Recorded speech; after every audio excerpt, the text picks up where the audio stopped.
Greetings, traders. This is I, Abdul Shabazz, and this is some real change stock options trading journey.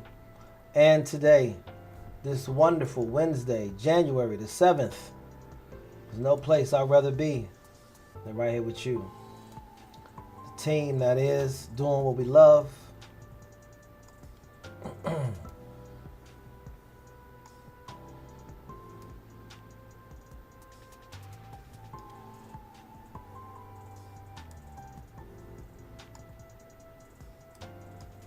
Yesterday's trade worked out as well. We made nice money off that unexpected put, but the call worked beautifully. You would have taken that call yesterday. 689.2 all the way to the 691.8. Beautiful yesterday. Today is a new day. Let's see what it brings. Man, as always, you guys watch me make my plans right in front of you. Hope you're making your plans as well.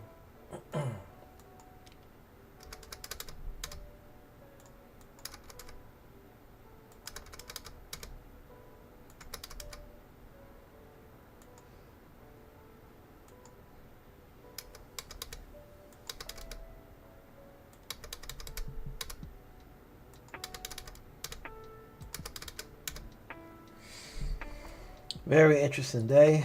Let me go ahead and begin by analyzing it.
We made beautiful money on this put yesterday.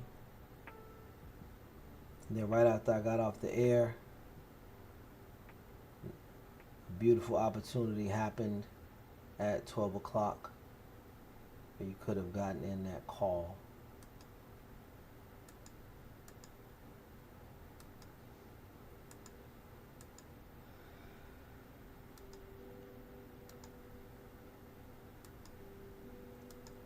Now I'm just cleaning the charts up, getting ready to do my analyzing for today.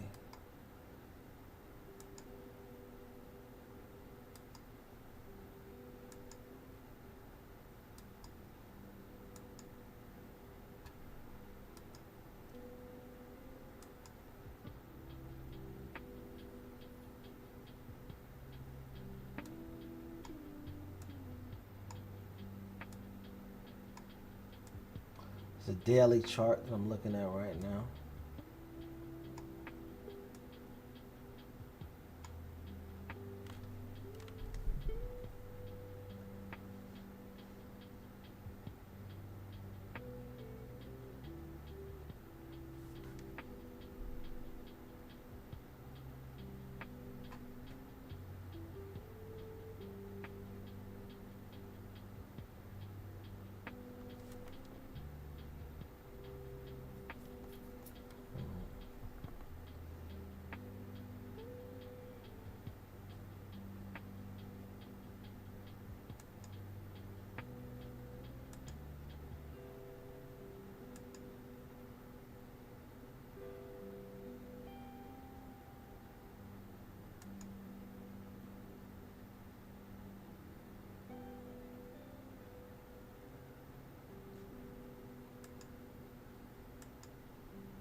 Looking at the daily chart right now. Analyzing the daily chart right now.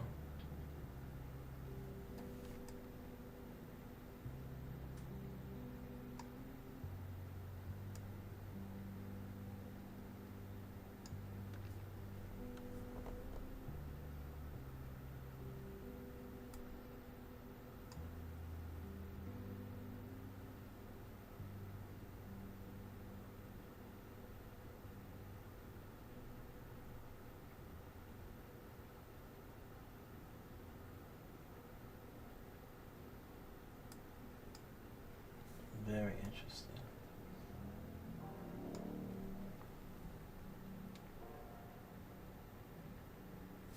Now this could set up to be a double top and then possibly work its way back down, or she could bust, break right through, continue to put in new highs. This could be a new high kind of day. We're going to definitely find out today, that's for sure. We're definitely going to find out today, that's for sure. She's looking very bullish coming into the day. Very interesting. See no real 686, that's way down there.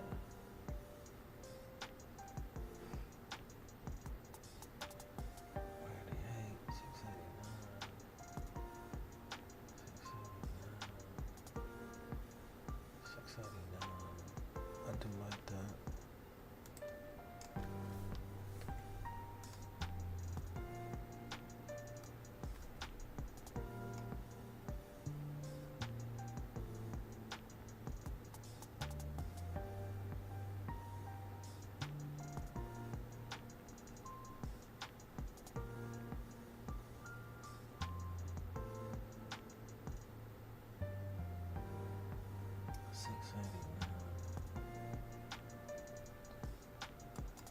So for a put, I'm looking at 690,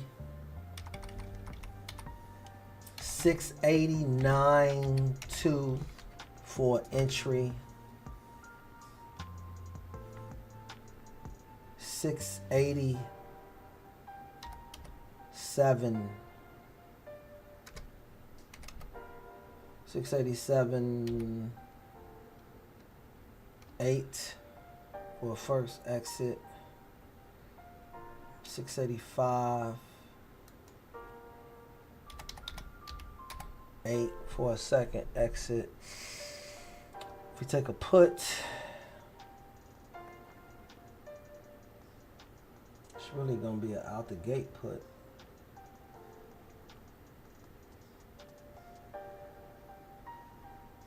So you're talking half a whole dollar amounts this point, 692 off of 691 or 690, depending on the price.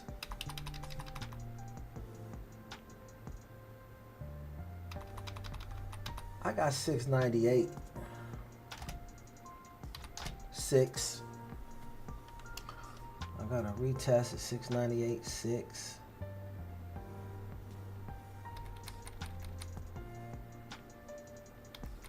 And a 696. First profit target.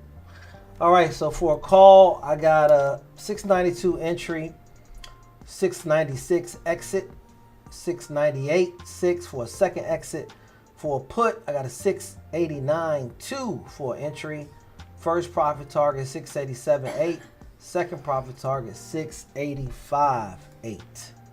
Not done with it just yet. So I'm gonna break it down a little bit more. Then I'm gonna transfer it over to my TOS charts. Okay, this is the new algo that we are in. So, based on that algo, if I said a 689.2 put, where would that put me at? About right here, which would be appropriate. But she could come down here, bounce, and then go back up. So, if she does come back down, she come down to the 693, 689, 2. I like that area. I do. I like it. All right, let's go ahead. Put the colors on here.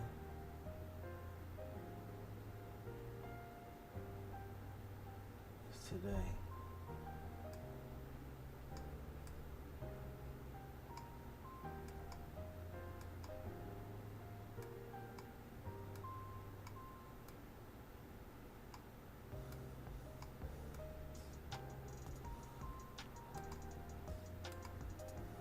To 685, 8. Yeah. That's good with that. And this is a bit, but I like to see a pullback, and then I like to see it come back to the 692.5 area. It's going to be about right here.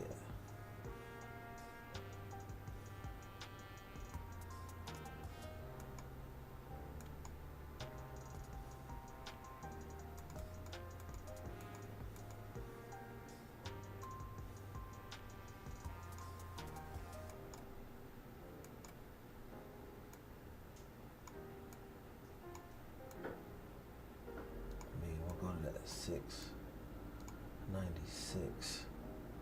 Let me extend this out.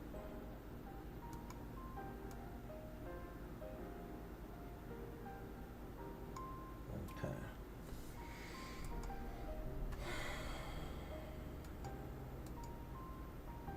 I said a 692.5.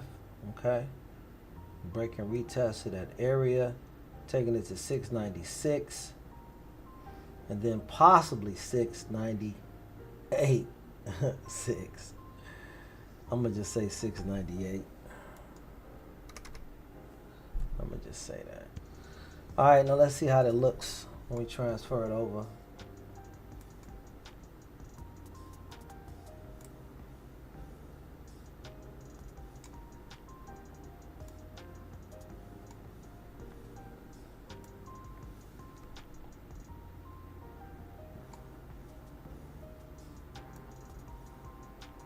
Okay. Once again, sometimes it's just as simple as following your crayons. One more look, again, for those of you who just might have joined.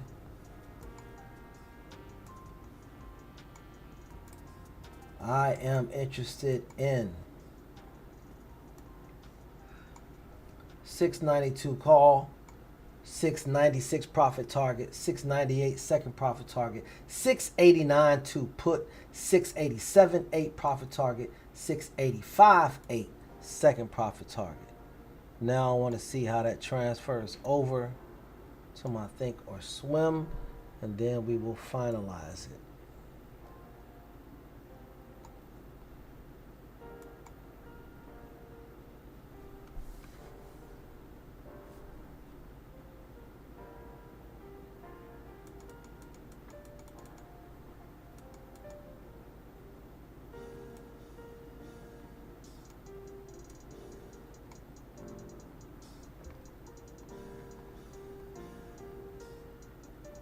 Bulls have absolute control of today, of this week rather. You can see this candle is a very bullish candle for the week.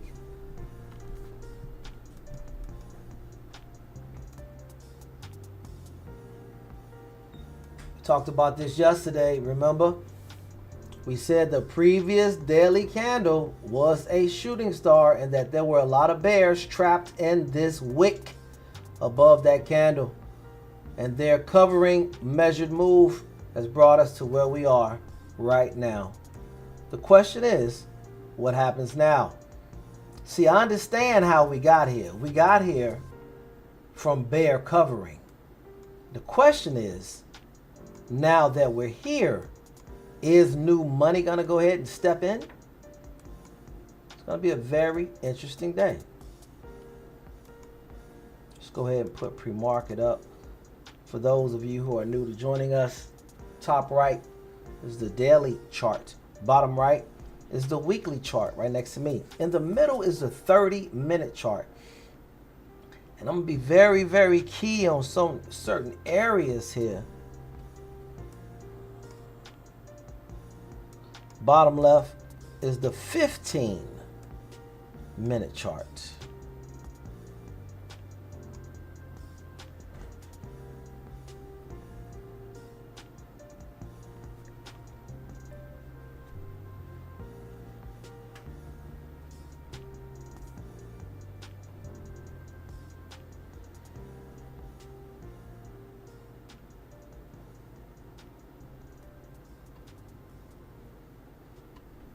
Top left 2-minute chart.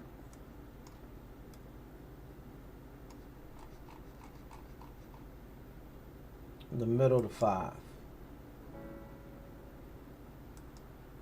I'm going to look at my overall plans.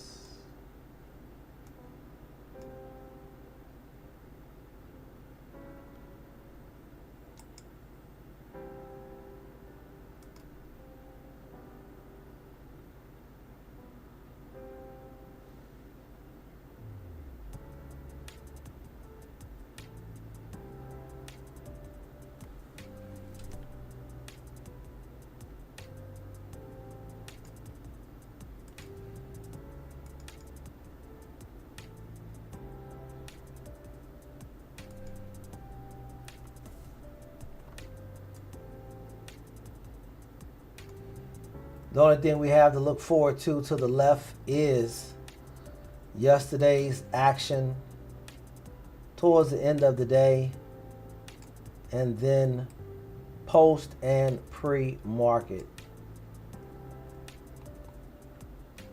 Pull my plans back up, see how I still feel about them. I like a 692.5 call. That's buying high and selling higher. It's just simply what it is. A lot of people think that you short at highs, and you can after you've seen some pullback, after you've seen an established high and a possible shorter high is what you're shorting. But a lot of times in momentum buying, you can just simply buy high and sell higher. Short low and cover lower. That is also a very profound, profitable way of trading that a lot of people just simply don't talk about.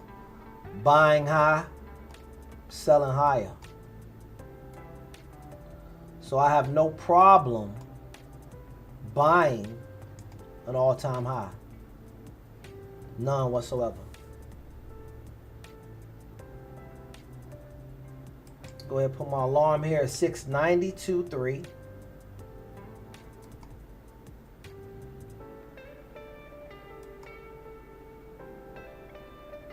Alarm is in place. 692.5. Like to see a break and retest. Take it to 696. Would be amazing today.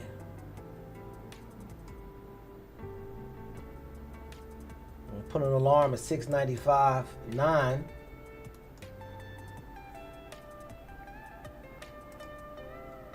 Profit alarm is in place. Now let's see what if it goes the other way. What would that do? That looks like, I said I like a 689.2. Put 689.2 for the put. Let me see that. Looking at yesterday. 689. 2. That's all the way down here. Interesting.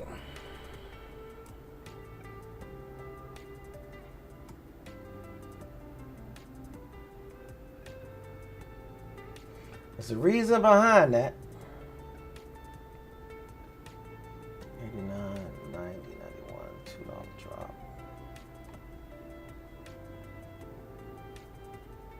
This would be a case of selling low, covering lower.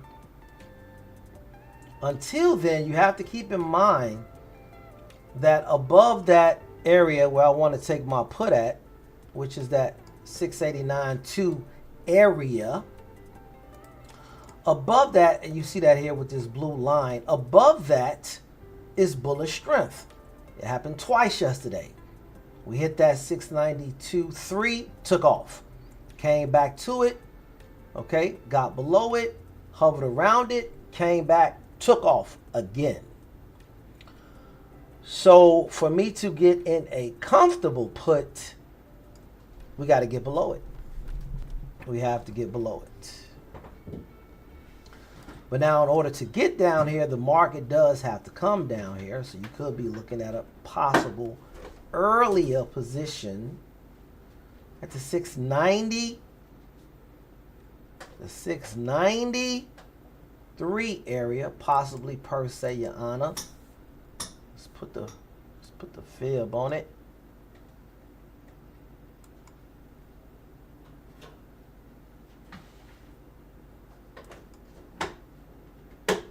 Yeah, with the fib.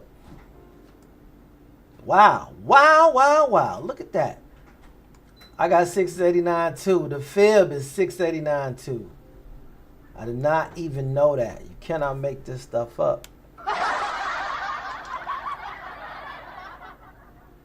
Alhamdulillah. I'm sticking with the 689.2. We'll put an alarm there. But keep this in mind. The alarm means the market has gotten into your area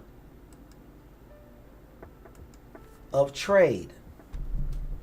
It doesn't guarantee a trade in that area, but it is letting you know. And I believe we could take that down to the 687.8. Let's look at that.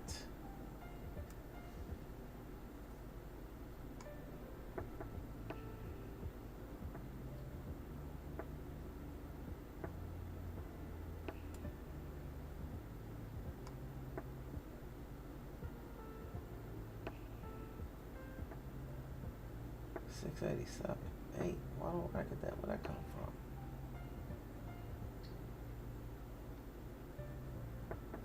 Okay. All right, I'm gonna respect it. 687.8, and then 685.8. Which I'm gonna call 680. 680.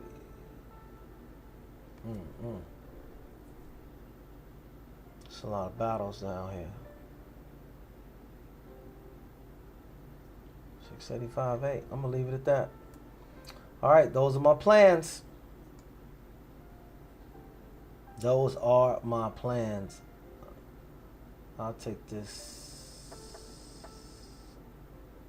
So press my profit target for the call. And let me put my profit target for the put. 687.8. 687.8.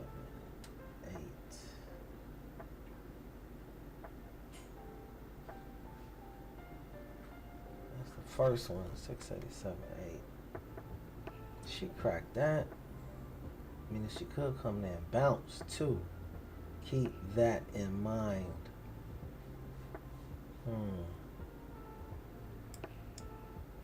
Okay.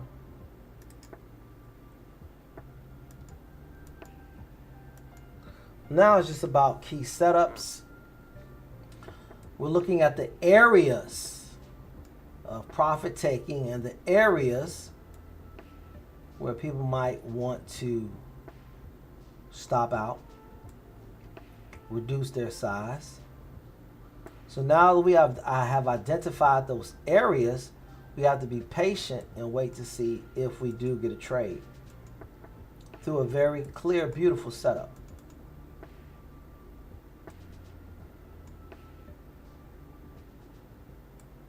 I'm going to go ahead and start off with this view right here for this morning. That should cover everything we need.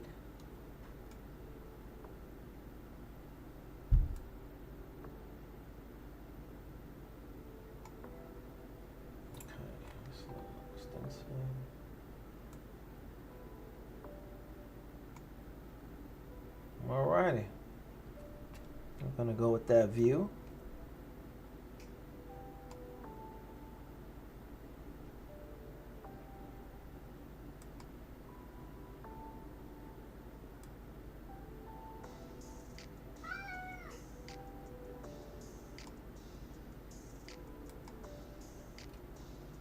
Okay. This is the view we will start with this morning. Thank you all for tuning in as we get ready to begin today's show.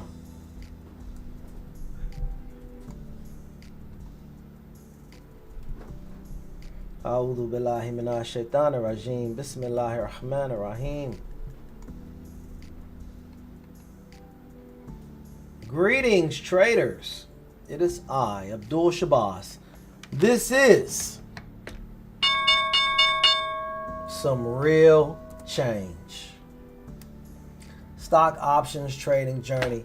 Big shout out to the team for being in the building. Nkosi's in the building. Dr. JB is in the building.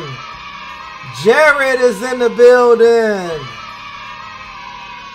Yes, sir. Dr. J's in the building. Quiet Soul is in the building. Todd Macon is in the building. And our Kick family is in the building as well. Thank you. Shout out to you for joining us. Let's go ahead and get this day started with the necessary discipline that we need. The market came right to my area of interest and popped right back down. All I'm simply going to do is replace my alarm in that area. Don't want to trade too early. As you guys know, I did very well in the fourth quarter last year. Waiting until after 10 o'clock to take a trade. Unless we have an A+ setup, I will be doing the exact same thing again today. Waiting for an A+ setup before I take a trade. Thank you guys for tuning in so much and for hitting that like button. I do appreciate it.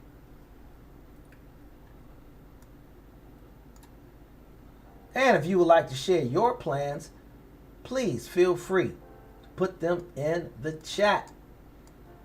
Dr. JB, what you looking at this morning, buddy? What you thinking? Talk to me, sir. Anybody else want to share their plans? Please feel free.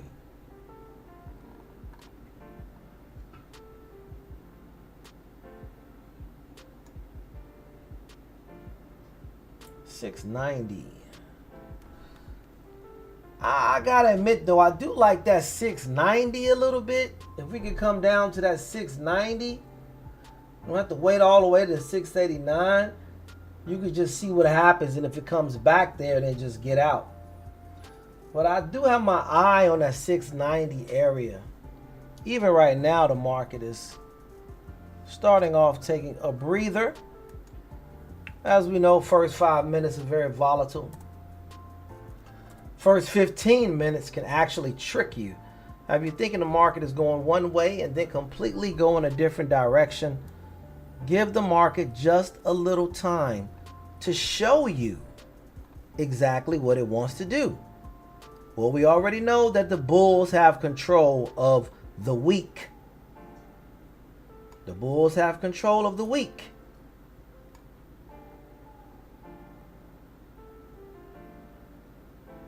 How do the bears feel about today?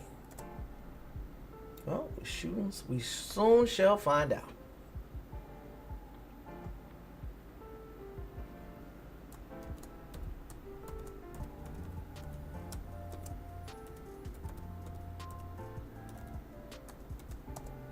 Let's check to see if there's any news.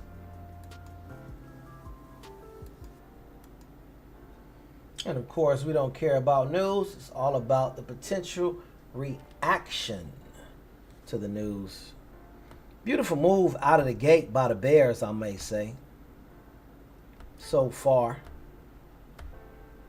We don't judge anything in that first 5 minutes.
What's the team thinking?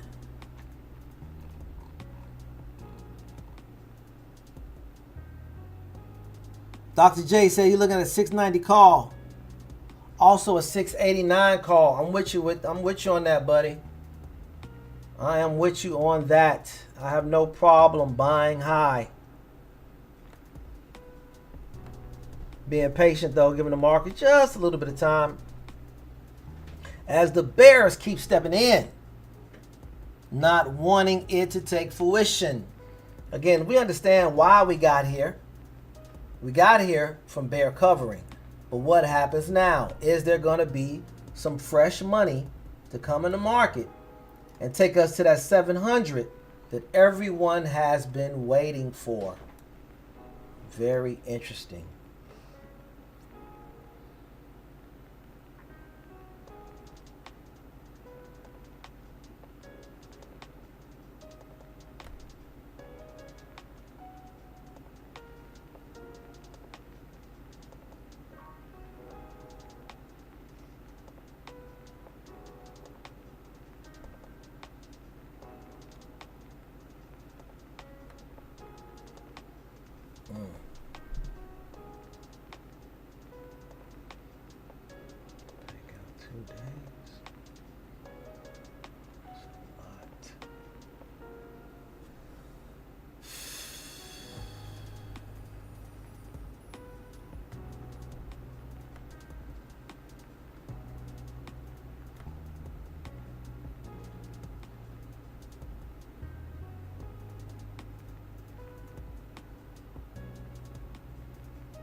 I'm in that call. I'm in a call.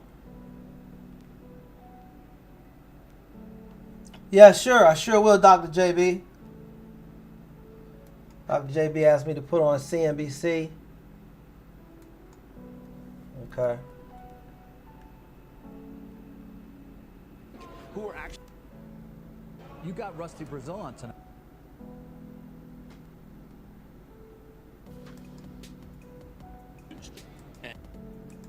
He would tell you, please don't get too far ahead on yourself on this thing. Don't get too far ahead of yourself. Well, the Energy Secretary is presenting today at the Goldman Sachs conference, talking about all of this, the SPR. For more on that, let's get to our Brian Sullivan at the Goldman conference in Florida. Hey, Brian. Hey, good morning, guys. Yeah, as we broke the news earlier in Squawk Box, the United States, it's not just 30 to 50 million barrels a day or barrels in total we're going to acquire. It's indefinite, and that's the big breaking news from this conference that we had earlier today.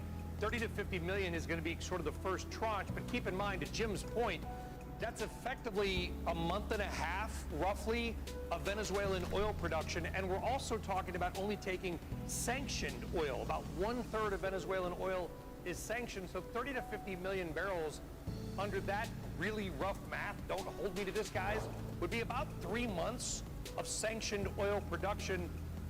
You are correct. This is heavy sour crude. It is expensive and difficult to refine. The idea and what we're talking about this morning is that the U.S. government is going to take 30 to 50 million barrels of oil to start, then add more down the road. We will send that to, say, a Valero or a Phillips 66. Those names are not mentioned to me by the White House. I'm throwing them out as companies that have the ability to refine and market some of this heavier sour crude, then sell that back into the marketplace. The money from those sales would be kept across U.S. banks and then at some point in the future be sent back to Venezuela for their use, guys, but not until Venezuela effectively, for lack of a better term, cleans up its act. It's probably why you're seeing Valero up nearly 4% right now. To Jim's point, Venezuelan oil, it's kind of like tar. Take maple syrup, make it thicker. It's expensive and difficult to refine, but it looks like for months to come or years to come, the United States is now the primary owner and marketer of Venezuelan oil. That's the big headline, among others, from this conference. Earlier today, by the way, Secretary Chris Wright, who we will speak exclusively on Power Lunch 2 live today, was on stage here at the Goldman conference, and he addressed exactly what's going on with Venezuela. Here's what Chris Wright had to say. We're going to market the crude coming out of Venezuela, first this backed up stored oil, and then indefinitely going forward, we will sell the production that comes out of Venezuela into the marketplace. So as you guys know, backed up stored oil is a fancy term for basically oil that's an inventory sitting on ships. Either way, the United States now the primary partner, for lack of a better term, for Venezuelan oil. Brian, do we know how it all works? I mean, is it who's on the ground there that we're, I just, you know, how does that actually get executed? Yeah, so that was my first question to my sources that are close to the White House. I will say this, I hate saying this. Okay, team, first profit target is going to be 696. First profit target is 696. There is an alarm at 695.9. Taken control of and rerouted to the United States. We saw that with the Bella 1. We've seen this with the Skipper, the other, I'm naming ships, by the way, that were boarded by U.S. authorities. In the future, oil will be just taken, not taken, but given to the United States directly from Venezuela. So if there is an oil tanker that is being filled up in Maracaibo, Venezuela, and was going to be sold as sanctioned oil to, say, China or maybe a Turkey, making those countries up, but they're the largest buyers of Venezuelan oil, that ship, David, will be then rerouted to Galveston, to Houston, to Louisiana, the oil offloaded, refined, and then, as you heard the Secretary say, marketed, aka sold, back to Western countries. Hence the action in Valero today. Brian, we'll appreciate that. We'll talk all morning. There's still the question, Jim, not just the constitutionality of all this, but what the Chinese will say. Is anybody in this call with me? Is anybody in this call with me? 696 first profit target area. Submarines. $50 billion. that they owe the Chinese, and the only way they can pay it is the stuff that President Trump wants to take away. I don't think people realize that the oil infrastructure, the refining is done, can't be used. Everything that it just can't be used. So the reason why you're hearing about the barrels is because it can't be refined. Very difficult. You have to actually inject gasoline to be able to make it so it's refinable because it is so heavy, even heavier than Canadian crude. So I don't want to say that none of this matters, and it would be great if Valero could actually realize any of what we're talking about, or Marathon Pete. But I just think that it's a sideshow. The political aspects are big. The oil aspect's not big because you're not going to really, other than Chevron, be able to know what to do down there. Chevron stayed. Remember you talked about how Chevron stayed? They stayed. And they can double their, they maybe can double their 100,000, but not much. I don't want people to get lost here. Chevron, people paid up 9 on Monday and they've lost a lot of money. It's our duty to be able to say, listen, not a good trade and certainly not an investment. Right, we're dying to hear from them, but the other question would be whether or not this investment would get in the way of the capital returns that investors have gotten used to. Oh, I know. And it's funny, by the way, the more they do, the lower the price of oil is. It reminds me of when Trump first came in, drill, baby, drill, and it crushed the price, and those were the worst stocks in the market. What are you doing? I'm just sitting here. Cool. I mean, why don't you get me a coffee then? Okay, I'm on it. It would be funny if he actually did. Pump her over. What would you like? No, that's okay. Yeah, absolutely, because I don't really like that M&A skim. You can sit down. When we come back, we'll get a little bit more on the action here. All-time highs at 69.55. Watch bonds. Get a little data today in the way of factory orders, services, ISM, JOLTS, of course, ADP we mentioned already. Stay with us.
Gold's giving a little bit back, of course, after a banner year last year.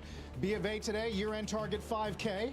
And Nice. a big piece I know, Jim, you saw in Barron's, now on track to surpass treasuries as the biggest reserve assets of foreign I know I governments. re-X'd your note there this morning because I think that people are finally, the governments are getting serious about deficits and realizing they're only finding 1% of replacement of gold every year. So that keeps us back. Yeah, good news if you are a gold bug. Yes, and I am. By the way, programming note, be sure to watch tonight's premiere of Leaders. Walaikum assalam. Hamza is in the building. Shout out to you, Hamza. Thank you for joining us. America's top CEOs tonight. Netflix's Ted Sarandos and Shake Shack founder Danny Meyer. It's at 10 p.m. Eastern and Pacific. Dr. only JB on said he's CNBC. getting out. We'll get Dr. Stop Trading with JB, Jim next. I am staying in because actually, let me tell you guys, actually after talking to our teammate Hamza, I decided today that I'm going to go ahead and get in a trade with a next day expiration. So I am in this, okay, with a next day expiration. Don't know what it might do, but I'm completely comfortable and willing to let it go to zero. But on the flip side, I'm giving it the room that it needs to get where I want it to go without theta attacking my profits. So I took a next day expiration on this call so I don't have to worry about theta. So I'm going to let it do what it does. Shout out to you, Hansma. Thank you for mentioning that to me, my C8 brother. Yes, sir.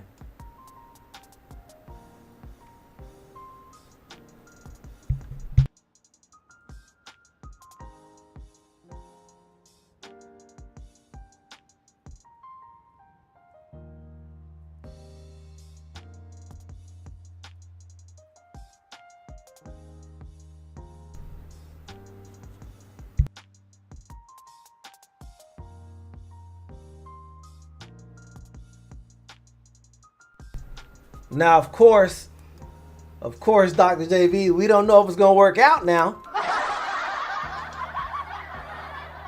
But that's not why we took the trade. We took the trade because a certain set of criteria have shown up and presented themselves. And like I told the team earlier, there's absolutely nothing wrong with buying high and selling higher. Glad to have you here, guys.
Let's get to Jim and Stop Trading. On the hunt for stocks that are down substantially from their highs, they're doing incredibly well, that are linked to technology, I'd come up with CrowdStrike.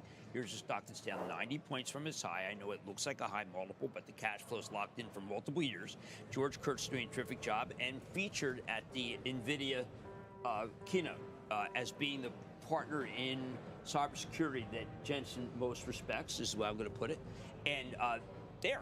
Okay, it's a high multiple, but it's well off and it's down from its high to the point where I think it represents opportunity. You think the risk of cyber attacks is rising with these I sure growing? do. I mean, look, you take on China when you do Venezuela, and the first thing they do is they try to get into our companies. I don't think.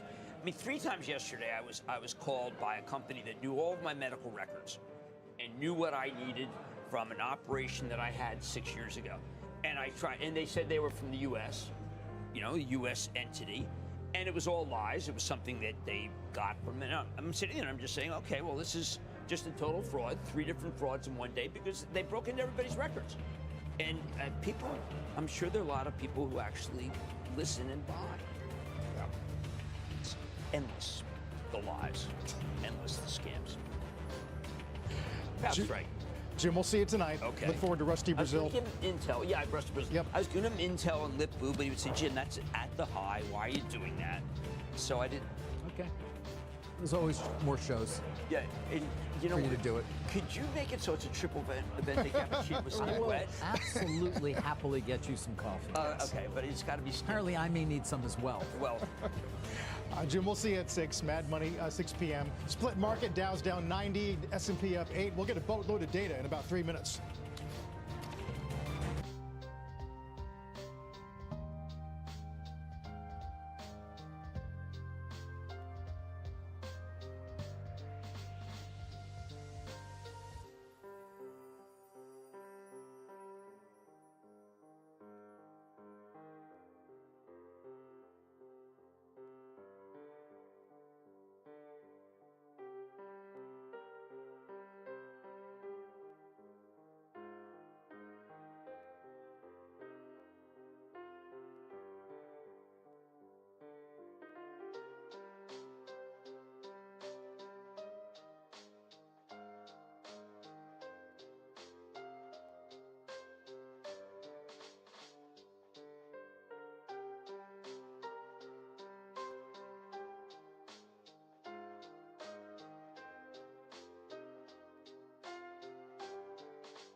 Wednesday morning. Welcome to Squawk on the Street. I'm Sarah Eisen with Carl Quintanilla and David Faber. We are live, as always, at Post 9 at the New York Stock Exchange.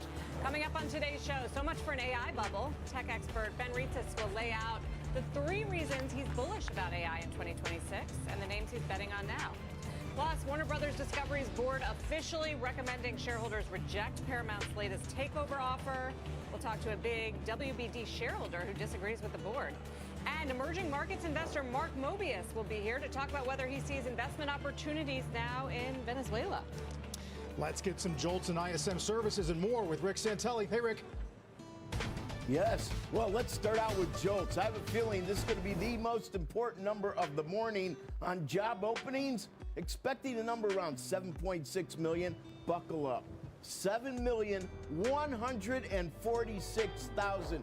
A huge miss and a big downward revision in the rearview mirror from our last look at 7,670 now becomes 7,449,000. So the new read at 7,146,000 That would be the smallest jobs opening since the end of 2020. Now, let's look at the ISM picture on the services side.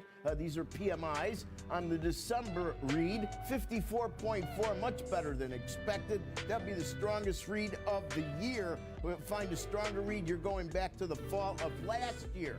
Now, let's look at the prices paid component, an area we'd like to go down a bit, and indeed a little less than expectations.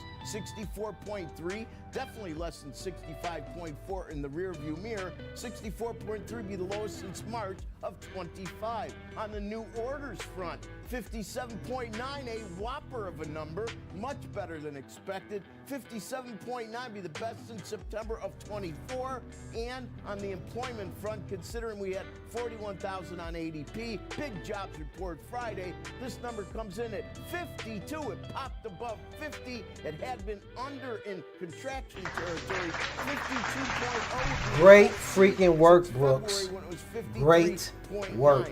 Sorry, Brooks. folks, it doesn't end there. Get comfortable. Beautiful work. Here we go with factory orders for October, minus 1.3%. Beautiful work, Brooks. That's a Beautiful big work. miss. You have to go to June of 25 to find a smaller number. Strip out transportation, a huge improvement, but still negative. Minus 0.2. Minus 0.2 would be the weakest since April, minus 0.6. Now let's look at durable good orders, shall we? Durable good orders coming in at minus 2.2, exactly as expected, and doubling up exactly the read we had last month. So we are not looking good there. The last positive number was September when it was up 0.7. But do remember, we had May when it was up 16.5. That was a historic pop, but we've been deteriorating ever since. If you strip out transportation, it not only improves, it moves up above zero, up 0.1, and that would be, well, last month was up 0.2 to give you an idea, and that now becomes, there is a revision there, it becomes 1/10. Now, let's look at capital good orders, non-defense, ex-aircraft, a proxy for capital spending, and that comes in at up that's up 0.5%, That's a nice gain. And you look at shipments up 0.8%. So those numbers are pretty decent. After all of that, what do we see? We see deterioration in the equity space, and we see interest rates just a smidge higher. I'm very impressed that the market isn't much lower on interest rates. Looking at that weak jolts, because the labor area of the U.S. economy seems to be the area the Federal Reserve's paying closest attention to. Sarah, back to you. I'm just digging in a little bit. It looks like the layoffs level in the JOLTS number was a little bit lower than expectations, and quits was a little higher. So those are actually some good components maybe in that overall headline miss. A little bit of both there, Rick. And strong ISM, and that also helps, especially on the service side. Yep, yeah, really strong ISM there, as Rick reported, 54.4 versus the 52 expected.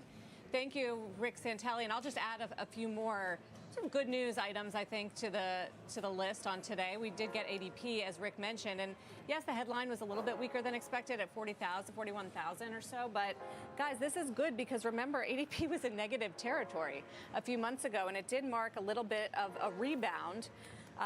It was negative 29,000, which was a revision from the prior month, from negative 32,000. 3-month average, basically, which is a way to smooth it all out, actually moves higher on ADP, private sector jobs, to plus 20,000 from negative 4,000. And then from the release, Carl, what I noted was a good statement, a quote that said, small business establishments recovered from November job losses, positive year-end hiring, even as large employers pulled back. Yeah, the downside is the full year ADP number, 614. That is the lowest number of private jobs added in any year since 2011, if you take out the decline in 2020. No question, last year the labor market took a step back, but what I'm saying is that things are not deteriorating, because if you look at the monthly data and you're wondering, things definitely got worse in November, but it looks like they came back in December. So maybe there is truth to the idea that the government shutdown was definitely a negative on the economy and on jobs. If you also look,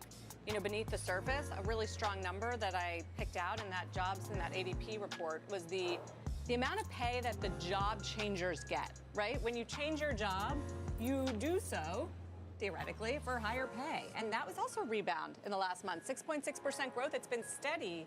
I wanted to show you around this sort of 6 to 7% growth all year. That bodes well for wages. And I'll just throw in one more good news chart because this is one we can watch for tomorrow. We're going to get productivity numbers. I know you always watch productivity. Carl, it's been a great story. This is from Standard Chartered. We are inflecting higher on productivity, and in fact, looking at the highest productivity gains we've seen toward the end of cycle in decades. Yes, AI. Yes, pro-growth policies. But that started, it started even before. It was a post-COVID kind of phenomenon where you're just getting more from workers, and that bodes really well for economic growth. It bodes well for wages, David. It bodes well, I think, for asset prices as well. So we'll be watching those productivity numbers. Any idea why things would have taken off before AI and after COVID? I mean, it just, look, especially maybe when different you had people jobs. working from home so much. No, it was post-COVID. It took a huge No, I'm dip saying during COVID. you still had people working from home. Yeah, I mean, look. So really kind of, well, they still are, a lot of them. Psychological changes, different. This is a U.S. phenomenon, by the way, so you're not kind of seeing these productivity gains in Europe and in the U.K. And I wonder if it's also just the amount of technology, even before AI, that was embedded into the workforce, but also technology as industry in the United States. You know, in Europe, they're still making pharmaceuticals and autos. In the U.S., we have a more technologically advanced economy, and so we've had this really good productivity story that I think AI and some of the Trump policies have only enhanced. Let's get to the latest breaking news out of Venezuela this morning. CNBC's Brian Sullivan reporting that oil sales from Venezuela by the U.S. will continue indefinitely, and U.S. sanctions against the country will be reduced. That's according to sources close to the White House. The news comes after the president said Venezuela will turn over 30 to 50 million barrels of oil, which will then be sold at market prices, quote, to benefit the people of Venezuela and the United States. Let's bring in Paul Hickey, co-founder of Bespoke Investment Group, talk about, I guess, Paul, the degree to which Brent deserves to trade lower, how high production can actually get once we stop just pulling out of storage there. Yeah, no, I mean, I think the news out of what we saw in Venezuela over the weekend it serves the potential to increase supply going forward. But it's a factor for the energy sector, which we've seen multiple examples over the last year, where you see these events impacting the sector and oil prices continue to decline. So all last year we saw oil prices decline. We're pretty much lower now on crude than where we were to close last week. And that's very positive for the inflation backdrop. And in the long run, that's a good thing for the overall market, as inflation is still high and above the Fed's target, has been declining. The last print in CPI was at a 4-year low. And when you get those backdrops where you have inflation declining but still above target, market performance in terms of equities has been very strong. It's been a sweet spot for the market. Right. I guess the question will be how much faith we have. You know, this is a good step 1, but how much faith the market has in steps 2 through 10, as Schumer put it yesterday. I mean, this time last year we were talking about, trade deals coming into effect, which really still hasn't happened. How much faith do you think the market should have in this? So I think, as far as the tariff situation, I think we're past the worst in the worst headline risk in tariffs, and so we're going to be moving on from that. Broader market perspective overall, we've seen the economy holding up well. The job market has been mixed. As you mentioned, the creation of private payrolls by ADP last year was the lowest since 2011, outside of the COVID year. But as Sarah was mentioning, the government shutdown was a negative on the economy and a short-term headwind. And as we've moved out of the shutdown, we've seen a rebound in these economic indicators. Jobs numbers, the employment component of the ISM services report today was very positive. The ISM services headline was positive, and prices paid saw a modest decline. So I think what was really concerning during the shutdown was the negative impact on consumer stocks. But as the market, as the economy, or as the shutdown ended and the government workers got back to work, we've seen these consumer stocks rebound. And I think that's going to be a positive sector to look at in the year ahead here. Everything you just laid out is a case for the bullish momentum we've seen in the market and the economy, as well as the fiscal impulse that we're supposed to get from the tax legislation. But all of it also theoretically decreases the chances that the Fed cuts rates. How much is that embedded in the bullish forecast? So I've always been of the view, Sarah, that the less the Fed has to cut, the better it is. As long as usually when the Fed is cutting rates, it's because something negative is happening in the economy. So if we get 1 or 2 cuts this year, I think the market would do just fine with that. And that would be because inflation is lessening and those impacts are declining. So I'm not really all that worried about multiple Fed cuts down the road this year. What we really want to see is the economy doing well, and we're seeing signs of that going forward. Hey, Paul, I noticed in your notes this ChatGPT versus Netscape chart in terms of the performance of the NASDAQ after the introduction of Netscape back in December of '94 and the performance of the NASDAQ since the introduction of ChatGPT. You say it's simplistic, you admit that, and you say people have been laughing at it, but it's been right so far. You think it will continue to be, and what does that mean? So I think the pattern has continued to hold up, and I think it's a big revolution in the economy, the AI, just as the internet was. So in that respect, it's going to outdo expectations going forward. And the comparison now is basically like early 1998. And at this point, the NASDAQ is up nearly an exact percentage amount as it was following the launch of Netscape in '94. So the pattern has continued to hold. Whether or not it holds going forward remains to be seen. But it's worked so far, and as long as it continues to work, we'll keep following it. You think we're in '98, so to speak?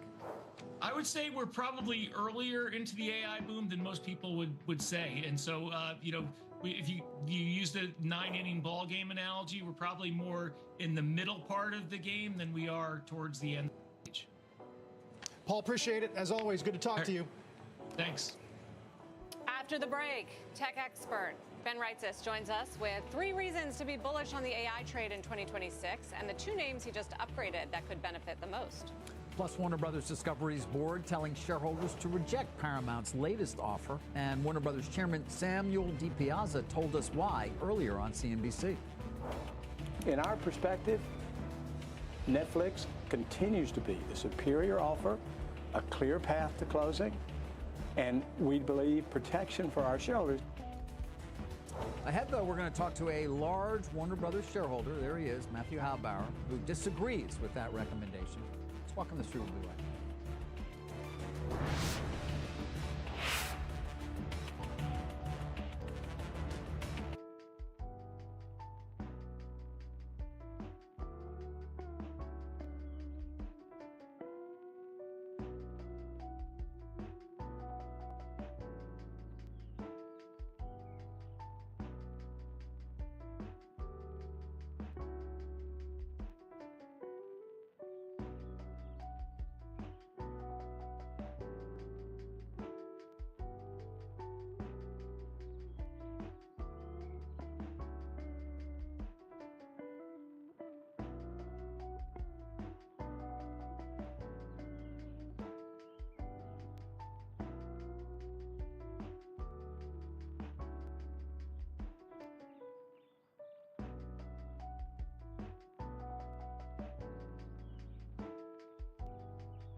Welcome back. NVIDIA dominating the headlines at CES this week.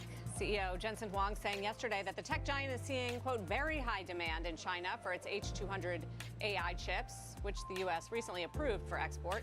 This after Huang on Monday unveiled the company's plans to power robo-taxi fleets by 2027. Joining us now is Ben Reitzes, Managing Director and Head of Technology Research at Melius Research. It's good to have you. So, Ben, what's your thesis as we enter the new year about how these stocks will behave differently or the same as last year? Well, we're pretty bullish. We're very bullish. What you're seeing near term is that some of the memory stocks and semi-cap equipment are really seeing a squeeze, a rush to buy. And I do think that our large cap companies like NVIDIA and Broadcom will still do very well. Those remain top picks. And then some of the more volatile names like an Intel and Marvell could play some catch up. Intel had a good year last year. I think that continues. But in general, we're very bullish. You had a prior guest on about where we are in the cycle. I still think we're early. Everybody wants to compare it to the internet. This thing is going to chart its own path, but it should be bigger than a lot of the naysayers think, in our opinion. You think Intel's part of the story here? I mean, and yes, you mentioned last year, certainly good vibes. The administration, they raised a lot of capital. They had a lot of very high profile and powerful supporters, but what about the fundamental business? Yeah, I mean, there's names like NVIDIA that might be a little bit safer because NVIDIA's gotten all the supply they need to crush numbers, in our opinion, versus other names, where Intel's a little bit more of a speculative name where it's not trading as much on earnings. What I think is going on there is NVIDIA is a great shareholder. They're going to help them. The Trump administration is going to help them.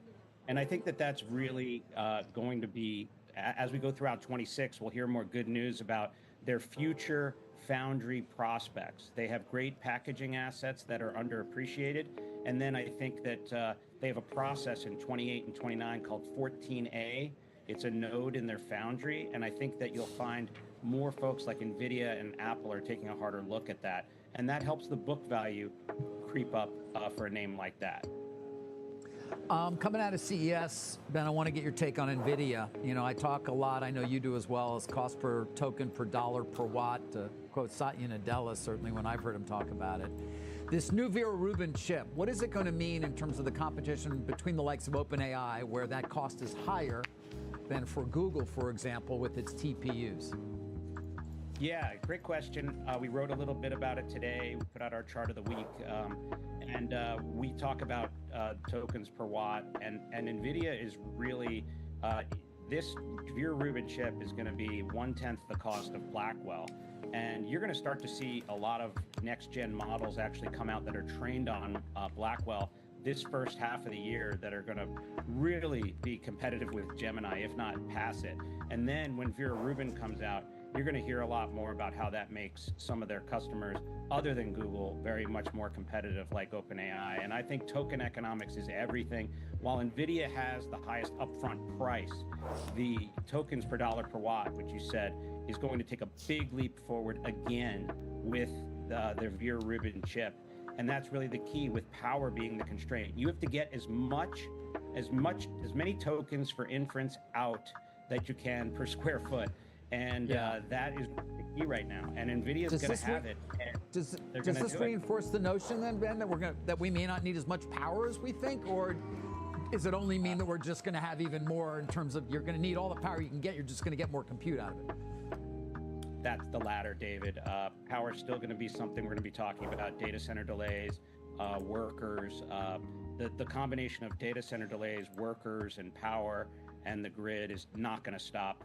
I think the big thing, David, is just that inference is much bigger than expected. We're going to have these AI agents this year doing stuff in the background, and they're going to ping a lot of compute. So there's going to be a lot of things going on in the background due to autonomous AI agents that you don't see. But while you're sleeping, a lot of work's going to get done, and that's going to eat a lot of compute, David. And NVIDIA should win, and as well as many others. Right now, the memory guys are surging, maybe taking a break today. We'll see. I'm pretty bullish, David. I think we're still early. And you can be bullish on both the OpenAI cohort ecosystem and the Google cohort and ecosystem, because we've seen those in opposition, and now there's increasing concern about competition there. Yeah, I mean, look, the Google cohort, we call it, stocks related to Google as well as Google itself, surged in that third quarter into fourth quarter, and that was, that's something that may have gone a little too far. The OpenAI may play a catch up. OpenAI is not going to roll over. They're going to, in our opinion, get their money, and if they get the 40 bill from SoftBank, which it looks like they got, then another 100. I think that'll allay a lot of concerns, and that'll make it so the more speculative names like even Oracle and CoreWeave find their footing. So I think they're not rolling over, and let's see how they do with these NVIDIA trained models. Google, obviously, hats off to them. They used their TPUs on their own infrastructure, saw great economics, and obviously you're seeing the benefits. But these other guys aren't going to roll over. I think we obviously, I mean, look, hats off to Google, but we don't want just one company to win. So 3 or 4 winners would obviously be the best for this stock market. Does Intel have news today? It's up almost 10%. Is this your upgrade? No, we upgraded it yesterday. I think it's because I'm talking to you, Sarah. No, I'm kidding. Maybe. Look, I think we'll have to look at it, but I noticed it's been going up even since we've been talking. So maybe there's something there. But I think in general, there's a lot of data points out today around Asia and Asia checks around a bunch of the names. What you're seeing out there, though, on the AI chip front, that's key here out of CES is that NVIDIA and maybe Broadcom have bought up a ton of supply. So the big fear out there is that anybody else but them, Intel's a little different because they're not as levered to AI. They're more, there's more of a speculation, but really there's a shortage of memory there. And I think some people are, maybe on some of the more speculative chip names that are second fiddle to NVIDIA and Broadcom getting a little nervous. I think we'll work through that. Okay, it's up 10%. It's been less than a week year to date, though, up 19%. Intel. Thank you, Ben. It's good to talk to you. Great to talk to you guys. Happy New Year. Happy New Year, Ben Reitzis of Melius. When we come back, Warner Brothers Discovery shareholder Matthew Halbauer will join us to explain why he disagrees with that board's company recommendation to reject Paramount's latest bid to buy the company.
Warner Brothers Discovery's board formally recommending today shareholders reject Paramount's latest takeover offer.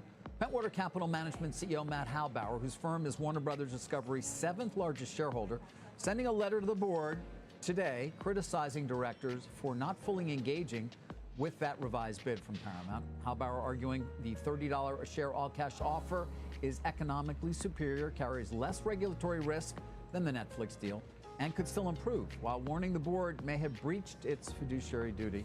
Let's hear from Mr. Halbauer now. Matt, thanks for joining us. First time not in person, but good to see you via the miracles of television. All right, what was the point of sending this letter?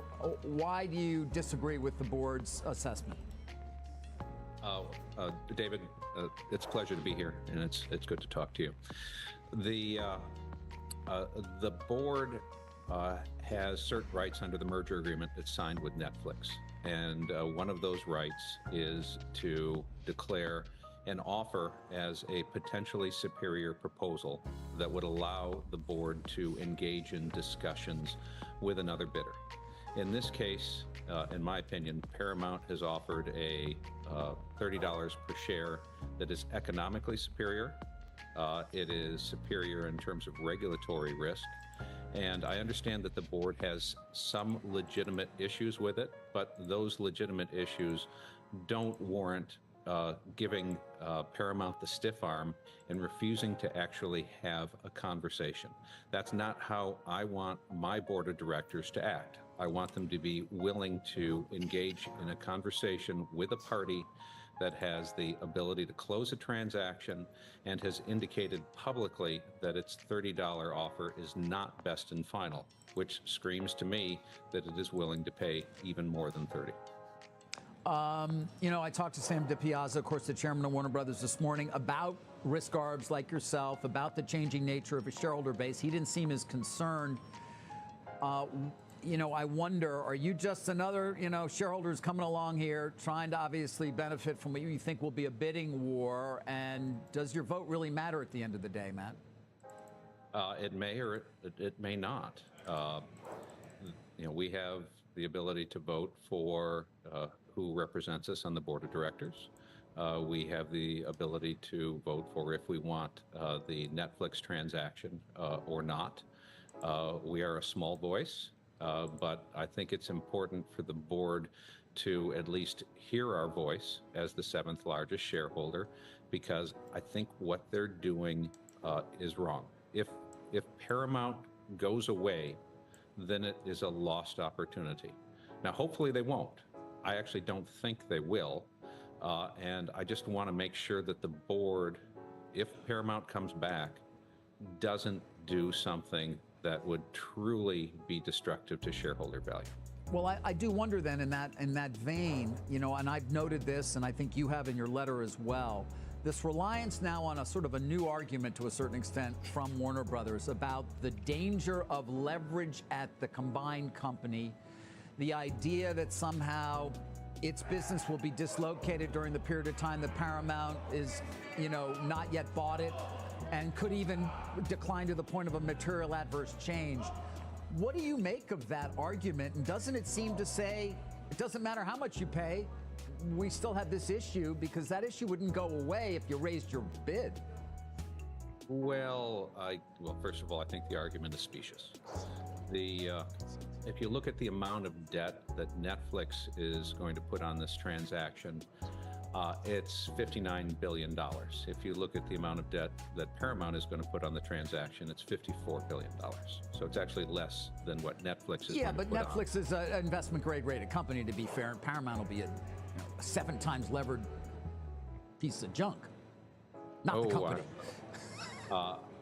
The way I think about it, David, is that the Ellison family are AAA rated, and they have a higher credit rating than Netflix. And so I do think it's specious, because the idea that Bank of America and Citibank are going to fall down on a contractual obligation to finance the debt when you're going to have over $41 billion of equity that's going to be put up by the Ellison family, as well as their partners in the Middle East, which are, really have have net worths even greater than the Ellison family, is wrong.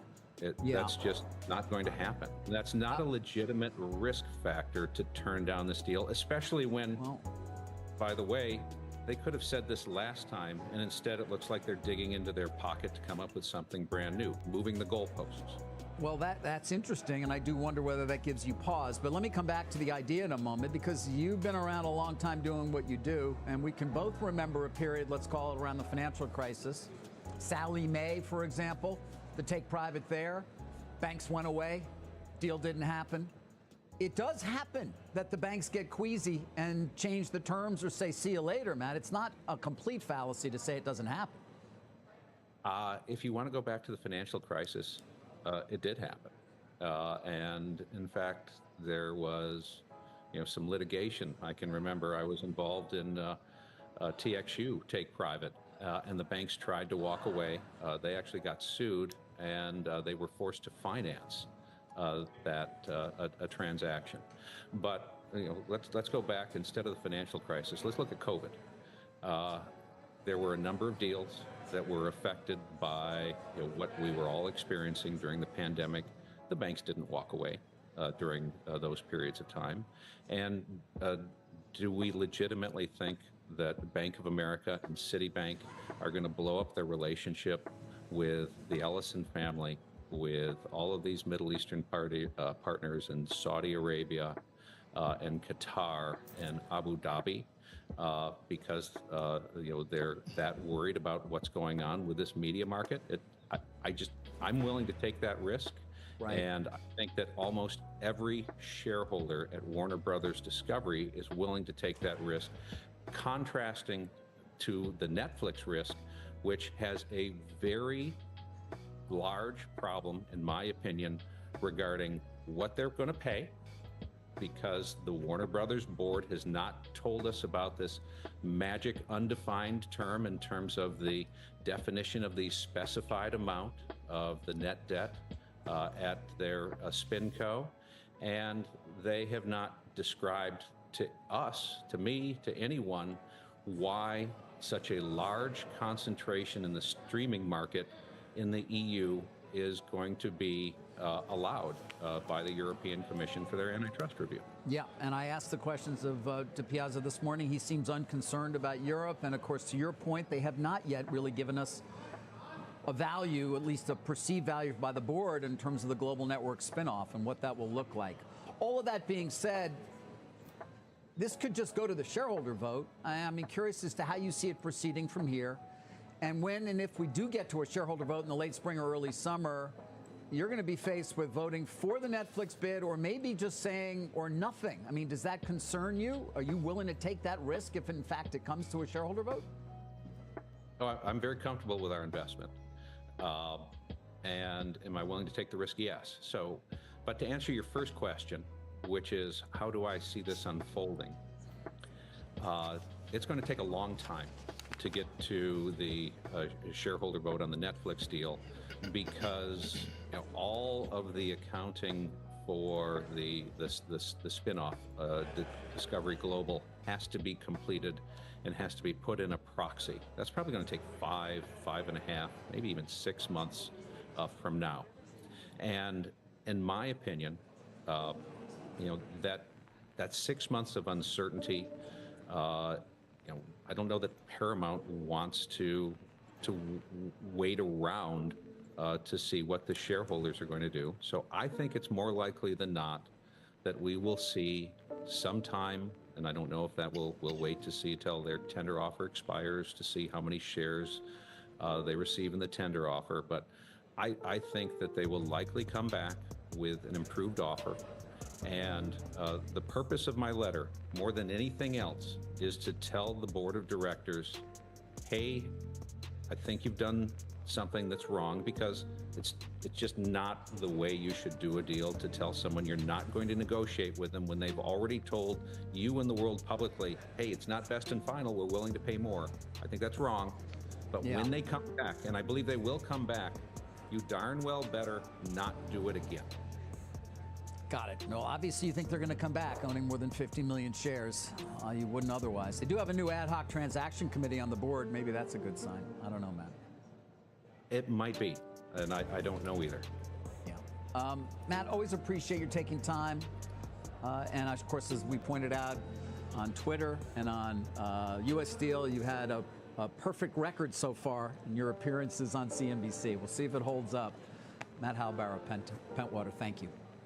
Thank you, David. David, what do you think is going on here? If Matt's right and the economic bid is superior out of Paramount and the antitrust risk is lower out of Paramount, what do you think is going on? I still believe that they truly do believe that there's a real possibility that their business would deteriorate such under the Paramount deal, and that the banks in some way, as unlikely as it seems, and Matt raises a great point, are these banks really going to walk away from Larry Ellison and others, and the reputational risk and everything else? Nonetheless, I'm not necessarily in the camp that says it's trying to come up with all sorts of different reasons. That said, it is notable that this is now a part of their argument when it wasn't part of the original argument when they said, no, thank you. Meantime, getting some breaking news out of Washington. Our Eamon Javers is at the White House today. Hey, Eamon. Hey there, Carl. 2 social media posts from the administration to bring you up to speed on here as we watch these shifting tectonic plates of geopolitics. The first one from the President of the United States, sharply critical now of the NATO Western military alliance. The President saying on social media a short time ago, Russia and China have zero fear of NATO without the United States, and I doubt NATO would be there for us if we really needed them. Everyone is lucky that I rebuilt our military in my first term and continue to do so. We will always be there for NATO, even if they won't be there for us. The only nation that China and Russia fear and respect is the great DJT rebuilt USA, Make America Great Again. That coming from the President of the United States in apparent response to criticism from some that he is seeing about the White House's statement yesterday suggesting that the U.S. may use military force to try to take over Greenland. Also, another separate issue, the issue of Venezuelan... Woo! Man, I don't know what's going on around here. I tell you, man. That's why I tell you got to keep the news up with 47 in office. 47 to say something, and the market will respond super quick. You got to be careful with 47. 47 ain't no joke. Again, I'm still in this call. I'm in it until tomorrow. Very happy with what's happening and take a position. If we get above the 692.7, she's out of here. 692.7. I'm going to go ahead and put an alarm there. That is the area that I'm looking for all the action to take place at. To confirm that, we're expecting a press briefing here coming up at the top of the hour, guys. Back over to you. Okay, thank you very much, Eamon Javers. Still ahead, noted global investor Mark Mobius on all of these risks and also whether he's looking to invest now in a post-Maduro Venezuela. Plus, the news sending shares of Strategy higher in early trading. We'll talk about it.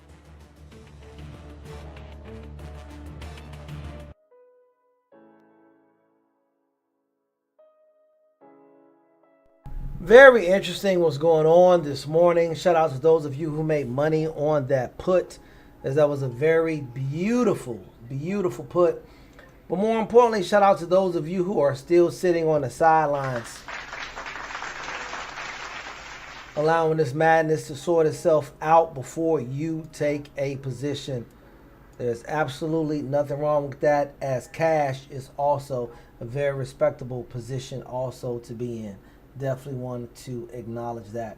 Currently, we are in a control buying algo. So while we're on commercial break from CNBC, do want to show you that.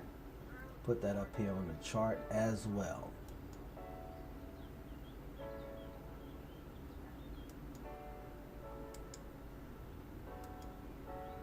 This is what the market is acting inside of now, this control buying algo. Well, this morning is a little, not so much so valid anymore. And there we have it.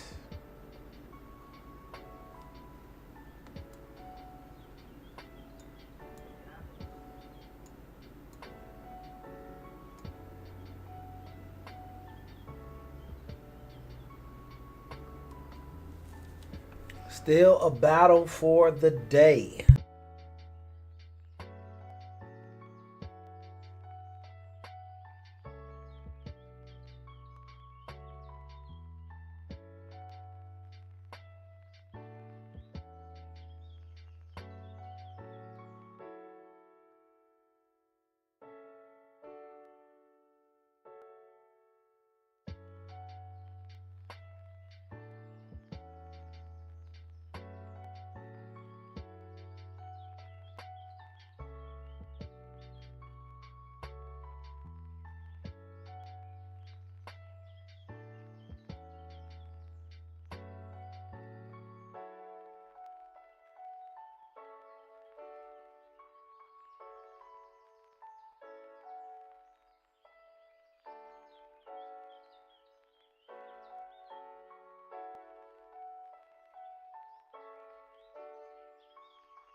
I'm getting ready to get off here right now as it's close to 11. I'm going to leave the chart up. But I'm going to go ahead and sign off right now myself. Again, the trade that I'm in, I'm completely comfortable. Over 30 minutes here into the hour. Because I'm looking to hold it until tomorrow. Boeing notching Talk to you guys a soon. new order out of Alaska Airlines last hour. 110 airplanes worth about $17 billion in total. Alaska Airlines CEO will join us next hour on Money Movers. Shares of Mobileye surging on news that the autonomous driving company is buying a humanoid robot startup company called Mentee Robots for $900 million. Investors like it, up almost 0.5%. And then Strategy shares are also rising after MSCI backed away from a plan to remove digital asset treasury companies from their indices, which would have included Strategy. It had a lot of critics saying that that was an arbitrary move, backtracking, and now the stock's up 3%. Let's get back to Venezuela this morning and the potential opportunities for investors after Maduro's ouster. Joining us this morning, the longtime emerging markets investor, Mark Mobius, is with us. Mark, welcome back. Good to have you back. Hi. Good to be back. A lot's happened since we last spoke. Do you believe we are, the U.S. that is entering a new era of what some call petro-imperialism? That's very, very clear in the case of Venezuela. No question that the whole issue is oil. The U.S. needs to get that Venezuelan oil. As you know, the Gulf refineries run on these heavy crude that Venezuela has. And up to now, as you know, China's been the biggest importer of Venezuelan crude. And I think the U.S. would like to reverse that. So there's no question this is about oil. How do you think Russia and China respond? I don't think they can respond, frankly, because we now have a situation where the U.S. is very much in charge. Chinese really can't do much militarily, and the same with the Russians. So they may cry and scream, but at the end of the day, the U.S. is currently in charge. Now, what happens next is the big question, because there's no question that the U.S. will not be able to run the government in Venezuela alone. They have to get cooperation of people on the ground. And that remains to be seen of how that works out. I assume you believe that will require additional military involvement? It could. If Rodriguez, as you know, she's in charge now. She's a tough nut and will not be easy to persuade, as well as the top military commanders in Venezuela. But I think some persuasion, both in terms of military threat and also in terms of protecting these top people's assets, many of which are in the U.S., may do the trick. So I'm sure there's a lot of behind-the-scenes negotiating taking place right now. So, Mark, are there investment opportunities here for someone like yourself that often goes to far-flung, higher-risk emerging markets? I think you said a few years ago that Venezuela would be interesting if there's a leadership change. Oh, definitely. As you know, when Chavez came in, we got out because he said he was going to take over companies. Now there's a great opportunity. And the amazing thing is that the Venezuelan market has been the best performing of any market in the world, because you have this incredible devaluation of the bolivar, and inflation. So you have a situation where people want to go in the market to preserve assets, and of course, stocks are assets. So I'd love to get into the market again. The problem now, of course, is liquidity and the willingness of our bankers to go in and set up custodial relationships. So that remains to be seen. I think it's going to be happening, but probably not within the next 6 months or so. What kind of signal do you think gold is sending? A big piece today in Barron's about how it's now surpassing or about to surpass treasuries as the biggest reserve asset for foreign governments. Is it about simply not trusting fiat in general, or is there something going on regarding the full faith and credit of the U.S.? It's the U.S. The U.S. debt, as you know, is enormous, and I think a lot of people have begun to realize, including U.S. citizens, that they've got to hold something besides U.S. dollars. And of course, the Chinese have been working hard to unseat U.S. dollars. We back green for the day. We're back green for the day. Let's freaking go! Is that was one of the plans of the Chinese, was to have the Venezuelan crude denominated in renminbi, or some form of currency that the BRIC countries put together. But basically, that's what it's all about. So you have two stories here. One is oil, the other is currency. And the idea of these countries is to unseat the U.S. dollar. If they do that, that weakens the U.S. very, very significantly, because, as you know, the U.S. has had a free ride for quite a long time, Right. being able to pay in U.S. dollars. Yeah, we've talked a lot about central bank buying as a move to create optionality regarding the dollar. Then are you bullish or bearish on the long-term petrodollar narrative? I'm very doubtful about the petrodollar narrative. I think unless the U.S. dollar the U.S. government reduces debt significantly, and unless they buy more and more gold to back the dollar, then I think the dollar could be in trouble. Mark, that's just scratching the surface of the things we're going to be wrestling with, apparently, in the coming year. Look forward to our next discussion. Thanks. Mark Mobius. What are they, besides gold, what are they replacing it with? I mean, no one's stocking up on Chinese currency. No one's stocking up on other currencies. So I feel like we still have a long way, but I guess it's a risk. When we come back, California's tax proposal stirring up threats by some billionaires to leave the stage, but they may get hit by the tax anyway. We're going to explain why.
California's tech elite railing against a new proposed wealth tax in that state. And despite threats of an exodus, if they haven't left already, it may be too late. Robert Frank is here, and he's here to explain. Robert. Good morning, Dave. Well, we've seen those reports about Peter Thiel, Larry Page, and other California billionaires threatening to leave the state over that possible billionaires tax. But as David just said, they may be too late. So that ballot measure that could come up for a vote in November would impose a wealth tax of 5% on California residents worth at least $1 billion.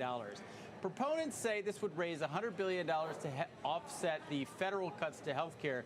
But to ensure that billionaires don't rush for the exits, the tax would actually be retroactive to January 1st, 2026. So, yes, that's last week, and 11 months before the tax could potentially pass with voters. Now, California has very strict tests for providing or proving a new tax domicile. For instance, you have to move your house, your doctors, your bank accounts, your pets, your family photos, your cars, even your country clubs. It also helps to move your business.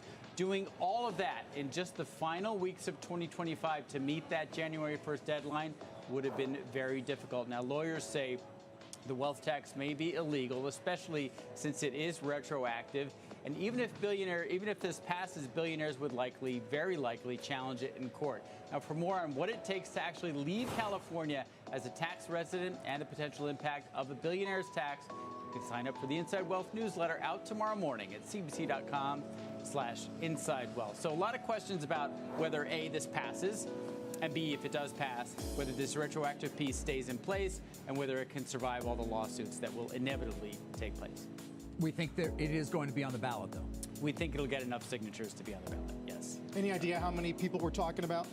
About somewhere between 200 and 250, although there were a lot of new AI billionaires created last year. And so the big question is how many of those live in California? And, you know, these valuations of being a billionaire are very volatile. So you could be a billionaire as of the effective valuation date, which is actually December 31st of this year, but then and owe a tax, and then valuations come down, you still owe the tax. It's Without done. a doubt, I'm just thinking about OpenAI, for example, or any number of other companies that are exploding right now in valuation, but nothing says they will continue to. They're not even public companies, so those values themselves are not as clear, perhaps, Well, and as that's they the otherwise argument would against be. it is that what your incentive to then start a company in California where those private valuations can move so much is greatly diminished. Rich, but not too rich. Not too rich. Right. Just under $1 billion is the sweet spot. And that is where they've said That is it's where a the cutoff billion. is. Yes. So if you're $1.1 billion, if you're 999 million, you're okay. If you're 1.001, you get taxed. And it's on all your wealth. It's not wealth over $1 billion, which is usually how marginal rates works. It's all your wealth once you hit $1 billion. Page one of the Austin paper this week is about David Sachs opening an office. Is Texas the big winner if there is migration? Texas and Florida. Those are the two big winners. We saw Peter Thiel very publicly say, I have had a presence in Miami through my family office and my house for 5 years, so therefore I can be a resident. So Texas and Florida could be the winners if this passes. Is Newsom on board? Newsom is funding the opposition. He can't veto this because it's a ballot measure, but he is raising a lot of money and awareness to oppose it. Yeah. And so that's going to be a big headwind He for doesn't this. want migration. No, Yeah. he wants the wealthy people to keep paying their taxes, which they do a lot in California. Robert, fascinating. Talk soon. Thank you, Robert guys. Frank. Coming up this morning, the CEO of Alaska Airlines is going to join us after that major order of Boeing planes, biggest in the history of the carrier, as Money Movers begins in just a few minutes.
Discovery's 4 computers now have primary control of critical vehicle functions.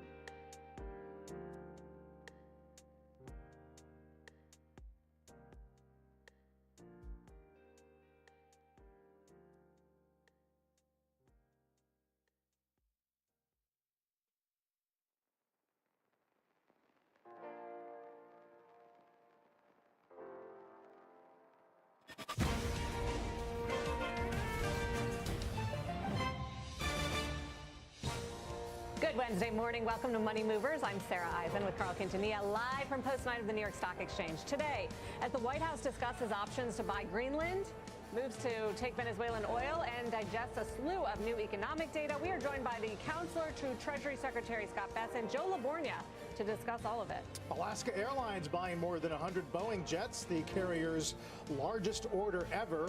CEO Ben Minicucci will join us to break down the deal later on this hour. And why Elon Musk's backers are betting that xAI wins the race for the data center dominance.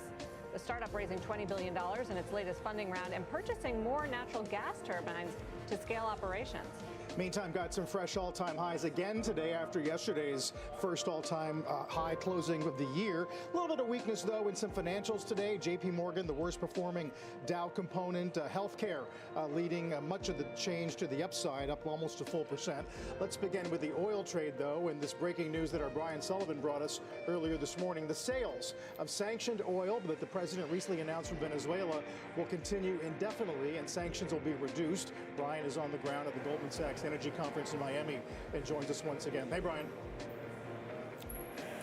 Hey, Carl, yeah, and the situation does remain fluid. In fact, I have another layer that I want to add on here in just a couple of minutes, but just to recoup or recap what you just referenced and what we broke this morning, if people are out on the West Coast maybe just waking up and seeing this, here's the new news, if you will, which is that you saw last night in a social media post, the president said that we are going to acquire, take whatever word you want to use, 30 to 50 million barrels of sanctioned Venezuelan oil. Well, my reporting this morning, as you noted, is that that will continue indefinitely. So it's not just 30 to 50 million barrels. That's just the first part. It will continue indefinitely. Now, doing the math on that, Venezuela is only at 900,000 barrels a day. About 1/3 of that is sanctioned, so call that 300,000 barrels. So it's going to take about 100 days to get to that 30 million barrels. So we're talking months of sanctioned production. This is not going to be an overnight thing. I want to be clear on that. Venezuela simply does not have the ability to produce that much oil. It is a dilapidated state. PDVSA, the national oil company of Venezuela, their output is sketchy or spotty at best. They were down as low, by the way, as 350,000 barrels a day. They were at 3.4 million in January of 1998. So it was kind of systematically sort of left to rot and looted by the Chavez and now Maduro regimes. Here's sort of the new angle that I want you guys to think about, which is this. ConocoPhillips has sued the country of Venezuela for appropriating its assets under Chavez in 2007, basically taking the ConocoPhillips assets that were in that nation. It has won a legal award for about $8.7 billion, but it cannot collect. By the way, Venezuela owes China about $60 billion. Here's the thinking of the people that I'm talking to now, which is this. On Friday, President Trump is expected to meet with oil executives, including the CEOs of ConocoPhillips, likely the CEOs of ExxonMobil, representatives of Chevron, and maybe some others in the White House on Friday afternoon.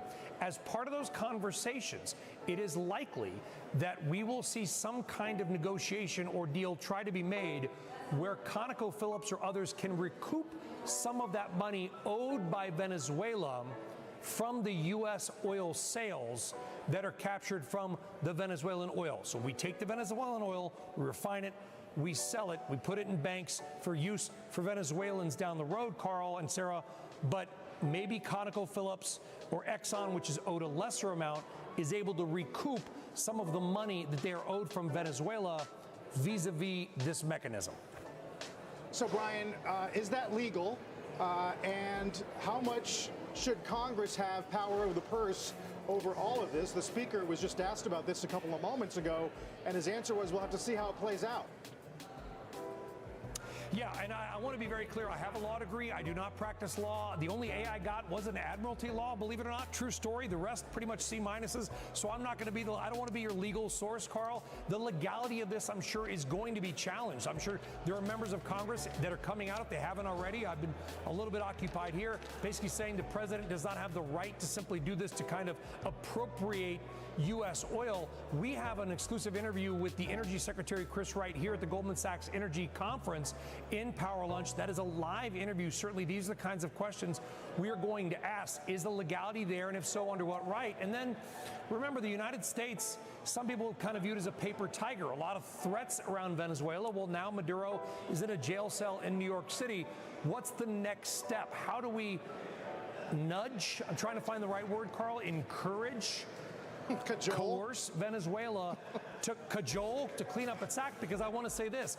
The current leader of Venezuela, Delcy Rodriguez, the VP under Maduro, she was ostensibly in charge of PDVSA, the Venezuelan national oil company, for the better part of 15 or whatever years. She ran it into the ground. Is that the person, the people here I'm talking to and others are referring to this, is that the person that you want effectively running the country and the oil company when they didn't do a good job the first time around? That's way above my pay grade, but it will be interesting to see that cajoling, to your word, Carl. What do we do with the Venezuelan government? Will there be further changes that might benefit the Venezuelan people and, of course, the U.S. oil industry? And I want to be clear, there are currently no plans for any American oil companies outside of Chevron, which operates there, to go back into Venezuela anytime soon. That could change maybe after tomorrow at the White House meeting. Yeah, I mean, it's interesting, Brian, you lay it out so well, and given all of the moves around oil, the price has barely moved since this all happened. And I do wonder, so is this more about a geopolitical power play to secure the oil against places like China or Russia than actual supply and demand changing the price of oil? Yeah, listen, you're talking to Scott Bessent, right? Treasury Secretary, sir. You've talked to him before. You guys ask him about the president's energy policy and inflation. The president has a firm belief that the input cost of energy is a direct cause of much inflation. I think a lot of Americans, whatever you think of the president or not, would agree with that input, right? Where basically my electric bill has gone up because the cost of energy has gone up. The president has a low energy cost agenda. I'm actually surprised the price of oil isn't falling more, because there is now more oil than is needed in the world. Let's say in 5 years, and I'm just making that number up, guys, we are able to increase Venezuelan output from 900,000 to 2 million barrels per day. Let's effectively double it, because you've got Western influence, know-how, and more importantly, capital. That's 1 million barrels a day that is not necessarily needed by the global oil markets right now. The one country that is very closely watching these developments is Canada. Here's why, and I'm a little late to the game, guys. We could throw up Suncor or IMO, Imperial Oil, or Canadian Natural Resources.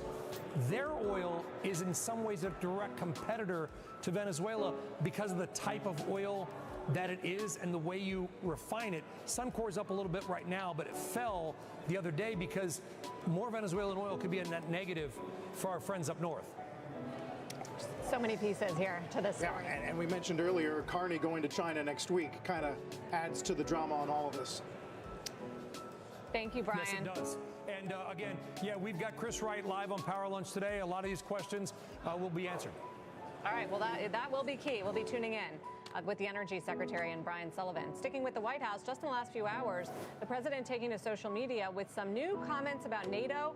It comes as Trump once again threatens military action against Greenland in his quest to take control of the Danish territory. Eamon Javers outside the White House with more on what, a while ago people were kind of joking about. Are we going to take them militarily? Are we going to buy them? Now it doesn't seem like a joke.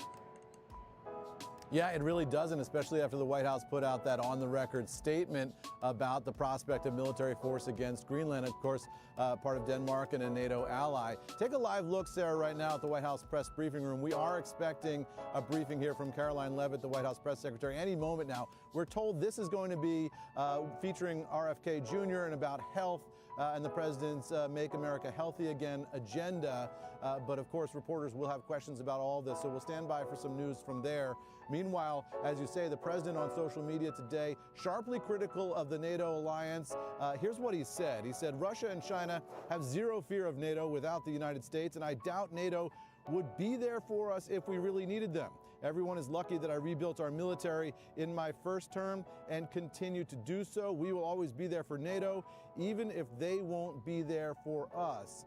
Separately, we're watching that oil tanker situation in the North Atlantic.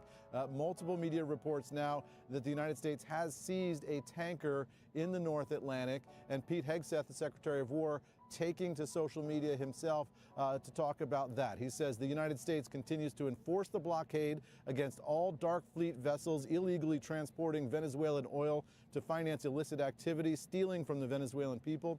Only legitimate and lawful energy commerce, as determined by the United States, will be permitted. So that is the Secretary of War saying there that the United States will determine who Venezuela can and cannot sell oil to, and it will determine that through use of the U.S. Coast Guard and the United States Navy and the United States military more broadly. So some dramatic developments here, guys, as this geopolitical situation in both to the south and to the north of the United States continues to unfold. Okay, and we know you'll keep us posted. Thank you, Eamon. Eamon Javers, as we await the press briefing. For more on how the Trump administration is thinking about Greenland, Venezuela, and the broader economy, let's bring in Joe Livornia, counselor to Treasury Secretary Scott Bessent. Joe, it's good to have you. Welcome back. Thank you. Thank you very much, Sarah. Happy to be here. I know we want to talk about the economic data today, which was largely pretty decent. But first, just on all of this, you know, the Venezuela plan. How active is Treasury? Are you guys taking a role when it comes to, you know, the securing of the oil business? There's a big economic cleanup to do in Venezuela as well. You talked about the economy, and the economy is certainly improving quite significantly. We could get into that in more detail. Secretary Bessent is involved in all matters economic that the president tasks him with, but we've got very good colleagues, of course, at Department of State and Department of War, and all the key principals are involved in these decisions. And I think to this point, what we know is that it was a highly successful operation. It was done in the U.S. National interest to protect the safety and security of American citizens. And we now see what happens next. But clearly the markets are in very good shape. The markets are optimistic on the outlook. I should also add, Sarah, that the Secretary is going to be giving a very interesting speech tomorrow before the Economics Club of Minnesota, talking and highlighting about the things that are going to be very pertinent in 2026. And I think that's the key message here, is that the economy is really improving, and we've got great momentum heading into the new year. And many, many people didn't believe that as recently as just a few months ago. Yeah, and the data today I mentioned looked good. Services especially was a really, really bright surprise. 14-month high. Yep, 14-month high in services. We've got a big jump in the employment component that I believe was up near 57, 58. We've got historically low claims. Jobless claims the last 4 weeks have averaged under 220,000 a month. We've got record high readings in core durable goods, core durable shipments. We've talked about a CapEx boom, Sarah. I think we talked about that last year. You know, all these things are shaping up and moving in a very positive direction. But there are still questions about jobs. We just showed the job openings data, which also came out this morning, and that was significantly weaker than expected. Yeah, the unemployment rate is at the highest level we've seen in months. Yeah, the unemployment rate is rising. In part, that's because labor force participation is improving. But, you know, the job openings, you know, I see some of these charts, and I feel like it's a chart crime, because you see the job openings rate has come down significantly. But that's in part because of all the supply disruptions that occurred during COVID. At a 4.3% job openings rate, that is only a tenth below where it was during the first 3 years of the Trump administration, when GDP was nearly 3% and the economy was doing extraordinarily well. So that's to be put in the context of where it was before, in the context of where the unemployment rate is, and it looks to me very balanced. The labor market itself looks reasonably healthy. However, rates should continue to fall to make sure that we don't, you know, that we prevent downside risks. But I say again, the labor market looks pretty good in terms of what the forward indicators suggest. The new orders component in today's ISM services survey was very strong. I think, excuse me, that was 57. The employment piece was up around 52. I want to correct myself. But those are very strong numbers that point, Sarah, I do believe, to a meaningful pickup in hiring this year. How would we buy Greenland? Can we buy Greenland? Is that something Treasury's working on? I don't know if we're going to buy Greenland. I mean, Secretary of State Rubio has talked about certainly our interest. President Trump has. I can't say any more. I'm certainly not involved in those discussions. Just wondering if, that was something that you guys, it was like all hands on deck with the Treasury Department there. Well, we're involved. I mean, there's a lot going on. I mean, I don't think people realize the Treasury's portfolio and the amount of responsibility the Treasury Secretary has, and sitting here and seeing how busy he is on all fronts and how the Treasury effectively is the key economic point operation for the administration. I mean, there's so much the Secretary is doing. It's like there's 26 hours in the day. Well, Joe, sanctions is a big one. So what's happening with the Venezuela sanctions? Anything about those coming off? Well, you've seen the news that's reported, and we'll see what happens going forward. So this is this is all fresh information and news, and the administration clearly is going to work in the way that is most productive to the U.S. economy and the safety and security of its citizens. Joe, does the revenue from Venezuelan oil sales go through Treasury? That I don't know, Carl. I don't know the answer to that. I'm not sure. Okay. Yeah, that's, I mean, it seems questions about these sort of key details that the market's trying to get their arms around. Yeah, no, of course, and details will come out. I mean, this has only been several days. Understandably, people want more information, but it will come out in the fullness of time. And I think that's just how we have to look at it. Like, I get people want information, but these are very complicated, detailed discussions. Obviously, involved a tremendous amount of planning, and more information clearly will come out. It is notable that oil prices, broadly speaking, are well under $60 a barrel. Gasoline prices are $2.75 a gallon. And that is going to help significantly on the inflation side. Importantly, it will help increase real worker wages, which we saw through the first 10 months when President Trump was in office, rose well over 1%. That's one of the best readings we've had in decades. So to the extent that energy prices in general and gasoline prices in particular moderate, that is a huge tax cut for working class Americans. So that's very important, and that really reflects the president's energy policies, which are really benefiting middle class Americans. Right. You couple that with ongoing shelter, disinflation, deflation, certainly probably running back to pre-pandemic levels. Is that a path for the Fed to deliver more than 2 cuts? Well, yes. And you mentioned the rent and the rental inflation. If you look at the BLS data, it's actually down. It's almost not non-believable. It's down about 9-10% year on year. Some of that could very well be related to the president's immigration policy because you're freeing up housing.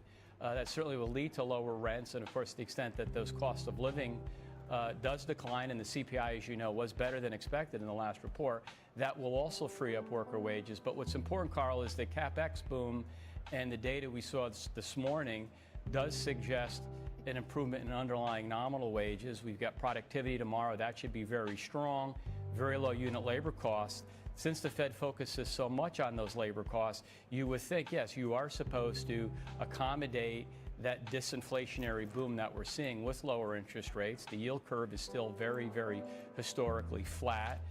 So I would hope that the Fed does continue to cut interest rates. The areas of the economy that are by far the softest are the interest-sensitive sectors. And for the economy, as great as it's doing to reach its full potential, monetary policy, one could make the argument, should be lowered further. And the Fed itself, effectively, the consensus has admitted as much with further rates predicted by their central forecasts.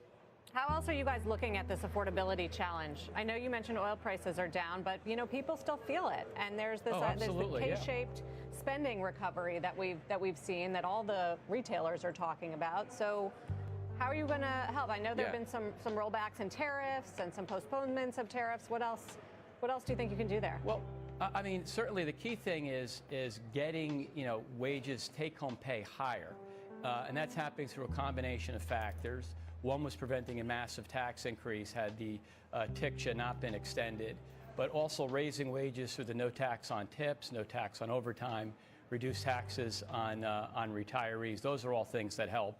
The CapEx boom, which is basically the first 3 quarters of 25, Sarah, we grew at 12%, which is the biggest non-pandemic increase since 2012. It is broad. It is not just an AI. It is across the board. That will lead to faster productivity growth, which has been running like non-financial corporate productivity, I think in the second quarter, rose over 5%. So if you get these huge productivity boosted increases emanating from CapEx and deregulation based on what the president's trying to do, you are going to get faster wage growth. So it's really improving the pay of workers with policies that make them feel better. I want to push back a little bit against the K-shaped economy because if you look at the weekly retail data, it does continue to show strength. And over the course of 26, I think we'll see less and less of that talk as you'll see consumer spending, which is doing very well, continue to strengthen and broaden out, especially the interest-sensitive side of things, which is where I think, understandably so, there is concerns about how do you afford a house, and that reflects significantly high inflation. That was part of the prior administration, but as Fed-engineered rates come down, as the budget deficit to GDP ratio, which we stabilized, falls further, you are going to see market rates come down. You should see mortgage and treasury spreads tighten, and you should see, affordability, or the cost of borrowing, I think is a better way to say it, get better for everyday Americans. Deficit comes down this year? Is that what you expect? Well, the deficit came down last year. Deficit because of the tax legislation. Well, I mentioned the deficit share to GDP ratio, which has stabilized and fell about, we think it came down to about 5.9%, 5.9% in fiscal year 25, and that should come down further in 26. In terms of the absolute number, I believe we were down something like 110 billion in 25 versus 24. So there's no question there's been improvement, which is why last year the U.S. bond market was one of the best performing markets in the world in terms of declining rates and return for investors. Well, we appreciate you coming on and talking through all of the to talk data. About, Sarah. Happy New Year. Thank you. Happy New Year. Thank you, Joe Livornia from the Treasury Department. He's counselor to the Secretary. When we come back this morning, Goldman Sachs' new chief U.S. equity strategist in his first appearance since taking on the role. He'll join us right here at Post 9, talk about why they think the bull market does have more room to run. Plus, we'll get to a key decision benefiting shares of Strategy. Those shares now up almost 4%. Details coming later this hour.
Welcome back. Goldman Sachs out with its 26 equity outlook, seeing, quote, great potential for the year ahead. Joining us here at Post 9 this morning is Goldman Sachs' new chief U.S. equity strategist, Ben Snyder. This is Ben's first appearance in the new role, and we should congratulate you, Ben. It's nice to have you. Likewise. Happy New Year. Same to you. Costin who? No, just kidding.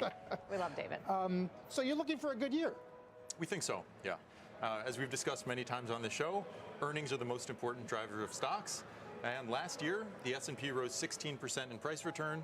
14% of that was earnings. As we look forward, there are a lot of good reasons to expect continued good earnings growth. We have 12% growth and a 12% return for the S&P. Right. Driven by the kinds of sectors that have gotten us this far? We think the tech spending and the tech earnings continue. So a big chunk of that 12% earnings growth is the largest stocks that account for 30% of earnings. So of course they're important. But one change we do see this year is a broadening. We are expecting economic acceleration. We've been recommending small caps. We've been recommending stocks exposed to the consumer. That's very different from most of 2025. So this pro-cyclical stuff you think is for real, the trade that we've seen develop? We think it's for real. All right. Yeah. Would you go equal weight over cap? I don't think for the full year, but if you look at the first half of the year, our economists are expecting GDP growth of north of 3%. That is a very pro-cyclical environment. Over that period, yeah, I'd go long the equal weight Right. S&P. And full year in the, mid-twos? Where are you on? We're in the mid-twos. Mid-twos. Still looking for 3 cuts? Looking for 2 cuts. 2 cuts. And how does that square with a reacceleration in the economy? I think the risk in the short term is that the market doubts that a bit as it sees the economy accelerate. That said, as you get towards the second half of the year, once that acceleration is peaking, growth is still healthy, but it's peaking, and inflation is starting to decline, or continuing to decline, really, I think the market can regain confidence. And so if you look at our interest rate forecasts, we have 4.2 on the 10-year at the end of the year, about where we are today. So I guess, what's the biggest risk, do you think, to your forecast at this point? The biggest risk for equities always has to be growth. You know, if you look at the unemployment rate, it's hard to ignore that. Our view is the labor market stabilizes, but I do wake up every Thursday excited to see jobless claims. If those start to tick higher, we'll change our view on the equity market. You're pretty constructive on this Friday, right? You were on 70? That's right, and we have a tick down in the unemployment rate as well. Back to 4.5? Exactly. Which would be fine for stocks, I assume you believe. I think that's right. You know, one of the ways we're characterizing this cyclical outlook is a mid-cycle acceleration. You know, sometimes when the economy is accelerating, for corporates it's a mixed bag because you also have to deal with higher input costs, higher wage costs, maybe some Fed tightening. In the current backdrop, I think corporates are going to be able to enjoy that revenue acceleration without worrying about those other headwinds. Do you get a lot of pushback on already high valuations? That is by far the biggest pushback. You know, it's hard to ignore we're stepping into this year with a PE multiple of 22 times. That's about as high as we got in 2021. And just a couple turns shy of the record multiple in 2000. So can't ignore that fact. That said, the multiple today is also just about where we were at the start of 2025, and that didn't stop the equity market from a very good year last year. You're pretty constructive on the ability of hyperscalers to continue their capex, right? At least as a ratio to cash flow. That's right. So we think capex growth will continue this year. Consensus estimates are at around $530, $540 billion of spending this year. That's about 40% increase from last year. If we continue the recent pattern, or we look at the strength of those cash flows of those balance sheets, I think risk to that number are skewed to the upside. Does any of this get complicated by the new wave of geopolitical turmoil, risk, however you want to put it? For equity investors, when you see a geopolitical surprise, there's really 2 things to focus on.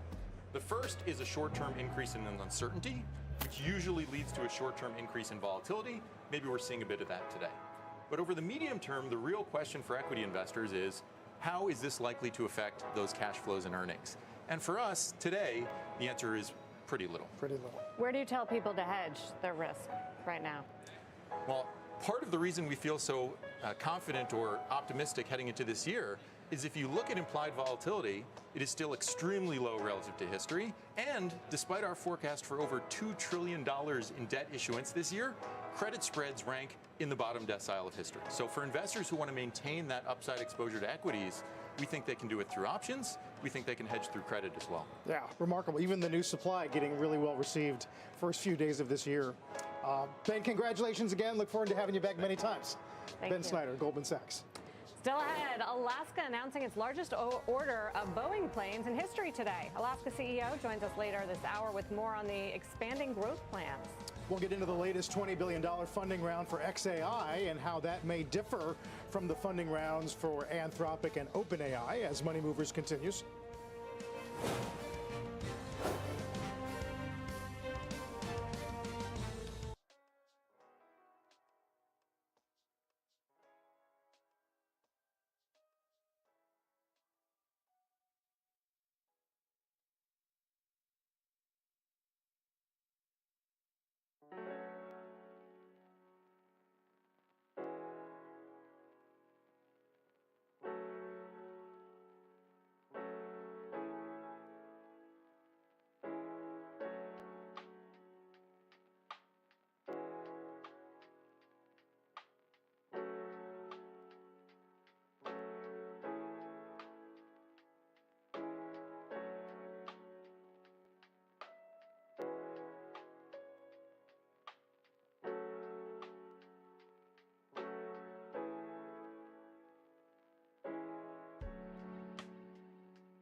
Welcome back. Quick programming announcement. Do not miss the premiere of a new CNBC primetime program, Leaders Playbook, tonight at 10 p.m. Eastern Time. Each episode is an exclusive, candid interview with the top CEO, exploring the leadership philosophies and the strategic and personal decisions that have shaped today's most influential companies. Tonight, we're going to hear from a decision maker that's been at the center of the news cycle. That's Netflix co-CEO Ted Sarandos. Here's a sneak peek.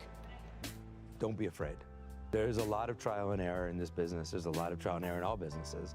This particular one is dependent on the taste and the trends of the public. So if you're not kind of being a little bit flexible about what people are going to like, you could find yourself in this habit of just keep doing the same thing until it doesn't work. The last iteration, the one that didn't work, is outrageously expensive. So you should be thinking about the new one, long before you need it. Can you buy yourself into a big franchise? Not likely. You could be very lucky and pick something that just explodes out of the box, but it's very, very rare. Leaders Playbook premieres tonight, 10 p.m. Eastern. Kind of a nice chance to get a deep dive with the big names. Yeah, no, it's great. I mean, because we have these people on sometimes for a few minutes to talk about the news, but to get into their heads about big decisions and big strategies. Love those kind of interviews. Really looking forward to that. Time now for a news update. Kate Rogers has it for us this morning. Hi, Kate. Good morning, Sarah. The U.S. and Ukraine are holding more talks today in Paris that are expected to touch on two of the most problematic points in peace talks with Russia. Negotiators will revisit Russian demands to give up territory as well as control of Europe's largest nuclear facility. Ukrainian President Volodymyr Zelensky also said today he hopes to meet with President Trump soon, possibly in Washington. Aldrich Games, the CIA counterintelligence officer who was convicted of espionage for selling secrets to the Soviets, has died at the age of 84. He was serving a life sentence in prison without parole. Ames admitted to being paid $2.5 million by Moscow from 1985 until his 1994 arrest. And a judge is ordering Trump ally Lindsay Halligan to explain why she continues to call herself the U.S. Attorney for the Eastern District of Virginia after another judge ruled she was unlawfully appointed to the position. It comes after her unsuccessful prosecutions of former FBI Director James Comey and New York Attorney General Letitia James. Halligan was given 7 days to respond. Carl, back over to you. All right, Kate, thanks very much. When we come back, a decision over inclusion rules from one index helping shares of strategy today. We'll get details on that as Money Movers continues.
Welcome back. Key decision from MSCI benefiting shares of Strategy this morning. Mackenzie Sagalos with us at Post 9 still, which is great, and has the story. So there's a lot of drama about this. Yeah, there's been a lot of back and forth, and we got a decision early, actually. Yesterday, MSCI took a near-term headwind off of the table for digital asset treasury companies, announcing that it won't, for now, remove crypto-heavy names like Strategy from its indexes. This was the overhang investors had been bracing for. MSCI had been weighing whether companies holding more than half their assets in crypto should be treated like investment funds, which are typically barred from its benchmarks. JP Morgan estimated that kind of exclusion could have triggered nearly $9 billion in passive outflows from Strategy alone if NASDAQ, Russell, and others moved in lockstep. But MSCI said distinguishing between operating companies and those that mainly hold tokens requires further research, so the door isn't closed, but the immediate risk is off the table. Now, index eligibility is the lifeblood of the digital asset treasury, or DAT model. Stay in the benchmarks, you benefit from passive flows and are less exposed to sudden forced selling. Remember, last year, these crypto treasury plays were one of the hottest trades in public markets. Everyone from Peter Thiel to the Trump family piled in. But since then, most have sold off sharply. Strategy's premium is gone. It used to trade at almost 4 times the value of its Bitcoin. Now you can buy the stock for less than the Bitcoin on its books. The company's also built a more than $2 billion cash reserve that did not exist until December to cover dividends and debt without being forced to sell its Bitcoin. So for Strategy and the broader DAT trade, a reprieve for now, but these names still face stiff competition from Wall Street, turning to those ETF-wrapped tokens, most notably Morgan Stanley, just this morning, filing an S1 for an ETF for Ether. We noticed that, and pretty constructive week. Would you argue the momentum's behind Ether more at the moment because of its exposure to the financial pipelines? Well, what's fascinating is that the names like Ether and Solana, where you can earn interest on the token itself, that's now finally possible within the context of an ETF wrapper. That wasn't the case when they first launched, so that is more attractive than those spot Bitcoin ETFs, which saw net outflows for nearly 2 months straight into the end of 2025. Is there a rethink of Bitcoin? What's happening? Well, I think that right now, so much of the institutional momentum started with the spot Bitcoin trade, but now you're seeing names like Morgan Stanley, BlackRock go down the list of altcoins and offer exposure to XRP and Solana. And XRP has actually been a silent winner. In Q4, when everything else was selling off, we saw institutional names pile into the XRP ETFs and buy the dip there, and that seemed to be a prescient move, that token coming up in the first week of the year. Yeah, and I've seen some pretty aggressive targets for Bitcoin, I think, this week, 150K or so by year end. We'll see what it brings. There's certainly a lot of volatility that would lead you to alternative assets. Yeah, right? Certainly. But when you have finally the biggest corporate holder of Bitcoin showing some momentum, getting this positive decision from MSCI, I mean, that really restores confidence. In the spot Bitcoin ETFs, I will say this, coming back now that we have hit the new year, no longer tax loss harvesting going on. So we're starting to see some momentum return to the Bitcoin trade, even though XRP up around 26% year to date, so outsized gains compared to the other coins. Mackenzie, thanks. Talk soon. Mackenzie Sagalos. When we come back, the CEO of Alaska Airlines with us on the other side of the break, just this morning announcing the largest purchase of Boeing planes in its history. More on their growth plans when we come right back.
Welcome back. Just out this morning, Alaska Airlines announcing the largest fleet order in the airline's history with Boeing. Our Phil LeBeau is in Seattle with Alaska's CEO and joins us this morning. Hey again, Phil. Hey, Carl. Ben Minicucci, CEO of Alaska Airlines. Not every day that you say, hey, let's buy 110 aircraft. Talk to us about this order and why it's so important for your growth plans at Alaska.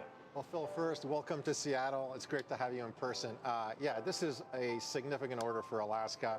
What it really does is for the next 10 years till 2035, it streamlines our delivery stream up to 350 MAXs, which is what we expect to have by the end of 2035, which is fantastic. And the 787 order, well, that just builds on our vision, our strategy to be the 4th global carrier in the country competing against the big three. So again, we're already flying to Tokyo and Seoul. We're flying to Rome, London, and Reykjavik next year. So really, really exciting. We'll talk about the international growth in just a bit, but I have to point out that 2 years ago at this time, we were out here and we were talking with you. You were furious with Boeing. The door plug blowout had just happened on one of your flights, and you said you had serious questions about your future relationship with Boeing. 2 years later, you're going to be committing to essentially a list price order of $17 billion.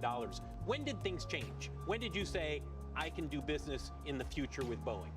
Well, let me say this. I will never forget that day, Phil, of what happened. And since that day, we have raised the bar on quality and safety on Boeing. We have people on the production floor. We audit Boeing since that day every quarter to make sure they're doing what they say they're doing. And what we've seen is incremental improvement from that time to the point where we are confident that Boeing's giving us fantastic airplanes. Have you been going into the MAX plant in Renton and checking on their work? You know, I go there often and my team is there every day. My audit team is there every quarter. So we are always very close to Boeing, making sure that the quality and safety of those airplanes meet our standards. The 105 MAXs is the big part of this order, but there's also an order for 5 787 Dreamliners, part of that international expansion that you're expecting over the next several years. How much of that growth is organic here in the Seattle area, your hub, versus, okay, maybe it's the West Coast? Well, for people who don't know Alaska, you know, we have hubs all across the West Coast, from Seattle, Portland, San Francisco, Los Angeles, San Diego, Anchorage, Honolulu. And so we are a West Coast-based airline, but our biggest domestic strength is here in Seattle. We are the largest domestic carrier here in Seattle, and that's where the global launch is going to be. Out here in Seattle, again, we'll have 5 international flights out of Seattle, building up to 12 or more. So this is where we plan our global expansion. And there's plenty of demand to go to Europe. I mean, it's a long flight to Europe from here. Yeah, it really is. And I think we're going to fill a niche here. We have such a strong loyalty base here, and people want to go to Europe without stopping somewhere in the country to get to Europe. We're seeing great bookings on Rome and on London and on Reykjavik. So we're pretty excited about the advanced bookings. The 737 MAX-10, which you ordered, it's not yet certified. How confident are you that that happens this year and you start to get them next year? You know, I don't have a crystal ball, but given my discussions with Boeing, I'm pretty optimistic that -10 will get certified. And this airplane will play such a pivotal role for us. Like, we fly long stage lengths from the West Coast to 140 cities across the country. That bigger airplane will be just fantastic for us in terms of lowering costs and getting more people on one flight. Quickly, I want to ask you about the market overall. What do you expect for 26? Overall demand, not just Alaska, but air travel. Yeah, you know, I think everyone sees 2026 as being better than 2025. So that is our assumption going in, and that's what we're seeing so far out of the gate. So we're optimistic 26 is going to be better. I think we're seeing it in the economy. We're seeing it in our premium demand and our first class demand. So I really think 26 is going to be better than 25. Last question. You are showing a new livery for your international 787 Dreamliners. You're still going to have the Eskimo on the tail domestically. Were you concerned about coming up with a new logo, given the way that people sometimes react to companies that change their liveries or logos? Oh, absolutely. I spent a lot of sleepless nights, going through the livery and making sure everything was perfect on it and that people would embrace it. It's got roots tied back to the state of Alaska in terms of the Aurora Borealis. So I think we did a nice job. I hope people love it. It'll be on our 787s. It's the international livery, so it's so much fun. And we get to see it in a couple of hours. Great. Ben Minicucci, CEO of Alaska Airlines, out here at Boeing Field in Seattle. Guys, we'll send it back to you.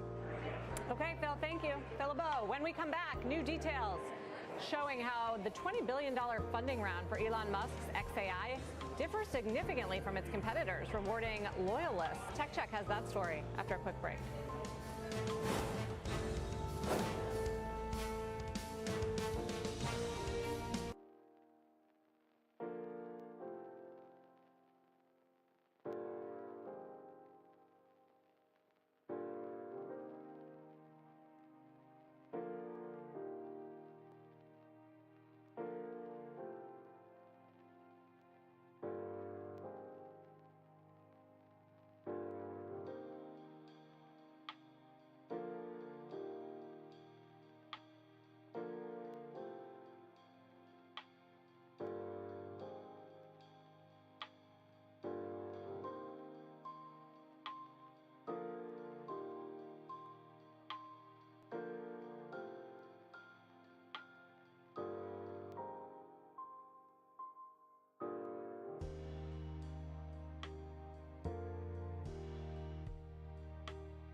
Another massive funding round in AI with Elon Musk's XAI just closing an upsized $20 billion round. For today's Tech Check, Kate Rooney is back. She has more on why this one is different than the rest. First of all, welcome back, Kate. It's so good to see you, and congrats on second baby. Thank you, Sarah. It's great to see you. Great to be back. And this funding round we're talking about, it is similar to other mega rounds we've seen from OpenAI and Anthropic, but gotta say, XAI is different for a few reasons. So for one, Musk's world is extremely, this group doesn't underwrite in a traditional way when you think about it. It's not the near-term revenue goals. It's more about muscle memory for this group and conviction in Musk's ability to execute. So one person telling me, XAI, they don't really go out and publicly fundraise like you see in Silicon Valley. You compare that to OpenAI, Anthropic. Those rounds are a knife fight, as one person told me, widely known when they're out raising, and it is an absolute battle to get in. XAI's strategy overall is different. They say in a press release yesterday they're going to be competing for enterprises there are some questions over Fortune 500 companies, their willingness to partner given some of the controversy around xAI and Grok. I also spoke to some competitors, some investors who did point out xAI, they have almost no enterprise footprint. Noticeably at this point, it's been a profitable battleground, though, for OpenAI and Anthropic. There is some optimism about Musk's ability to weave xAI and Grok into his own enterprises. You got Tesla, robots, SpaceX. We've already seen xAI merge with X, formerly Twitter. NVIDIA, we should point out, also a strategic backer here. A bulk of this money is going full circle back into their H100 chips, and the money is also going to help Musk expand his data center footprint. This is really key. Folks I've talked to argue building data centers fast, that could actually be xAI's moat. Musk has a history, a lot of people know, of pushing technical limits and moving faster. What about the models themselves? What do we know about how they stack up with some of these other big competitors? It's interesting. I was talking to somebody who said, the models at this point, there's been this argument over are they a commodity or not? They don't stack up to OpenAI, Gemini, Anthropic in the same way. That is sort of the consensus view. It's used within X and Twitter. The moat here is sort of like a core weave. Somebody described it as, if you're going to look at the business model here, it could be the type of thing where they're building these data centers. They're going to start competing more with an AWS. They're sort of betting that they can build infrastructure the fastest. You've also got this race, this battle for H100s. They might actually be ahead if you look at sort of that side of it. I would say on the model side, they're not really seen as a leader here, but it's about technical talent. If Musk can compete on sort of recruiting people, they could gain an edge, and you sort of blink and you got somebody moving into the front row. So it'll be interesting to see in 2026 who is sort of seen as the leader. I don't know, they could be a dark horse. We'll see what happens. Kate, you mentioned some of the controversies. Do we know why they haven't taken a firmer stance against Grok's ability to create, in some cases, fake porn of women without their consent? We don't know. I wouldn't dare to guess that. I think it's sort of subjective. I mean, there are people that sort of use X on Twitter within sort of that ecosystem and like the ability that there's not as much censorship, there's not as much oversight. So that is more speculation. I couldn't say, why they haven't come out more strongly and pushed back against that. But I would say that is the number one controversy if you look at a Fortune 500 wanting to partner with these guys. That is going to be top of mind for any company wanting to use this model. They're going to have to think about that. All right. Kate, it's good to have you back. Kate Rooney out west, covering yet another wrinkle in the evolution of AI and computing. As for the market, pretty steady, 69.60 here as we hover again at all-time highs. Record highs, yes. And the difference is many more are expecting this to broaden out. You heard it from the chief equity strategist of Goldman Sachs on our show on better economy. So we'll get the jobs report on Friday. We'll get a Supreme Court decision. We don't know about tariffs, maybe on Friday, but a lot of key tests of that theory. Big week ahead. Let's get to the judge. Carl, thanks. Welcome to the Halftime Report. I'm Scott Wapner, front and center this hour. Big number hunting with stocks heading towards some major milestones today. We'll trade the markets, of course, with the investment committee. And joining me for the hour today, Joe Terranova, Stephanie Link, Liz Thomas, and Jason Snipe. We'll show you the markets here. Yes, the Dow is red, and the S&P, though, and the NASDAQ are green. All right, so we did open at record highs. Joe, we're chasing 50K on the Dow. We're chasing 7K on the S&P, and the futures are outrunning the markets today. Well, the March futures are now trading 7,000. They've done so here in the last 20 minutes, and that's the expectation that the market continues to move higher. But I think the price action over the last 4 days is indicative of that. The market seems to be going to different areas, very tactically trying to find opportunity. Today, it is about software. Finally, the long-awaited mean reversion, it appears in 2026. You have names like Datadog, Synopsys, Cadence that are moving higher. IGV is higher on the day. I would also focus on Microsoft of the Mag 7. That's the software name that I think if we get a continuation of this mean reversion that you want to look at. But I think the message over the first 4 days is the market's not running away from risk. It's looking to actually accept risk, create some alpha opportunities rather where it can, very tactically. We've talked about a variety of different places, financial sector, technology, healthcare, biotech, and I think you have to like that. This is a Stephanie Link market. That's the way I'm looking at it. It's been a good couple of days, yes. It reflects your portfolio. Yes, it does. A little bit of tech and a lot of everything else. And that's very much where we are because the S&P, as it does head towards 7K, it is doing it without some of the very biggest names taking it there. The equal weight is coming off a fresh record high of its own, and we know the areas in the market that have been off to the races to start the year. Banks, industrials, and all the stuff that you've been talking about because of the economy. And as one business executive said to me today, he's surprised with all of the business activities going on post-holidays, quote, like the floodgates instantly opened. That's kind of reflected in the market. We talk about loan growth as being very, very important from the banks. And I cite this really wonky statistic from the H8 data from the Federal Reserve. It's just loan growth data. It's activity from the banks. We've had 11 consecutive weeks of loan growth. We're at record highs. And why do we care? Because if they're lending, then the activity in the economy is actually building. And that's exactly what we are seeing. We're at record highs in bank loan growth. 11 straight weeks, by the way, Scott, is at the best consecutive weeks since the second quarter of 2022. So banks are lending. That's good. The consumer has been spending. They're consuming. We're looking at retail sales. I look at credit card data. $1 trillion in holiday spending this past season. You have the AI momentum. You not only have the growth from AI, you have the food chain that's benefiting, and you have productivity that's happening. All of this leads to double-digit earnings growth. Is it going to lead to 16, 17% like some strategists are thinking? I don't know. I'm going to point to you on that. I don't know, but I think 10 to 12% is very reasonable in a 2.5%, 3% GDP world, given all the things that I'm talking about. You get the feeling from, both what you say and what I heard from the person that I was quoting there. It's like animal spirits were delayed, not denied. Coming into 25, everybody was like, I remember, late in 24, it was my conversation with Todd Bowley of Eldridge out in Beverly Hills was talking about animal spirits, and you had the Trump election and taking office, but then you had the tariffs, and it upset a lot of that. But now it feels like you may actually get what some thought was going to happen a year ago, and the market kind of reflects that. If you look at the equal weight, that's really doing great.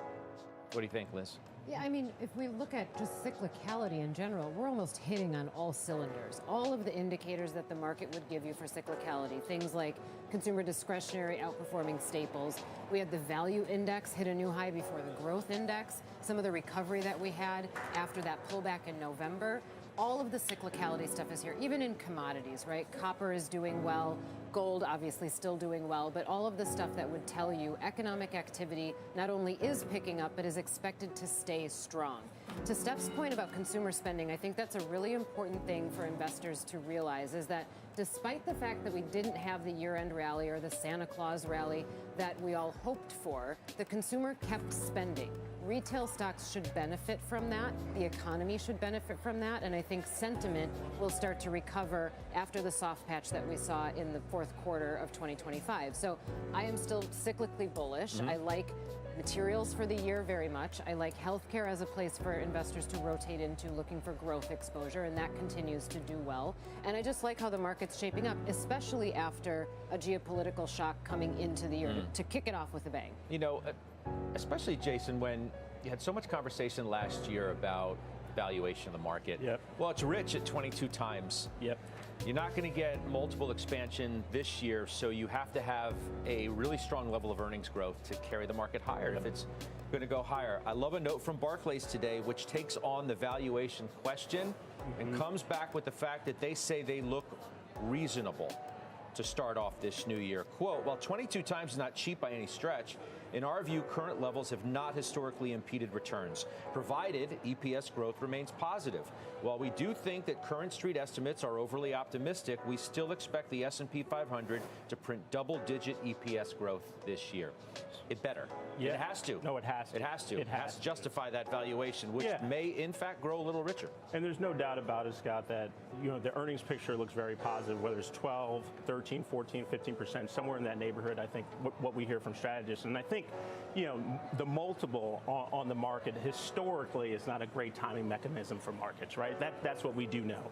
And I guess my impression of the market and what's been going on the early part of this year from a positioning standpoint and just the breadth that we've all talked about is this is durable. This is a healthy market. We want to see, to Steph's point, the other 493, the other sectors starting to perform, whether it's the KRE, regionals, financials, industrials, transports hit an all-time high the other day. So these are all positive momentum factors for me, and I think it spells to the durability of this market. Steph, take a look at the banks. Already year to date, it's Capital One's up 5%. We're trading for 3-4 days. Morgan Stanley's up 4.5%. Goldman's up 7%. You don't own it. But the other names, Bank of America, Wells Fargo, maybe a little less than that. But nonetheless, the group is off to the races already. Will bank stocks, B of A asks, once again outperform the S&P? They say yes. They overweight the banks in a run-it-hot economy, exactly what we've been talking about. They raise price targets across the board. Goldman to $1,000 and $1,050. Morgan Stanley to $210. JPM to $362. Wells to $107, I think, is your largest position overall. If not there, it's number 2. And that deregulation, which everybody's been talking about, again, it goes kind of towards the animal spirits umbrella, is the name of the game in 2026, finally. A lot of things that just didn't happen in 25 are now you're going to tick off one by one, and they're going to be good for various sectors of the market. Some of these stocks are up 20 to 40 to 50% over the past year. So a lot of good news is priced in. However, there's many ways to win with the banks. And it is capital markets and investment banking fee growth in the double digits. It is M&A, which grew globally 27% last year. In the U.S., M&A was up 55% last year. And we didn't even have deregulation last year. So just wait on that front. Loan growth, as I just mentioned, the H8 data, they're lending out. That's good. Net interest income is going to slowly recover, Scott. I do not expect a massive reprice in net interest income, but it's going to happen, especially if you look at the yield curve. And then again, as I mentioned, in terms of deregulation, it's M&A, but it's also excess capital. What are these companies going to do with the excess capital that they have? There's $192 billion of buyback announcements from the Big Six that is still yet to be deployed. And we haven't even seen Basel III Endgame, the excess capital requirements, ease. And so I own Bank of America. I do not agree with the downgrade. There was a downgrade this morning because of expenses. He's laser focused on expenses, and it better be flat sequentially, and I think it will be. But I think you're going to see ROTCEs in the upper teens at Bank of America. I think you're going to see it at 18%. This is profitability at Wells Fargo. I think Morgan Stanley has low 20s as a target, easily to be done, and Capital One as well. I just think it's a little bit, I hate to say it's different this time, but deregulation does open a lot of windows for this group. And it's a dereg deals. I mean, capital markets activity, all that stuff. So people, the pushback I get is, well, these stocks are expensive. They've all run. But we haven't had this kind of environment in banks since 2008. Right. So to me, I think you continue to see the re-rating. On the valuation question, which is part of the reason why JP Morgan got downgraded along with Bank of America, and it was Wolf that did the downgrade. Right. They say valuation's full at 14 times. I think I heard Kramer the other day was talking about these stocks are still cheap. Yeah, like JP Morgan at 13 times is cheap, not full at 14 times. Now that's where I guess the debate is going to rage. And my argument would be you're going to see better than expected earnings growth. You're going to see double-digit earnings growth. You're going to see better profitability. At the same time, you're going to see capital returns to shareholders. What's not to like at that? At 14, 15 times? Okay, the Morgan Stanley and Goldman are trading much higher. They're a little more expensive, rightfully so, because they're going to grow much faster and their profitability is going to explode going forward. However, I still think there's value across the spectrum, and I think you want to have exposure. I'm 10% overweight relative to my benchmark in financials. Jason, best name in the group is it Goldman Sachs? For you, it's the one you have at the top of our stack, right? And the top of the performance stack already this year. Yeah, up 9% already year to date, and up 50 plus last year. The major theme for me, and Steph just kind of touched on it a little bit, is banking fees were up 42% last quarter. 18% revenue growth. And I think with the Fed in an accommodative space, the IB names are really going to run, to Steffi's point. I think just the acceleration there, and yes, they have run a lot already, but I think there's still room to grow there. For Last comment on the banks to you with JPM, which, by the way, today cut all ties with proxy advisors. It's the first in the industry to do just that. It's newsworthy. We bring it up. Stock's down a couple of percentage points. As I said, it was part of that downgrade today at Wolf. They only look for modest upside to the numbers. They think the valuation is full. Yeah, look, focusing on a multiple is not something that I'm going to do when making an investment decision. In 2025, taught you that lesson because the multiple on the S&P overall was basically the same coming into 25 as it was going out on 25. So it's about earnings growth. To Steph's point, it is the earnings growth that's being delivered from the money center banks. But I think there's derivatives off of that. Look at where the exchanges are. There's a tremendous opportunity to own those names, like a Schwab, an Interactive Brokers, like a NASDAQ, some of the research firms. We have Moody's in the JOTI ETF. That's performing incredibly well. So I think it goes beyond just these money center banks as long as the trading environment is robust, and I think it clearly is. All right, now let's make our turn to the mega caps, which we said have not been doing all that much to start the year other than Amazon, which was the biggest laggard of the group last year, was a virtual nothing, and now is up, Steph, 5.5%. NASDAQ's leading today. It is not having a bad year to date by any stretch. I said we're only a few days in. But when you see the outperformance of the equal weight versus the mega caps, the cap-weighted S&P, what do you think about it? I think that Amazon and Meta are screaming buys for 2026, and I own them both, so in full disclosure, but I think it's a reversion to the mean trade.